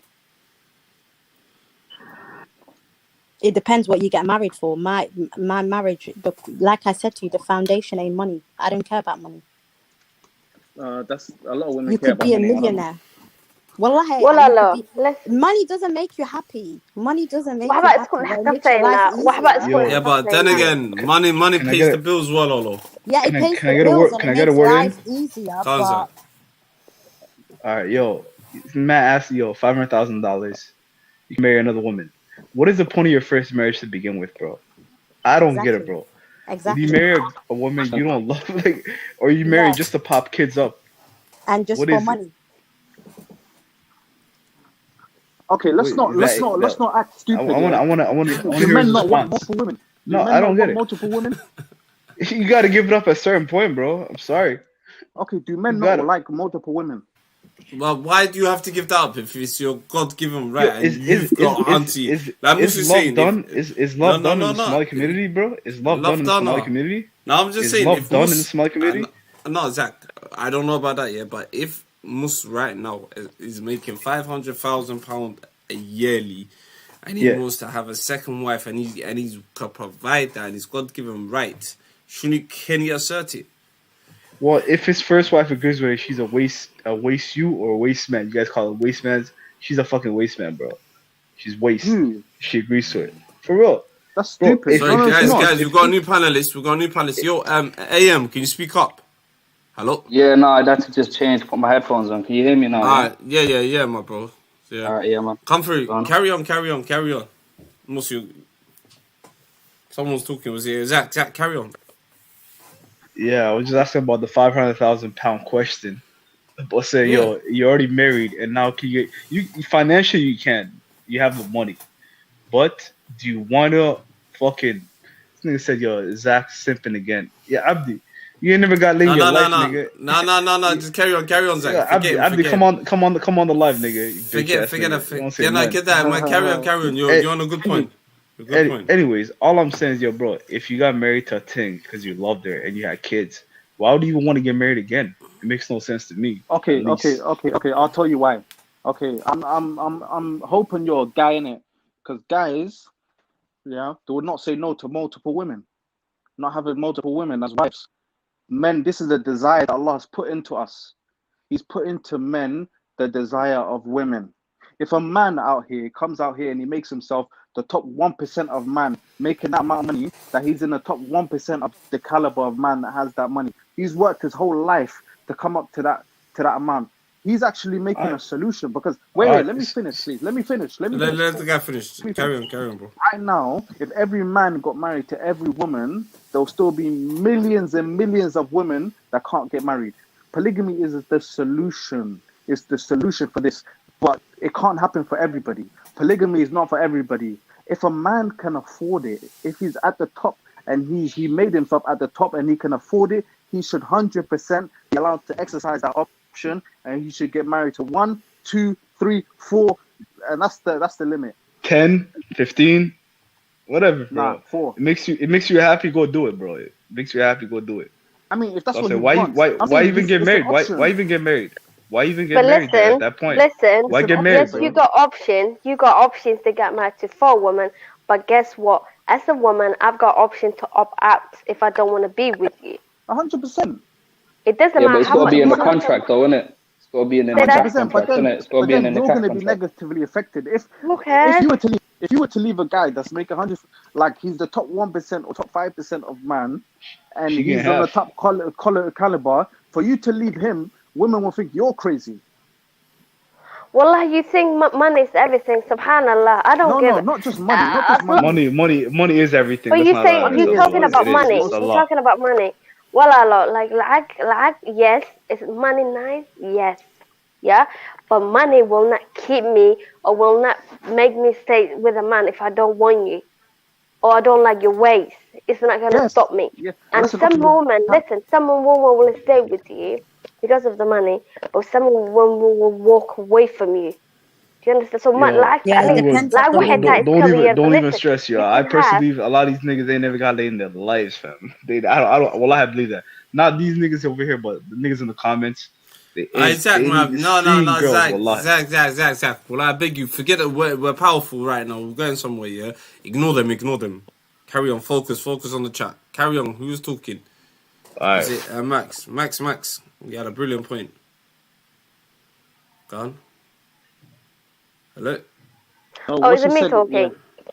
Yeah, go ahead. Someone said AM. I swear AM said this. Something has to be in the NICAH. He dropped a powerful to him, but no one picked that up. I heard that. Yeah, man. If it's not in a NICAH contract, if it's in a NICAH contract that he can't marry a next woman, then that's fair play, isn't it? But it's the woman's that she has to say that. Listen, I'm not happy with a polygamy relationship and whatnot. And if she says that and he agrees to it, then fair play. Listen. What y'all think is different in the UK, bro, than here? Wallahi, it's mad different, fam. Mad different. Listen. Waxa ma runba horta, can you say before you get married to a man, nakala daqatid ifuraysa? Yeah, you can put anything. You can put Wallahi. anything. Yes. It's a contract, isn't it? It's a contract between you, the person, and you know what I mean. So you can put what you want in there, really and truly. You can put whatever same way you put in how much you want the nikah to be. You can put in. You get what I'm saying? You can put in rules and regulations in there, and if you put it in there, then fair plays. But if you haven't, then you left the door open. If you put that, say for example now, you put that in your contract that he's not allowed to marry another woman. His options are that he can't just go out there and marry another woman without telling you now. He can't do that. Oh, I may do that next time, you know. No, he can't. You can't do that without telling you. You can't do that without telling you. That means he has to tell you. But then again, no. Of course, but regardless, you have to tell her anyways. You have to tell her regardless, even if you haven't put it in the contract. If you're going to marry a next woman, you've got to tell her, innit? And she's got to be agreeing with it. If she doesn't want to, I don't know about that. Yeah, you can't just go ahead and marry it and then do it under secrecy. That's peak. Fam. No, not secrecy. You just go do it. So I know if it's in but if you're not telling her, then ain't it a secret everywhere? Like, do you know what I mean? If you're not telling her, it's a secret. Pair enough, fam. You're doing it. You're just going and marrying someone else. You go across the street, grab the first person, and marry someone else. Yeah, that sounds mad. I'm just giving an example, basically, that if it's in the contract, then it's clear.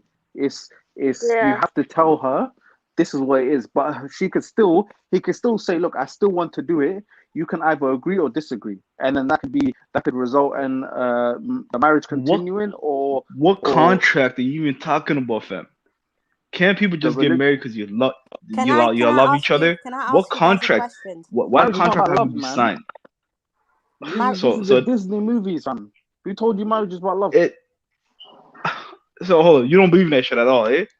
I'm saying that's something that. No, you know when you get married, yeah. You know when in that nikah, and you've got the person's name, got your name in it, yeah.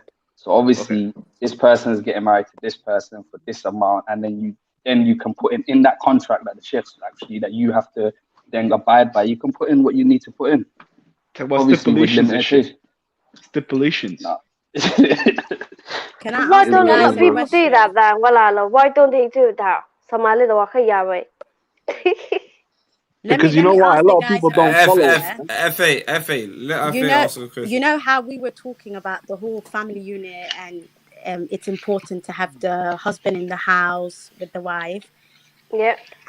So you're saying, Mustafa is saying he would go and marry another woman and he doesn't have to tell his wife. No, I didn't say that. Even though, let me finish. Even though you know that might result in the woman leaving you. So how important is it for you to keep your family unit together with your children? What is more important, you marrying several women or keeping your family unit together? Hoya and Ab is at home. There's no third party, nothing. It's just Hoya, Ab and the kids. What's more important, having Hoya, Ab and the kids, or Hoya and Ab and the kids 2 streets down the road with Heblayo, and Heblayo is down there as well with her kids? It's just too much. No. Okay, well, if the woman doesn't agree and says I'm gonna leave, okay, then who's really breaking the family? Who's really breaking the family? I'm not the one saying. You're no, breaking the family I'm not. because you I'm never are left. bringing a third party into our marriage now. Yeah, but I never left the marriage. You did. Oh my God. Oh my. Say. It's fine. Can I say something? Yeah. Can I say something? For this man having a wife and kids and going out and to get married to another woman, wallahi, you need to understand the second wife will never respect you deeply if you do that to your first wife. Fahma harta, man, you're allowed to have all these women, but if you don't do it the right way, at the end of the day, the loser, wallahi, you the man, you gonna be the losers. Because naagtan maxaa iga galay neegtii hore uu sida usoo galay ya anigana asxaar ma ii hayo waxay kaa qaadan kartay kaa qaadanaysaa ya wallahi idinka mar kastaba ma fahmo rag wax ma fahmaan boqolka wax ku fahantiin he's using the deen against you. The deen stipulations. Use the deen. You can use the deen all day long. You can smart use nigga. the I rate that long. nigga. I rate that nigga still. How am I using the deen against you? Don't make claims, bro, that you don't know nothing. Yeah, no, but it's a fact. Can I just interject? Yeah, even when you say I'm making 500,000, whatever, whatever it is you're making, what type of female do you think you're attracting? What type of female? A female that wants to. Every female naturally. Okay. No. It's not about gold digger. Some females don't care about money. So, and then at the same time, you complain about women caring about money and all these things. But what are you attracting? No. But I'll tell you why. I understand where you're coming from. And the thing is about women, one of the main things that they want is the reason why I'm saying money over everything else is because it's something tangible. And the thing is, every woman wants what? They want security. They want, if they get married and they're pregnant and they're vulnerable, they want security. They want someone who's able to take care of them and provide for them. If they know that's you, okay, and they know that, I'm not talking about, they want Gucci bags and stuff. I'm just saying they want to make sure they're secure. They want to make sure provisions is available. Every woman wants to get, even when we watched that video, their faces were squinching when they were talking about going 50-50 on the bills. Their heart couldn't take it. No, I agree with security. I agree with that. But they all want provision. They all want security. I'm not saying they want to make sure women, when they get pregnant and whatnot, they're in the most vulnerable state. They want somebody who can provide for them and who can take care of them. And what does that take? You can't provide for someone if you have no money and you're homeless. Yeah, but that's an extreme. You're taking it to an extreme. Homeless and no money. But I'm just saying, it's not all about money. It's Mustafa talking, right? Mustafa, it's you, right? Of course it's me. All right, fam. You said that, look, so if you decide to get married to a second wife, right, which you are obliged by our deed, and she gets mad, it's not you that's divorcing her. It's her fault for getting angry about it. What kind of thinking is that, bro? Wait, first and foremost, me personally, I'm talking about the what's allowed and what's not allowed, what we can do. Me personally, I'm not like trying to marry 2, 3, 4 women. I'm just talking about, we're having a conversation. I'm saying, what can allow somebody to do it? We're having a conversation. So it's not me personally. All right, so you won't do that personally yourself? I'm not planning to. Not right now. Okay, all right. It's because I wouldn't think it's another person's fault for me trying to marry another woman. Because I think that's fucked up a little bit still. I'm not even gonna cap, fam. Yeah, that's you, bro. I don't know what man other than you would not want multiple women. No, but then hold on. Why is that fucked up, bro? I've done that. I'm doing it right now. It's fucked up for this reason, fam. For this reason, because you can try to make it work. You can try to make it work, but it's never gonna work out. It won't. It won't. Have you ever dealt with two girls at the same time? No. But if it doesn't work, you always fail, fam. If the first wife says yeah, he can't get married to another woman, and the second wife says yeah, that's fine. She'd want to be a second wife. What's the issue? There's no issue. There's an agreement between she agrees with it. But going behind her back and doing that is I never said I don't agree with that. I don't think he said that. I don't remember. No, but everyone's saying Zach, yeah, follow the trail of thought. Everyone's saying the gabudo or goal. Right now, go to the high trade. Yo, I'm getting married. Boom. She's not happy, but we're gosha, innit? Get married, and the other one know we're gosha. Like, what's the biggie? If you can handle it, and you got the financials, there's no biggie, bro. But I couldn't handle it personally myself, bro. I couldn't do that, bro. Yeah, but you're a guy. That's speak for yourself, bro. Speak for yourself. Alaikum assalam. Yeah, true. I heard what you guys were talking about, and one thing, and you're leaving out, and the people that are against the notion of polygamy, and is that men are cheating on their wives today at an alarming rate. They're legit cheating on their wives. So what you're saying about one wife, it's not working. In society, it's not working. In this current society, Western, it's not working. Bro, I'd rather have one loyal thing as a wife than multiple wives who are disloyal, fam. Elijah has told you this is the way society functions best, and men are allowed 4 wives. You should leave it as that. Okay? That's facts. When you say no, just one wife, see what happens, innit? You live in the Western society. See what's happening. I was born in the Western society. See what's happening then. Bro, the guy's spitting. What Divorce is at an alarming rate. Not done, bro. Every culture is at an alarming rate. I've seen every culture. Exactly what he's talking about. I've seen in corporate, like when I'm working at jobs, everywhere, speaking to people, bro. Every guy that's married, you know, a lot of them are non-Muslim. Don't get me wrong. A lot of them non-Muslim, but they're all got like some side girls on the side. They got their main wife and they got other side girls that they got. Bro, it's all like that. But Islam doesn't allow that. We have to, if we're gonna, want to be with someone. Islam honors the woman. You say you honor the woman. Basically, you're honoring both your wives. You're not saying, yo, listen, this is a side. How do you have time for 2 women, bro?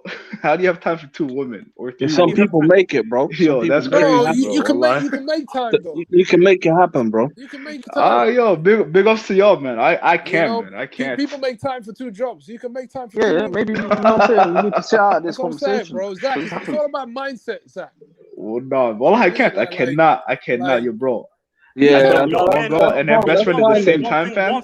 And I got fucked over. One thing about this point, and when I was reading the story of the Prophet, may peace and blessing be upon him, one of the things that I found weird was, and I came to a point where he actually used to pray to Ilahi that he would be able to satisfy all his wives. I don't see Muslim men taking that initiative nowadays. It's weird. The Prophet used to pray to Ilahi. You don't know what they do in private, bro. Yeah, no one's du'as are being recorded like the Prophet. But let's be real. Polygamy is not a solution. Polygamy is not a solution for everybody. It's a lot of men are not gonna have a polygamous, relationship, whatnot in their life. Let's be honest. It's for a minority of people, and it's the solution for there's more women than men. If you care about women and you want all women to be married, these women, you said earlier, there's a man for every woman. When there's so much men, there's so much more women than there are men. Yeah. Bro, can I ask you one thing? Men. They're gonna have to share them. Men. One at a time. Polygamy is also a solution for disadvantaged women at a time, man. Live in certain situations. Yo, can I say one thing real quick? If it was your daughter, would you want her being fucking second fiddle to next woman? Well, as long as it's halal. Keep it a buck. Zach, wallah, keep it a buck. Yeah, I'm not a father, but I'll be real. As long as if it was done the right way, she wouldn't really be second fiddle. I'll be like, yo, let me just I'm gonna leave you. If she's halal and it's done legit, I don't know how to do it. Alhamdulillah, didn't I? Choice isn't I don't believe that. I don't believe that. I couldn't. Let me give you this example. One thing about this, as a father, now you know your daughter's not being cheated on. If she's marrying just one, and you're saying that guy can't marry any other girls, it's likely he's gonna cheat on her. Let me ask you another question now. As a father, if he does that, he's gonna get folded like a fucking launcher. He's gonna get folded, bro. He's gonna get folded. If it's a Muslim, man, you know he's gonna treat her right, and that her rights are listen, brothers, sisters. Let me ask you this question. Say the guy was the man that you know, like Sudaisi or something like that. So the man that recites the Quran in Mecca, and he's got another wife, but he wants to marry your daughter as well. Would you give your daughter or no? Fuck no, bro. See what I'm saying? See, he's a pious man, the most pious man in the land. You can be pious as much as you want. I don't care, bro. You're not marrying my daughter. I'll tell you that. Wallahi, you're not marrying my fucking daughter. That's you, bro. You know what I'm saying? That's a good question, though. A lot of men want that. Like, would you let your daughter get married to be a second wife? If he's happy with it. You rather her be a second wife, though. You rather her be a second wife than be a side thing. If you want your daughter to live the Western life and marry a guy with only one wife and seeing what the outcome might be, looking at society right now, that she may end up unhappy and etc., divorced and etc., go for it then. Let your daughter marry. That's what you think. That's what you think, bro. I'm not gonna let her be second fiddle to some next nigga who's already been married 3-4 times, bro. Just read the not statistics. My daughter. All right, fine. How many successful marriages are there in Western society? That's white marriage. That's white marriage, bro. You gotta realize that. No, they count all of us. In the UK, they count all of us, mate. Well, not here. In the UK, count all y'all, bro. I'm not Muslim, but Islamic marriages are not even recorded. Yeah. How many Islamic marriages are not even recorded? Yeah, that's true. Shit won't happen, fam. It will not happen at all. That's fine, bro. We know your opinion. No problem. But I feel like depending on the person who they are, you would rather your daughter be the first wife to a drug dealer than be the second wife to the Imam of Mecca. To a drug dealer? Where'd you get that from? Where'd you get that from? A drug dealer? Where did that come in, bro? Okay. Why are you assuming a drug? Okay, that's an extreme example. Let me take that back. That's an extreme example. Say the first wife to, average guy, just making, little average money, but just living here. Then the second wife to the person that's making, reading the Quran in Mecca. No second wife. It doesn't matter. No second wife. I would be so happy to give my daughter be the second wife to a man that's a pious man. That's a pious man reading the Mecca. Are you crazy, bro? Yeah, the Arabs got you, my nigga. The Arabs got you. It's not about Arab. It's about piety. Wallah, the Arabs got you, dog. It's about faith. That's fine. But the piety is someone. It depends. All I'm saying to you is depends on the person, caliber man. That's all I'm saying. All right, bro. Wallahi. Inshallah, it works out for you and your family, brother. One rule, and I think and Muslim guys in the West should put down, is that you need to be a high earning and a person and career wise to be able to marry more than one wife. You can't be living on like an average wage and have like two wives. I don't think that's gonna work. Yeah, facts. How about the guys that are back home that are married to like 3-4 wives that have nothing, but they're happy? Yeah, and they're on welfare too, by the way. Welfare. No. Back home. I'm talking about back in Somalia. There's people that have nothing that are married to 3-4 wives. I don't think it's anything to do with money. I think as long as the women agree and they're happy. And that's what they want to do. I said in the Western society. I didn't say back in the Western society. I said in the Western society. You know how we calculate it? How we calculate it is like this. The average salary is 45k. If he's making 90k, that's double. That means he's got 2 wives. If he's making 4 times that, he's got 4 times the women. That's how you calculate it. That's a mad equation. That's how I was calculating, bro. I think 2 women is enough. Going into 4 women. You make a 500k, bro. 4 women is the minimum. No, I'm joking, man. Look, I'm saying it's allowed depending on if you can be just towards everybody. You have to be able to be just. You have to be mentally, there. There's a lot more to it than just money. But I don't like that it's written off for, you do this, it's so disrespectful. Why are you doing this? No, it's an option there. It's not an option for everybody, but it's an option for a certain caliber of people. Yeah, facts. Yeah, I agree. Sisters, you quiet now. What's going on? Yeah, no. I agree with him. It's an option Yeah, for Faye don't people want to share, bro. as long as the only place where I was coming from is, when you Yeah. guys were like, we're hiding it from our wives and whatever. Yeah, no, I don't agree with that. As long as I would never be that coward. Yeah, man. I think that's that's the problem in our society nowadays, man. Too many guys are just like doing it undercover without. I think that's Obviously, cowardice. their family. I think that's cowardice to do that. They do it in a disrespectful way, and that's it's why very cowardice. If yeah. you're the man, if you're the real man that she wants and she wants to stay with, you say it up front. She'll be scared to lose you. I don't know about her being scared to lose you, but yeah, 100%. she has a choice. She has a choice. She has a choice. I don't believe to be in a relationship that's going to make you miserable. If that's going to make you miserable and it's not for you, she can leave the same way you can leave if she makes you 100%. miserable. But I think what's more miserable for her is to leave him, stay in a flat somewhere. Oh yeah, because according to you, single women now she are got 2-3 miserable. kids. No. Now she got 2-3 kids. Now she's not got the provisions of a man now because she left that provision. So now she's gonna have to work and have 3 kids, and she's gonna have to do. Oh look, now she's got a headache. He's gonna look after his kids regardless, whether we're together or not. So you're gonna pay her regardless. You're gonna pay the way for those kids, whether you're with her or not, right? Yeah, but it's not like he's gonna. So it's fine. He's not gonna be paying like he was when he lived there. Yeah, but it's fine. You're not there anymore. It's fine. You made that choice. You broke up our family. I think it's just as expensive, man.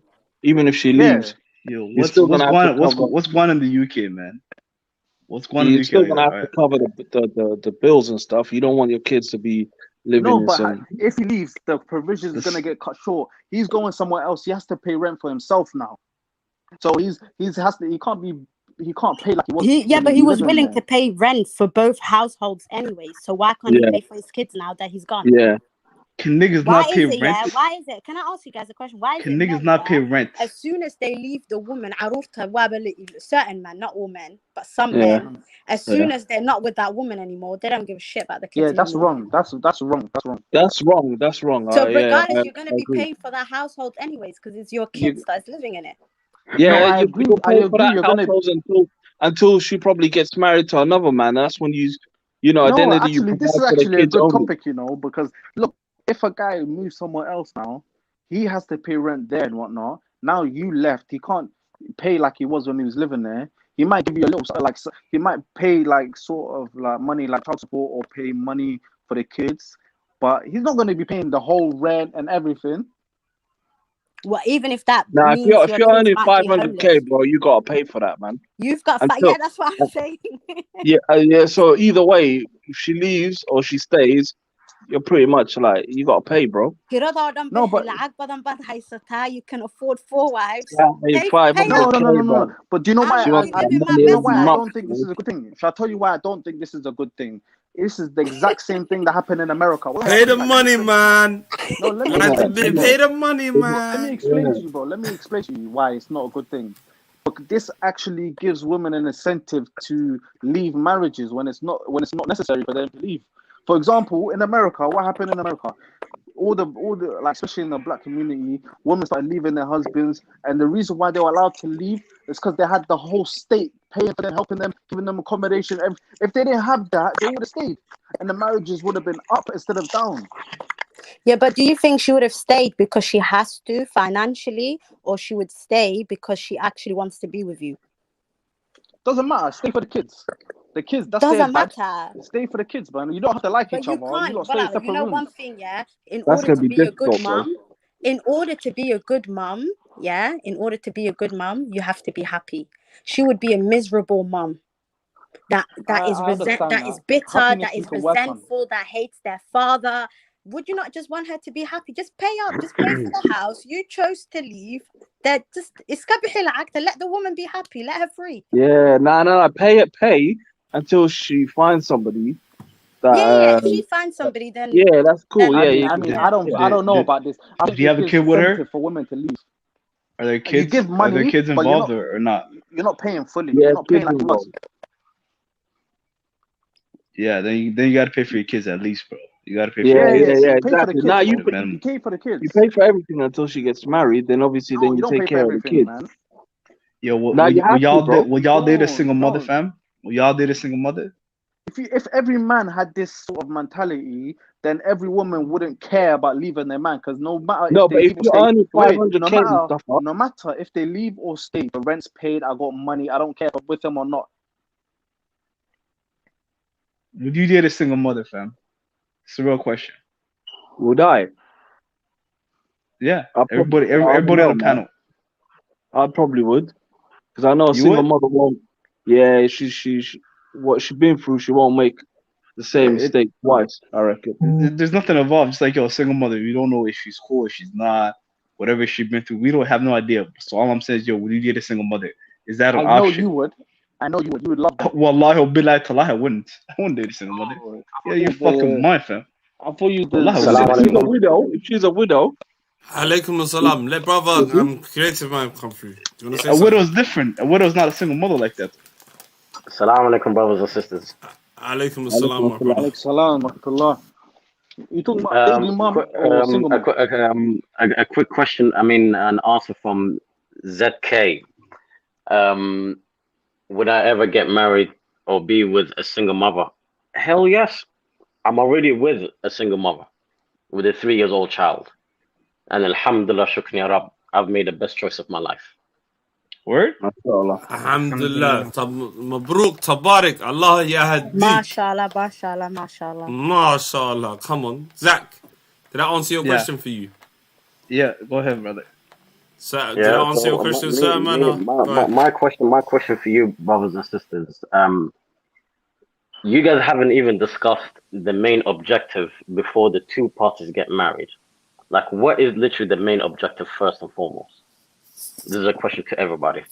To build an empire, to build a strong society. Right? Well, to build a family. To build your deen. Ask like to complete your deen. To build the Muslim ummah, innit? Yeah. I mean, to raise your kids as Muslims and to, you know, yeah, man. Fair enough. Build up the Muslim ummah. But what about the relationship between you and Ilahi, first and foremost? Yeah, that's of course that's the most important thing. So if both people have the main relationship with Ilahi for the sake of Allah, that you guys literally love each other for the sake of Allah, and you guys would get married for the sake of Allah, don't you guys think you guys would have a successful marriage? That's the recipe. That's the best of marriages. Yeah, sure. So that is literally the main objective. You know, you have to put trust in Ilahi first and foremost for your work, for your relationship between you and your mom, your dad, your siblings, the brotherhood.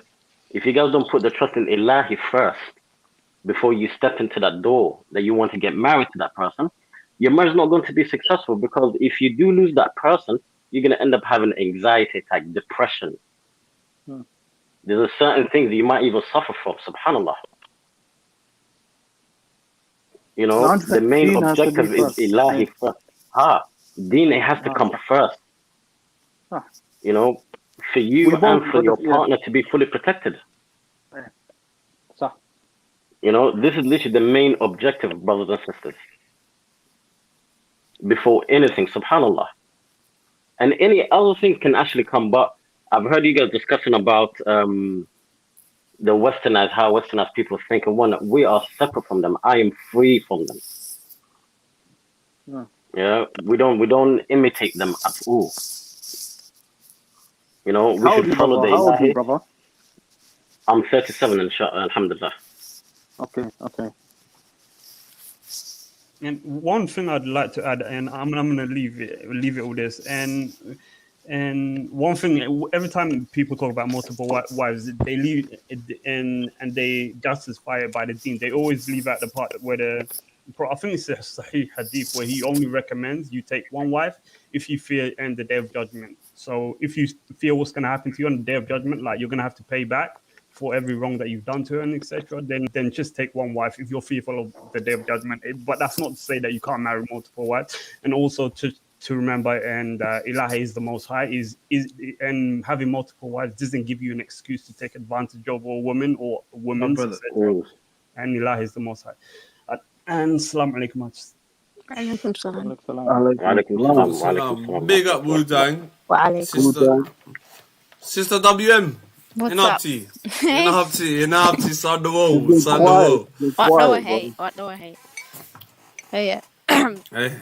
What were you guys talking about? I just caught the part where you guys were saying polygamy. Yeah, you want to be second? Well, it's allowed Islamically, so I mean we can't go against something that's permissible in our deen, but also you have to be very careful because there's a lot of rights that you need to fulfill. You know what I'm saying? 100%. So you have to be very, very careful, and like what them be weighing when you don't fulfill those rights. The rights, there's a difference between the rights over your wife and the rights over your children. So then that's double when you have kids with multiple wives and you don't fulfill their rights, let alone the wife's rights. So absolutely. It sounds interesting and it sounds fun, like, oh, I have more than one wife, but like it's really much more complicated than that. And it's harder these days with the cost of living going higher. You know, back in our days, our grandparents, it was very easy for our grandfathers to have more than one wife, you know, but now it's very difficult. It's not as easy. 100%. No, this is what we've been speaking about for like the whole time. It's, you know, having a man having multiple wives can have its benefits, but it has a lot of responsibilities and has a lot of obligations. You have a lot of people that are under you, and you have to fulfill everybody's rights. So for you, that's why it's always gonna be a minority of people that can actually do it properly. And if you're someone who fears that you can't do it properly, you shouldn't do it.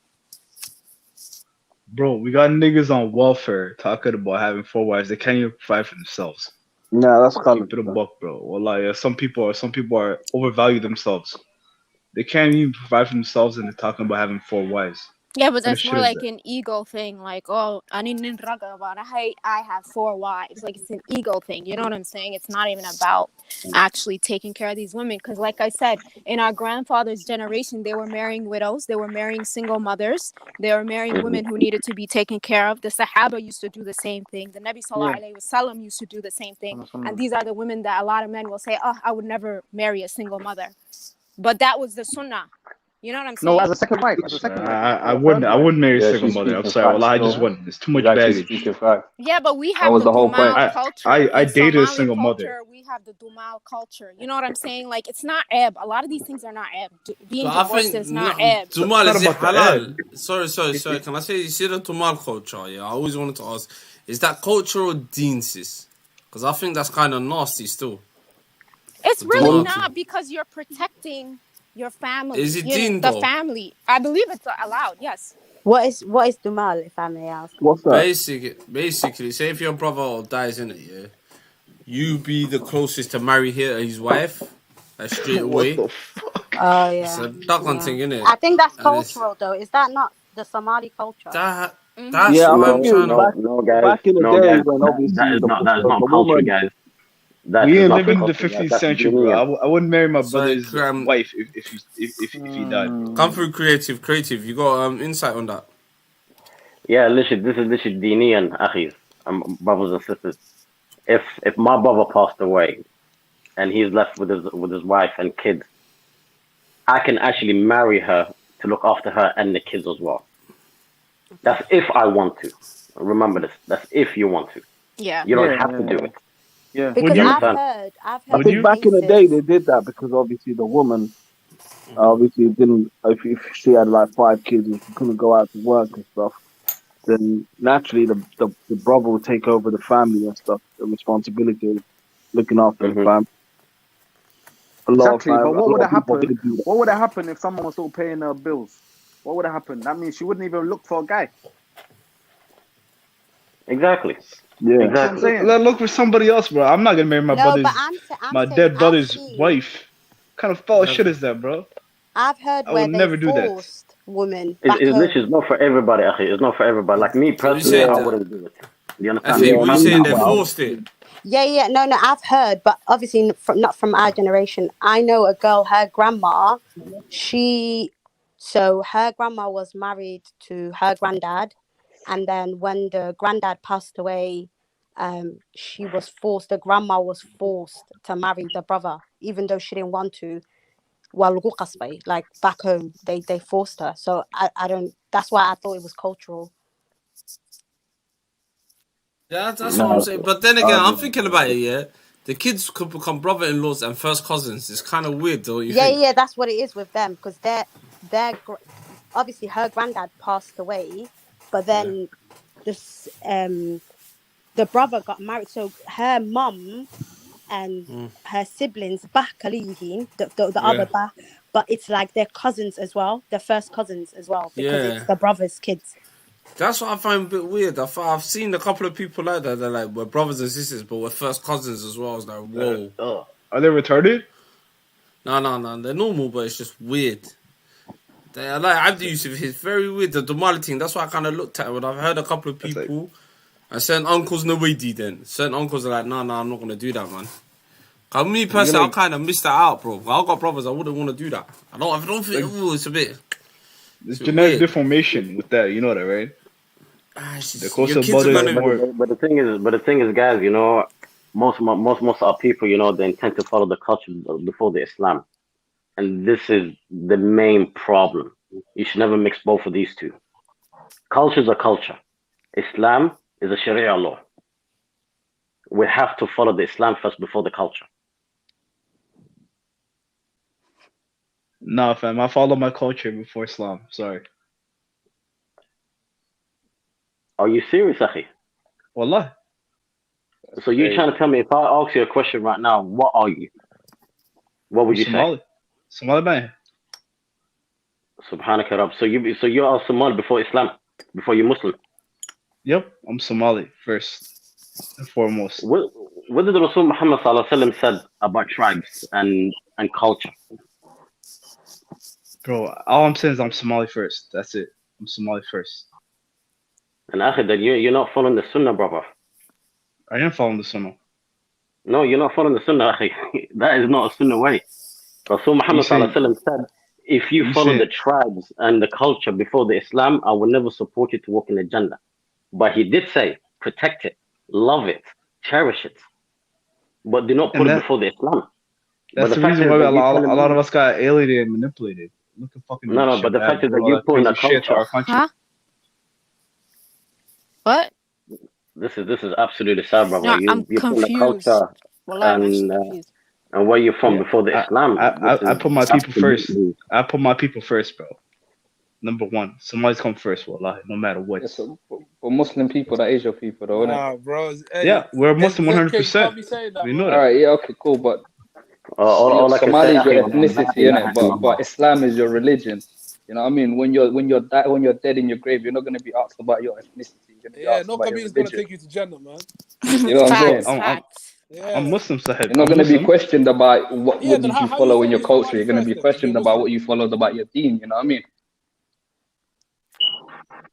I don't know, bro. I just put Somalis first, fam. Well, I put Somalis first. That's it. You need to reevaluate that, man.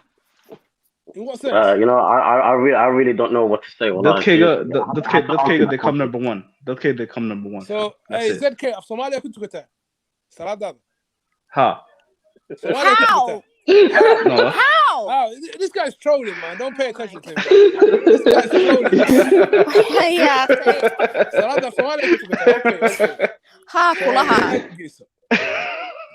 Kabir is gonna take you to Jannah, innit? Good luck. Now, Will. That's kidding, bro. What the fuck is wrong with y'all? I'm representing y'all, fam. What's wrong with y'all, fam? Nah, don't worry, trolling, bro. You're trolling 100%. What is? يا إلهي يقان. You got me, fam. You got me, fam. You got another Canadian. What the hell is going on with the water over there? We don't take some in the milk ain't clean. clean. We don't take them Canadians serious, man. Some in the milk ain't clean. I think he's joking, but still, you need to be careful. Wallah, you need to be careful. That's dangerous water. What are you talking about? To say that you're Somali before you're Muslim and that you pray in the Somali language. I am Somali and I am Muslim. Okay, but they asked which one first and you said Somali. Yeah, I am Somali first. In what sense? I am Somali. I don't know. I look in the mirror, I look Somali. I'm Somali. I'm from Somalia. Okay. La ilaha illallah. So what sense are you talking about? And I'm Muslim too. So how are you Somali before Muslim? Oh my gosh. That's I was born Muslim. Trying to ask. I was born in Somalia. Okay. That's fine. And I'm Be Muslim. born in Japan. We don't care about your birthplace. But how can you be Somali before Muslim? What is the issue here, fam? I'm Somali and Muslim. But you said you're Somali first. That's the issue we're trying to point out to you. Unless you're trolling again. So you want us to play along, we play along. No problem. All right, bro. Go ahead. Go ahead, fam. Go ahead. No, that's the question, isn't it? How can I go ahead? We're waiting for your answer. What is this young generation, this trolling thing that they love to do, man?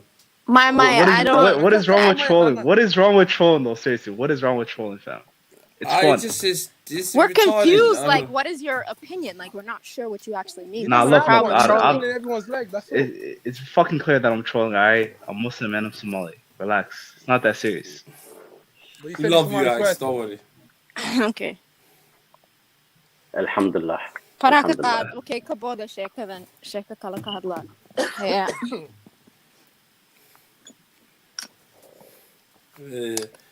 What is going on, WM? Talk to us, man. What's your opinion about the Western Somali women feminism? Talk to us. And up to from the state side. Oh, okay. You guys were all asking them. I mean, clearly, I don't really follow that feminist rhetoric, but I think it's like both ways, you know? Mm-hmm. There's like the whole feminist thing is not really, obviously, it's not working, and there's no need because we're Muslim. Like, we don't follow that feminist nonsense. But at the same time, what I wanted to challenge is, I forgot who said it, but you can't really say that a guy can delay marriage and then a woman can't. The whole reason for people getting married young is to guard your chastity, diniyan, right? Mm-hmm. That's even why Somalis used to make sure like a 14-year-old would get married to a 15-year-old really young, have a family and go on. That's the sunnah. It doesn't just happen for women and then you have a biological clock and then men don't have to. Mm-hmm. If you can't delay it, obviously there's issues with financial struggles, you know, schooling, trying to get your life together. But I mean, both genders really struggle with that, especially like I said, with the cost of living rising, you know, people have a lot of debt. They have a lot of student loans. Now people are still living with their, you know, their families because it's too much money to live in like major cities. And then on top of that, it's not really good for a woman to live on her own. It's really dangerous. So it's like, what is the solution? That's true. Because feminism's not the solution, obviously, because they seem to be unhappy themselves. That's true. Okay, can I ask you guys one last question before I leave? I need to get back to work. Go ahead. Right, we need to ask you something as well. It's not fair. Swallow one away, Dina. You're only asking us questions. We need to ask you one. I know I've only got a small window because I'm working 16 hours, bro. But I've only got a small window. Yeah. We're gonna ask you one just before you leave as well. You're alright with that? Yeah. That's fine. That's cool, brother. Go ahead. Okay, so my question is to the brothers: would you guys ever get married to a sister who's educated and who's got like a degree, master's, or PhD? Absolutely. Yeah. Why not? Okay. Do you guys know? Do you guys know the reason behind it? Why you guys should get married to educated women? Now, apparently, do you know what it is, Kazi? I saw something out here recently as well, where a lot of people were giving bare blow. There was a madness. A lot of sheikhs are like, don't marry educated women. So go ahead. Okay, my personal opinion is, I would definitely 100% get married to educated women. Why? Because, God forbid, if I do leave this earth, she has something to bounce back on to protect the kids. Do you understand? I would never let my wife rely on the government's money. Never. Do you understand? It is not a nice look. At least she will pick herself up, get back to work, look after the kids until she finds another person to get married to. You understand? That's my personal opinion. And I sincerely should believe in that. You understand? It's very good that women these days should be educated. Yeah, have a business plan or have at least goals in life. Something that you can actually support her and she can support you as well. You understand? This is the main key when it comes to relationships. Sorry, go ahead, brother. Good shit. How about if you met somebody who never had Never went to university. That's perfectly fine. Help her to get back to education if she wants to, or help her to build a business with her. Oh, that's fine. That's calm then. You understand? So like, work together as a team, because in a relationship, when you get married, there's nothing called selfishness. It's zero. It doesn't matter what I want. It doesn't matter what she wants. It's what we want as a team. Yeah. You understand? This is what makes a relationship strong. This is how the love grows deeply. Her success is your success. Your success is her success as well. Yeah, but a lot of people don't believe in that love thing no more, They say it's a myth. And feminism killed it. The women killed it. That's the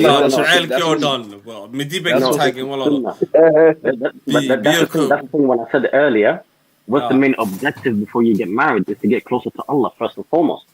Yes. Do you understand? When you fall in love with Allah first and foremost and have the utmost respect to our Prophet Muhammad sallallahu alaihi wasallam, you would daily love that person that you get married to. You understand? We don't get married in a Westernized style. I love you this and I love you that, but with no action. When you fall in love with a thing, are you thinking about Allah? Keep it a buck, fam. Absolutely, 100%. Wallahi, you are? Wallahi, 100%. MashaAllah, fam. MashaAllah. 100%. If my wife wakes me up at 5 a.m. in the morning for a Fajr prayer, I will kiss her feet, brother. And they say Somali men ain't romantic. Oh, Casanova in the build. We say, I got to do. My lord. They're making some of the girls blush out here. They say, yo, creative nerve on Lagakati. I know. Because so y'all missed out on the Shame on you. Shame on you. I ain't never met a thing that tell me about prayers at all. Wallahi, billahi. None. No, seriously, you know who told me this? My mom, she told me this, brother. MashaAllah. That's some real shit, fam. Wallahi, that's some real stuff, fam. Allah, can you not hear me? Yeah. Yeah, MashaAllah. So what was your question, Khalid? No, I hear that, man. Come on. Cash said, go wake yourself up. What's wrong with that? What? Why they gotta ruin a good thing? The brother was spitting. Let him talk. What the hell? You spitting some gems. I love it. I love it. I gotta do curry. I'm back. Come on. They said romance died. This is real romance, you know. But like, where's ZK? Get your book and Colin out. Wallah, what do you go? Allah. With that pen up aggression. Yo, I'm listening. I got my book and pen out, fam. All right, teach me. Tell me. I'm listening. I'm here. Create enough the guy. Well, I'm here, fam. I'm here. No. It's like what I told Khalid. It's like what I told Khalid the other day. Yeah, I said to be successful in life and your marriage and have a good relationship with your kids and your career, you have to divide your time into 4 different sectors. Time for yourself, time for your wife, time for your kids, and time for your work. Simple. It's called critical path methods. Yeah, big dog, you're married, right? You're married, you said, right? Yeah, alhamdulillah. All right, what do you think about second and third wives and all that stuff? Is that blessed or not? No, it's a blessing. It's a blessing, but it's not for everybody. And personally, it's not for me. But if I do want to get married to a second wife, my first and foremost objective is to speak to my first wife. If she says yes, right. Alhamdulillah. If she says no, then I have to listen to her, Baba. MashaAllah. MashaAllah. Yo, listen. Free dollar. Okay, you've asked a heap of questions. You got your head straight, bro. You got a head on your shoulders. Bro, hold on, bro. Why would you have to listen to her? Like, at the end of the day, it's your decision, right? It's not like she can stop you. I understand why. Nigga, crazy, wallahi, crazy. I understand why you listen to her. Obviously, I'm assuming you have children, you have a family together, so on and so forth. There's things to plan, discuss. Yeah, that I agree with you 100%. But then again, at the end of the day, it's your say-so. It's not like you need her permission to go ahead. Even though it's my say-so, brother, even if my say-so, right? Yeah. I took her out from her family's house, right? No, what happened? That's right. Even if you marry the second or the third, you still have to look after her and the children. That is your responsibility as a man. So that does not diminish with whatever woman you marry, second, third, fourth. that you still have to carry that on. But what I'm trying to say is, you don't need her permission though. It'd be nice, like you discuss or whatever, but at the end of the day, you don't need her. You need to ask for her permission. No, diniyan, in Islamic diniyan, you have to ask for her permission, akhi. Really? Because I was told yes, brother. Tell her, let her know what's good.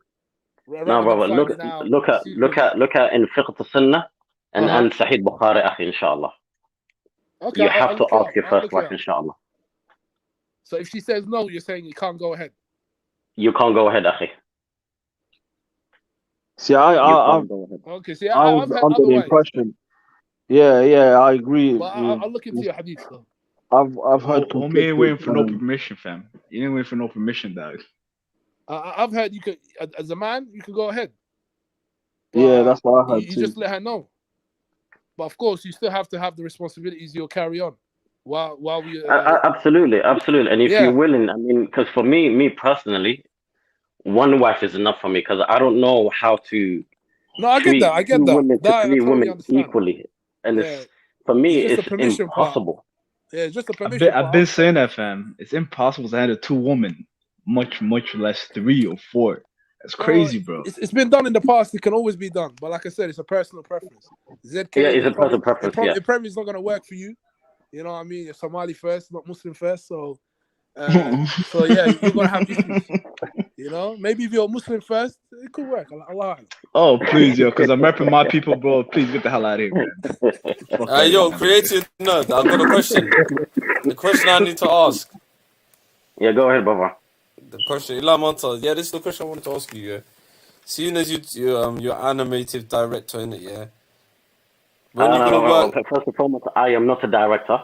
Yeah, I am not a director. I'm a character. I'm a character developer for the film industry. Okay, character developer. Obviously, you're working on a Marvel film right now. Hush, let's keep down a secret.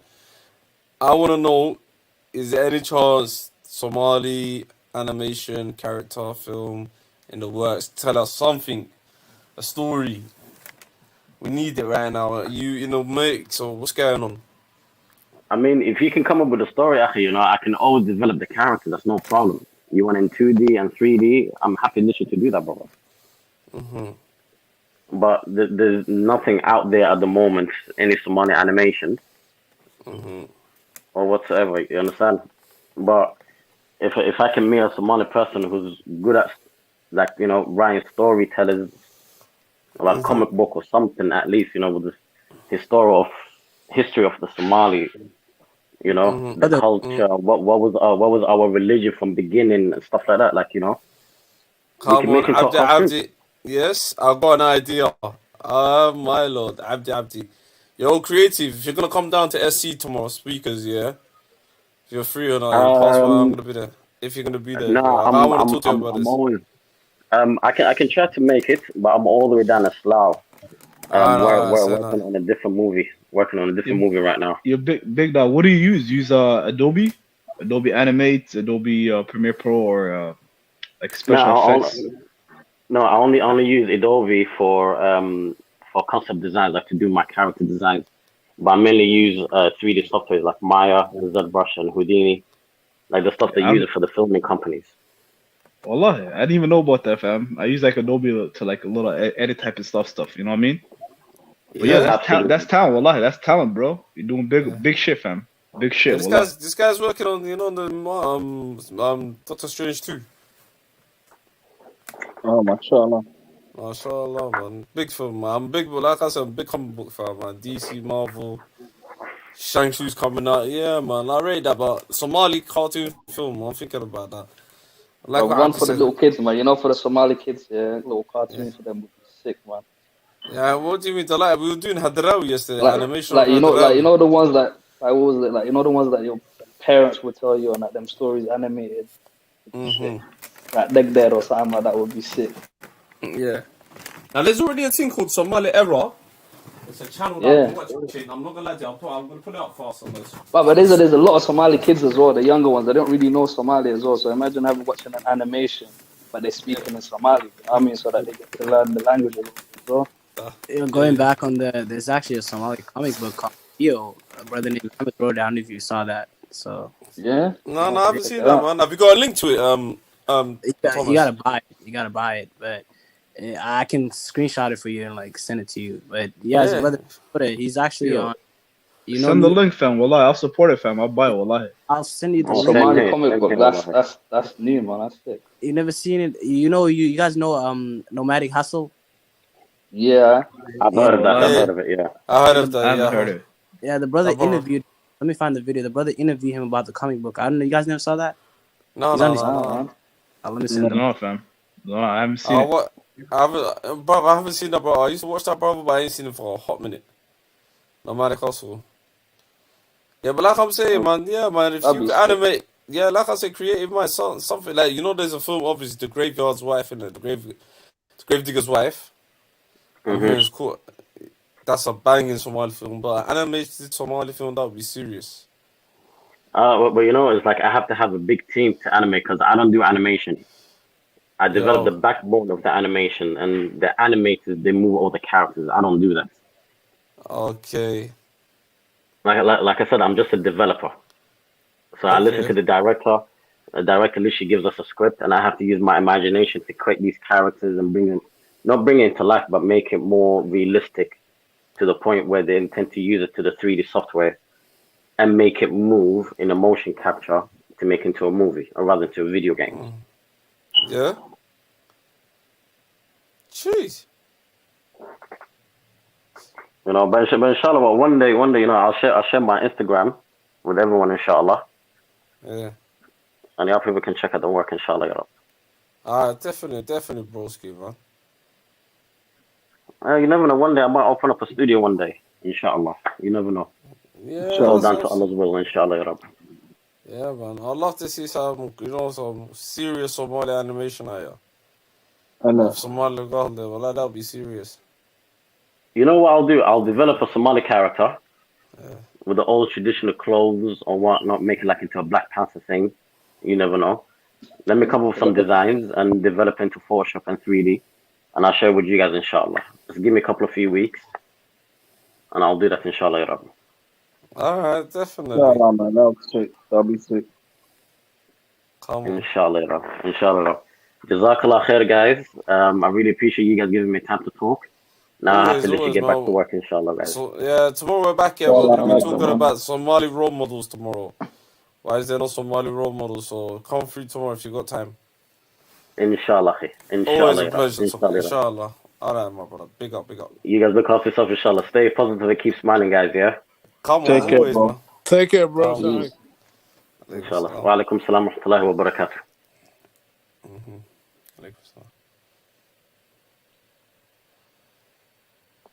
Yeah, man. Well, that's a good brother, man. Yeah, I sent the link. Like 40 minutes long, but it's 40 minutes. But the brother, he writes comic book. He wrote a comic book called Leo. Somali brother. Yeah.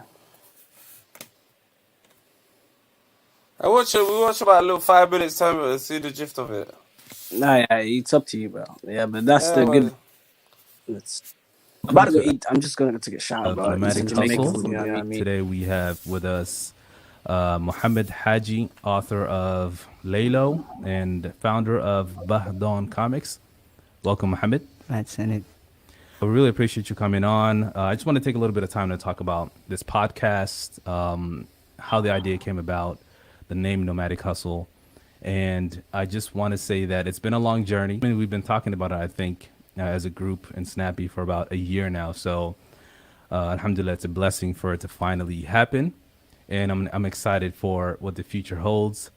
And so basically the goal of the podcast, our slogan or our motto is shedding light on our success stories while engaging in conversation to enlighten our youth and inspire our community to grow. So that's kind of what Nomadic Hustle is about.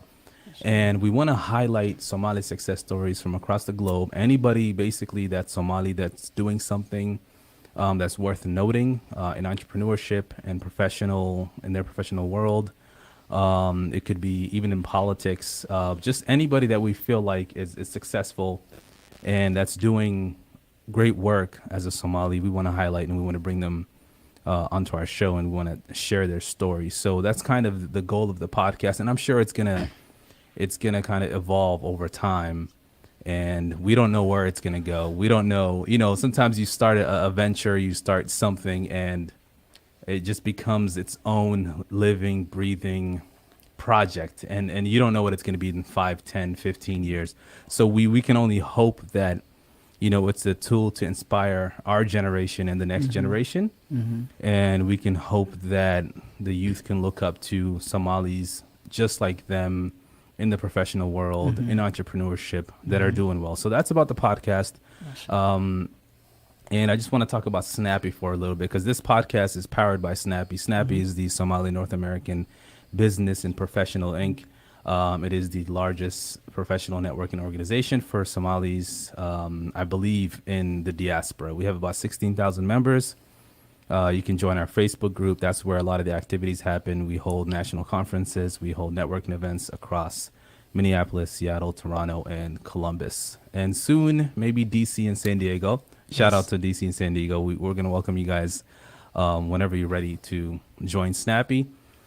And our episode is actually sponsored by Alif Cloud, which is an Islamic school management platform. So I just want to give a quick blurb about Alif Cloud. So today's sponsor is Alif Cloud. Alif Cloud is an Islamic school management software. Are you tired of managing Excel documents to manage your school? Are you overwhelmed by the workload on the weekends as you sift through countless papers? We live in an age of technology, and it's crucial to modernize your school, Duxi or Madrasa. Alif Cloud can help you reach this goal and achieve this goal. Alif Cloud simplifies your management process by combining powerful features with an easy-to-use interface. So that's how we were paying our bills today. Yes. That's our sponsor. So we can really get into it with our guests. Mohammed, just tell us a little bit about you. Like, let's go way back, bro. I'm not talking... People think back in the day is 2015. That's not where I want to start. I want to go back to the beginning. To the beginning. First of all, assalamu alaikum. Thank you so much for having me. And as you say, the beautiful thing about starting an idea is you don't know where it will go. You just have an idea of where you want it to go. Sometimes it might go the other way around. So congratulations on your first episode, and I'm so honored to be on it. Mohammed Haji, I was born in Somalia, grew outside of Somalia just like anyone who was born in the 90s. I spent a few years in Kenya, and then I ended up moving to South Africa, where I honestly feel like that was the game changer of everything. Where in South Africa? Port Elizabeth. So it's in the Eastern Cape. It's also known as Nelson Mandela Metropolitan Bay. I moved there in 2007. My family, some of them are still living there. So yeah, I was a typical Somali kid. I was way visual. I wasn't really comfortable with school, I guess. I wouldn't say uncomfortable, but I always knew that I wanted to try things outside the four walls. But it never really took off. There was a lot of obstacles being a Somali immigrant. And then the hardest thing of honestly having no Somali person to look up to. Yeah. And when I say that, I mean it. I'm not exaggerating it.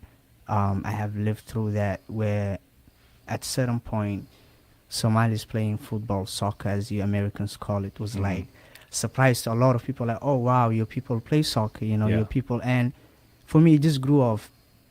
I want to be cool. Yeah. I want to do cool stuff. Like I want to dance and all of that, because that's what my South African friends were doing. So I went from that. I had my first audition in South Africa. Okay. I think it was sometime in 2011, and so you got into acting. Oh, Can yeah. you tell us how you got it? I mean, imagine the conversation with your mom, your Yes. or your parents, that you tell them you want to be an actor. So how did that happen? Before you got your first audition, how do you convince, or did you not tell them? I did not. So you hid it from them? Yes. So the scary thing was I was living in Johannesburg at that time, and mom was in the East, and dad, of course, lives in America. So I lived in Johannesburg, I remember, and I was always writing poetry as I went. So one morning I woke up, and I came to a well-known hangout spot, and I just saw a lot of my friends were just getting into vans, and I'm like, where's everyone going? Where's everyone going? Wallahi al-azim. So you come here one day and they're loading people into vans. Into a vans. Okay. Yeah, and I was like, where's everyone going? And they said, oh, we're going to audition. There's a movie. I was like, okay, why not? So before that, no training. No. Have you ever? So let me get this straight. Yeah. You're walking down the street, and they're loading people into vans. Into vans, yeah. And somehow this makes you want to get in this van. Yes. Have you never seen a scary movie in your life? Have you? So the thing is, one memory that I love and have about my mom is that she used to actually take my sister and I to cinema. Okay. That's what I remember from my mom. Okay, so that right. Enabled a lot. Okay, so that you've seen a lot of movies, so now you're like, I like to get into vans with people I don't know that they're just loading people into. I mean, they didn't say I have ice cream coming to the van. Okay, so you went with them. I went. Yes, I went with them, and I remember my first introduction to cameras, and honestly, I just knew that I had to be there. Yeah. I didn't honestly know what I was supposed to do there. Okay, so you were interested in it. Oh yeah. But you didn't have any formal training. I didn't have you nothing. felt that this is for you. Yes. So I ended up going there, and I remember I was like, can I be the last one? And every time I felt like it was coming close, I was like, can I be the last one? Because I was studying everyone and what they were doing, and when they come out, I was asking them. But long story short, I ended up auditioning, and I was the only person that got picked. What was the role? It was for a young kid named Asad. That's all I remember. And actually, the movie Somali Kids, if I'm not wrong, that did in South Africa. So I was actually the only person to get picked, and I flew all the way to Cape Town to meet with the final director, the final producer. So first time ever, you win the audition. Yes. And you get picked for it. Yes. I mean, that must have told you something. What does that tell you about your natural God-given acting ability? Honestly, so when they flew me out, I was like, okay, these guys are going to pay for my ticket. I was like, oh, okay, that's nice. And we ended up in Cape Town, and it's really funny because you really have to understand. I was a teenager, you know. I had no guidance. Like, all of this was just me putting myself in these situations. Yeah. And I remember when I booked the plane, and I remember I was flying with a fellow actor, but little do I know he was the lead role in a famous South African TV series that was a pre-World Cup show. Oh, wow. So you had no idea. I had no idea what was happening. I didn't understand the magnitude of what I got myself into. How old were you? 17, if I'm not mistaken. At that 16, time. Yeah. So does your mom know you're going? Oh to yeah, Cape so Town I called my mom. Yes, she knows. You I told her you got in this van. Yeah, I was like, I was like, but that was my first introduction to acting. I ended up getting the role, but I ended up not doing it. What happened? For some other reasons. Is this when you left South Africa? No, I was still in South Africa. Okay. It really gets so funnier. Things happened. Things happened, thank God. And alhamdulillah, it was just one of those moments where I have seen what I was capable of doing. Yeah. But then I also got to understand why I'm not able to do what I'm capable of doing. Okay. So it was.